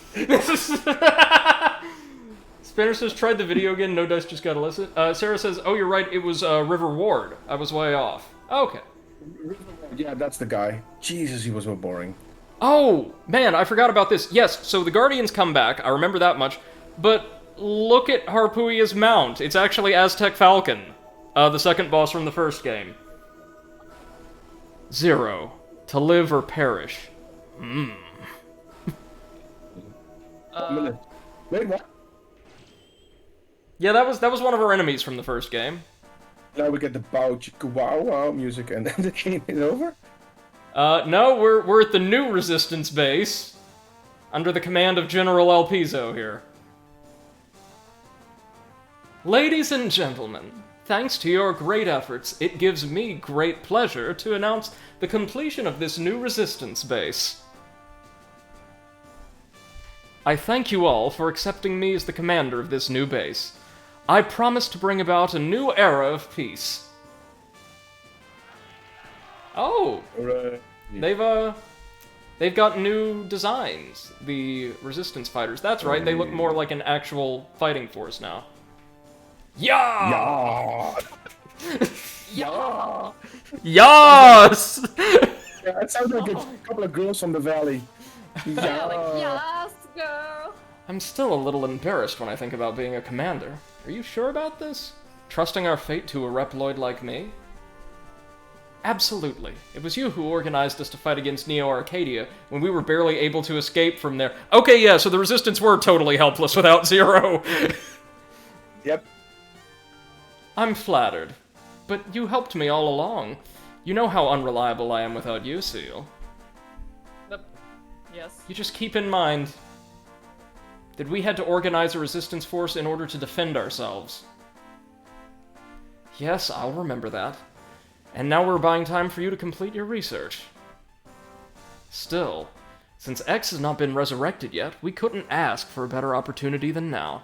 Please, allow me to carry out my operation.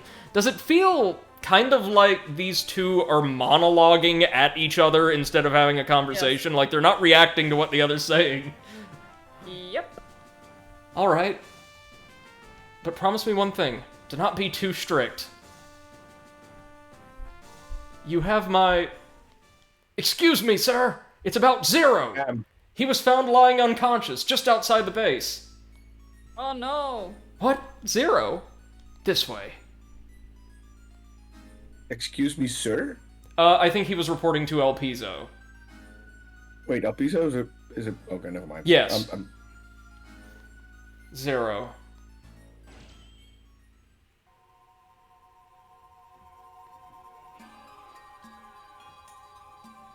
MC says, oh god, what a Zero. Uh-huh. Yeah, they hooked him up to the massive 3D printer and it looks like he's gonna be okay. Zero. The engineer is back on staff. I like that. There is quite a bit of continuity here. I'm glad you're alive, Zero. Zero, you're functional again. You were in rough shape. I'm amazed you're still alive. Welcome back. Again, writing it in great.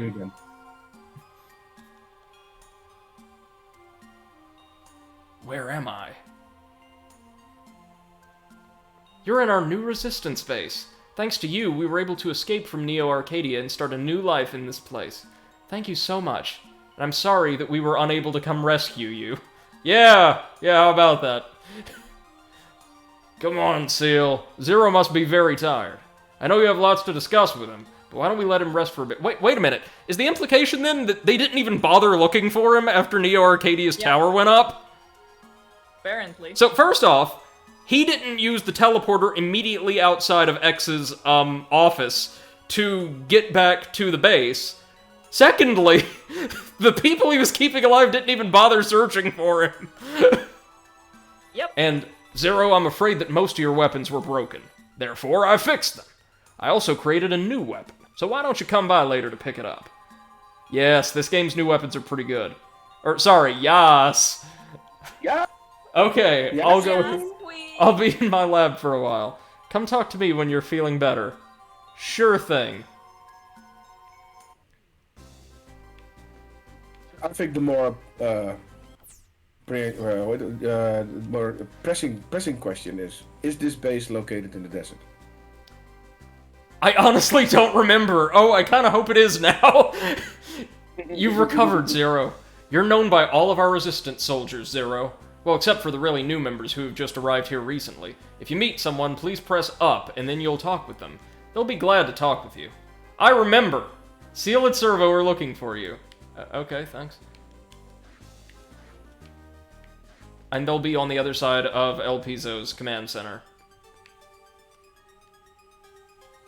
My name is El Piso.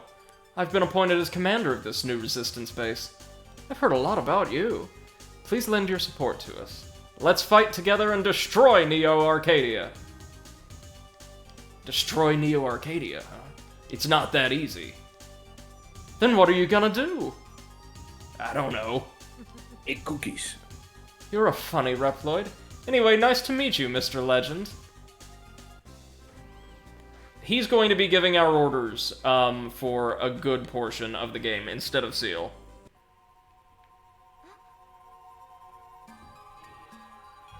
Dig the visor. Zero, are you okay? Uh-huh. That's good. I was so worried about you. We've been trying so hard to find you. I'm glad you found us. I found you? I came here before I lost consciousness? No, clearly the Guardian delivered him. Do you remember what I'm working on? I'm conducting research that'll help develop a subsequent energy for energy crystals. It's a great invention that can drastically change the world. Change the world? Zero's a great conversationalist, isn't he? Yeah. Neo Arcadia began its, oh, I guess this is a proper noun, iron-fisted policy, because of the energy shortage. In order to protect the human society, Reploids were discriminated against, labeled inferior citizens, and were sent to concentration camps for retirement. What? One more game's political, Brady. Oh, Like- game, you're going places. In the first game, they were just literally thrown in a trash compactor, like Star Wars Episode 4, but... There's an entire holocaust of robos going on. Oh, no. History shows that an energy shortage in an era usually triggers a large-scale conflict. Once a substitute energy has been developed, the destructive conflict ends. Okay. When I told this story to the Commander El Piso, he laughed at it. He does say he'll wait until I succeed in developing a subsequent energy. But in truth, El Piso believes defeating Neo Arcadia is the only way to regain peace. Yeah, that was the cause of the Cold War, don't you remember? Like, people started moving away from, like, wood-burning stoves, they got really cold, and then, like, the whole world was at war. Yeah. Also, why does El Piso kind of sound like he's Pablo Escobar's descendant or something? El Piso. Angel. Angel says no one would ever fight over energy, right? No. No, Nah. I have to finish Anyways, this. guys, I am gonna head to bed now. Good night. Alright, good night, Seth. Thank you for joining us. So she's going to create a new source of energy that will hopefully, like, chill tensions between Neo Arcadia and the wider world. My research is almost done. I still need a little more information, though. Anyway, I'm going to manage your data for you. If you need me, come and talk to me anytime, okay? Yes, we will happily save data now. Is he working on nuclear power? Because that sounds like it.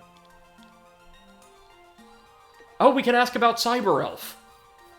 Just the one. Just in case you forgot, the Cyber Elf is a type of program which was created to support us.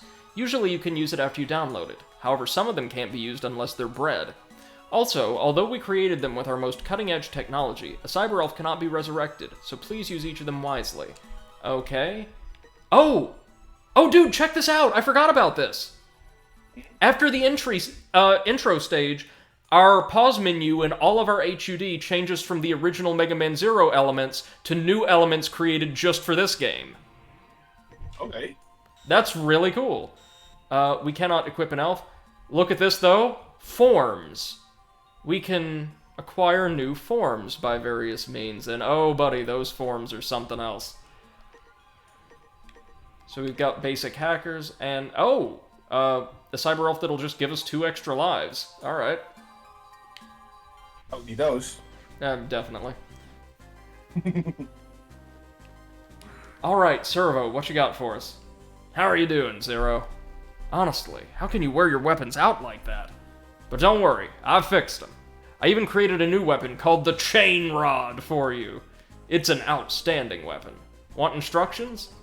With the Chain Rod, you can hook and then hang onto the ceiling, or draw in an item. You can stab an enemy by holding the attack button, as well as hitting the enemy normally.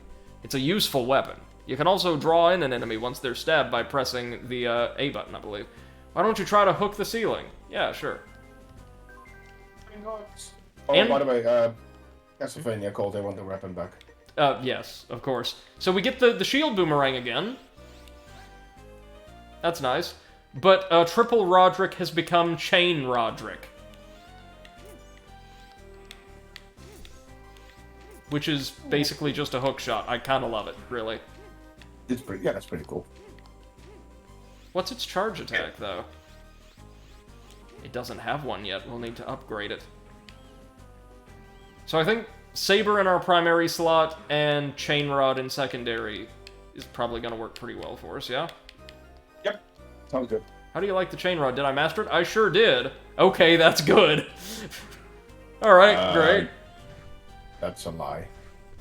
Yeah, definitely. We are going to die due to, like, inopportune firing of the Chain Rod so many times. So, that's the operation. Righteous Strike. We're going to take advantage of the absence of X and thrust our forces upon Neo Arcadia. Victory is in your hands. For a better tomorrow for all Reploids.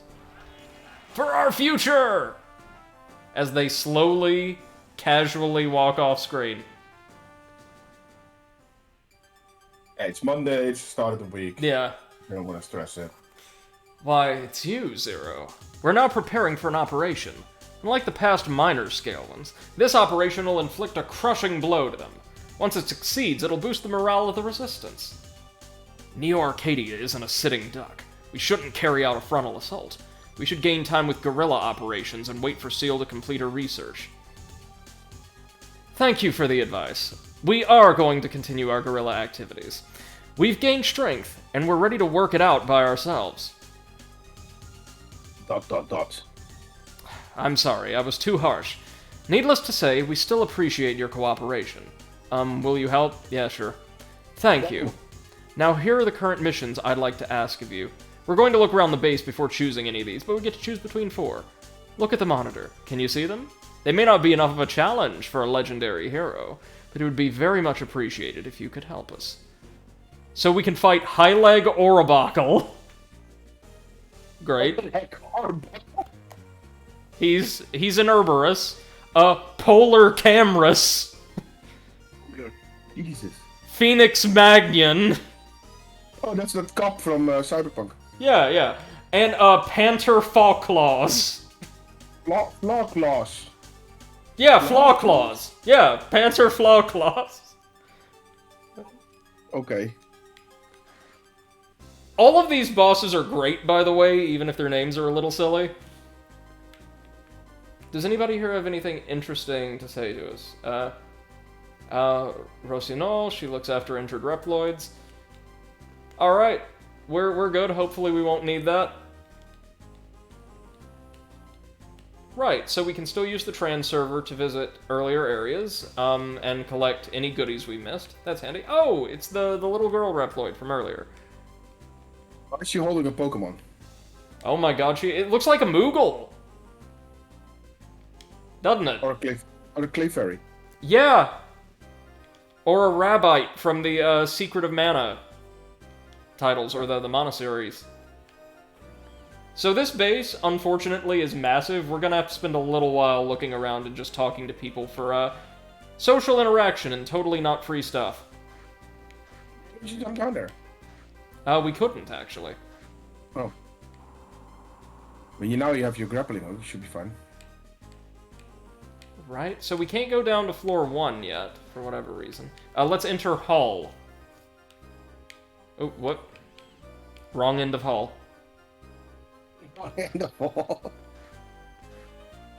Well, nothing in Hall.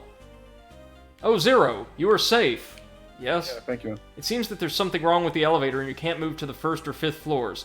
Plus, you cannot go higher than the 5th floor. But I think that it'll be working soon. I'm glad to see that in the far future, elevators still never seem to be working properly. That elevators are still meant to use as a gate for progress. Mm-hmm. Nothing here. 2B. No near automata stuff. No. Or not to be.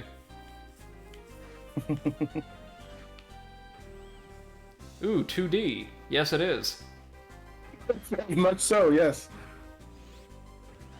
Nothing of worth there, however. Pity. What about on floor 3?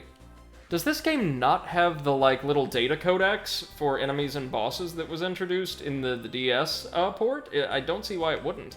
Or no, I don't think it was introduced in the DS port. I think it's just a part of the game. There will be these, little collectibles we can pick up all around the base and most stages that will give us info on and a model viewer for enemies and characters, or at least they're supposed to be. So this 2A, 2B, 3A, 3B, all that stuff. It looks like it does NPCs that you can collect in game and they end up there. Yeah. Something like that. Yes, indeed. Or later in the game they'll just appear there. Okay, so he has nothing to say to us right now. Who's in room? Nobody's in room. Okay, that's all we can explore so far, so I guess we just have to take on a mission. Oh,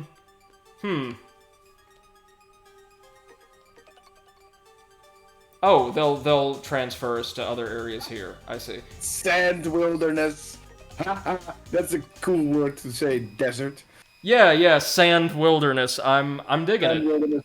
Mm-hmm. Let's go upgrade our saber a little so that we can actually get combos before we fight. I mean, I guess I might have to start with High Leg or a Buckle. Either we want to start with him or Polar Cameras. I remember Polar Cameras being pretty easy and giving us something really good. I think, anyway. Why is he not breaking? Oh, there you go. Yeah, damage detection on these suckers is a little difficult. Oh, unless you attack the very crown. Alright.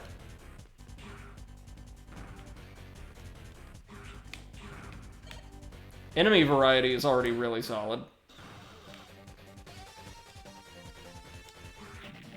Oh god! Him again.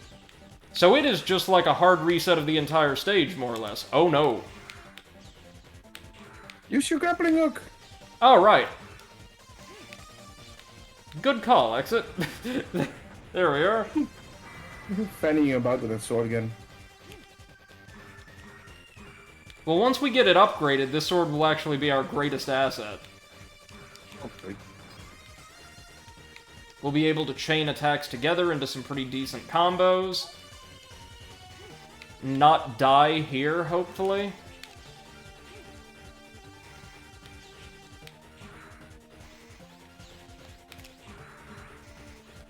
That's alright, we can take it. You can't defeat me, Guardians of Sand Wilderness. Sand wilderness. No, Sand. No, we're not. Definitely, Zero. We're not definitely in the desert anymore. No, we're in the sand. as he threatens to walk out if they brought him back to this goddamn desert one more time. I will gladly help you guys out, but I don't want to go to the desert. No, that's fine, Zero. We're not in the desert anymore. We're in the sand wilderness. The Resistance are just the worst. Bunch of liars. Again, it was the Neo-Arcadians who saved us this time. You skill up for Saber. Yeah, nice. So we can now perform a double slash. Yeah, that's something. Elf. Cyber Elf Berwyn. Cousin of Irwin. Yes, of course. Irwin B. Irwin B. The second model. Oh, there's some energy crystals, my favorite resource. So I guess the buzzards don't respawn. Pity. We really need at least our charge slash, otherwise we're gonna be having a slightly harder time than usual. Do we even fight the boss again? No, okay. Okay, it's just... Gotcha. Transfer in progress.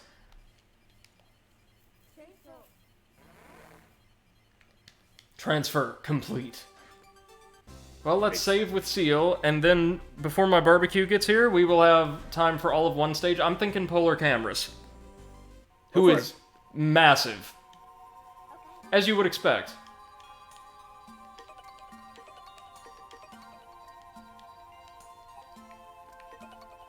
Boot complete. Do you want to know? I do want to know. Oh, no. No. I don't want to know more backstory we've already covered in the first game. No, it was barely legible then. Alright, let's see what we got, y'all. Polar Cameras time.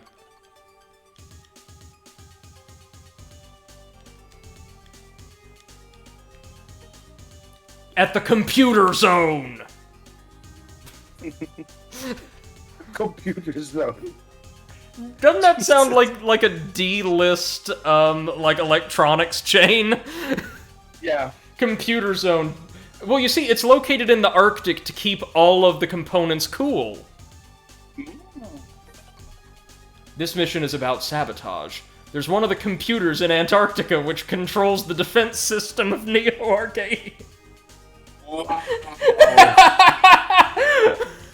Once you destroy the Guardian boss and the computer room, the defense of the enemy stronghold will be weakened enough to carry out Operation Righteous Strike. Will you do this? Hell yeah! That's the same place that I would build my security computer, on a completely different continent. No, that's awesome stuff. Not just that, just one computer! No. She said one of the computers, so there's probably going to be more, like two. He did say, he did say one of the computers. There are 4 cooling systems for the computer room of the facility. Once you destroy all of the systems, the abilities of the computer room will be weakened. What? We're in Antarctica! What's a cooling system gonna do? Oh, I love this game so much already. Cooling system on Antarctica, great stuff. Ah, flying fish, good, good. Oh, look at those ice physics. Yeah. Look. Oh, that's nice. Good. Hey, for a GBA game. Yeah, very good, actually. Very, very good. Ooh, elf. The best reward. Ishilar. Alright. Come on now. Come on. Alright. Oh, these little turrets. I remember these guys. They're adorable. Now, was there anything down here, like, say, a cooling system in the water? Sounds silly, but you do not know this game. I do not remember the writing being this hilarious, either. Cyber Elf Sticky! Yeah! If that gives you the power to walk up on walls, then it's a great game. Yeah, absolutely. Soundtrack, again, I know I've been pointing it out almost every stage, but god, this game soundtrack is amazing. This franchise's soundtrack is amazing.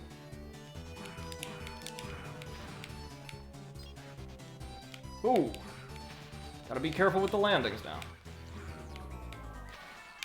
No! Oh! Nasty. I mean, I'm sure there's something really good waiting for us on the other side. That isn't death. That's what I would put my spikes as well, at the bottom of the lake. Well, of course. I mean, obviously. That's the I thing, love like, the game. trajectory, building up momentum on ice is quite difficult. So what we're going to do is actually just go down and try to walk across, then look back across from the other side and see if there's anything worthwhile on that last ice flow. I think you can make that jump. I don't think... Oh, you can. Oh, yeah. Your jumps are buoyed a little bit by the water. Water physics. Nice. Oh, it's an extra life. Well, hell with that. Unless we can just get it from over here. Nah. Not. Yeah, we don't need no extra lives. Especially when the cost would be a life we already have.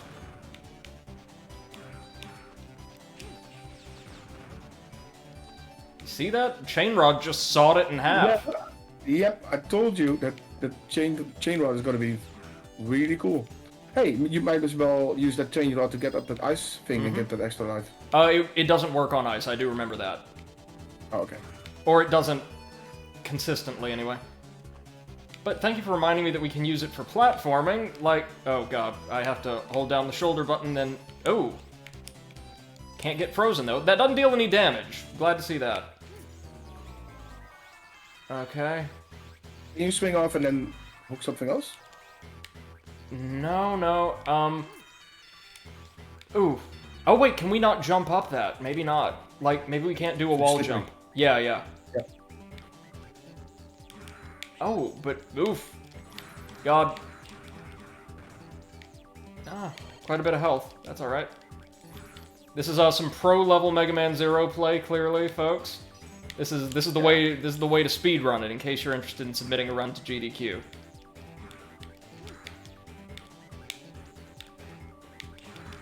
We've got red after images now. Ooh, easy. See if we can't find... Oh, that's right. They also act as, like, giant snowplows. Let's keep our eyes peeled for those cooling units, though. In Antarctica, we still can't get over that. I mean, there's coming ice out of those pipes constantly, so the cooling system is already broken. Right. We can now perform a triple slash. Excellent. Next upgrade should be our charge slashes. Fubufa. Alright. There's one of the cooling units. So, 3 more? Yep. There were 4 in total, right? Yes, sir. And then we're allowed passage to polar cameras. Which, again, is a great name and also probably the least silly of the bosses. Yeah, I wouldn't hold my breath. Oh, into the P. Or is this some kind of, like, cooling fluid? Cooling bee? Yeah, there was another, cooling unit. Alright. Now you need to use your grappling. Oh, yeah, that's right. We gotta keep remembering we can do that.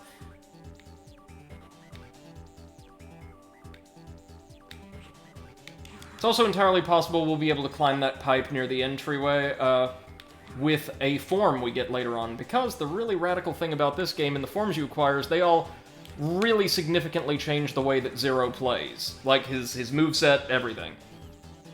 Okay, so mini-boss time. Oh, good. Oh, hi, Golem. Now there are elemental golems, yes, and they're, pretty nasty, truth be told. Much tougher than the golems from the base game. Or Not first destroy game. the icicles. Yeah. Oh, fuck. Yeah, that's, That's on you.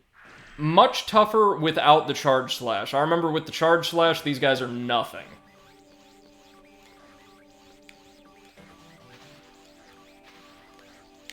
Because, you know, like them, maybe 3 really good hits, 4 maybe, and they're down.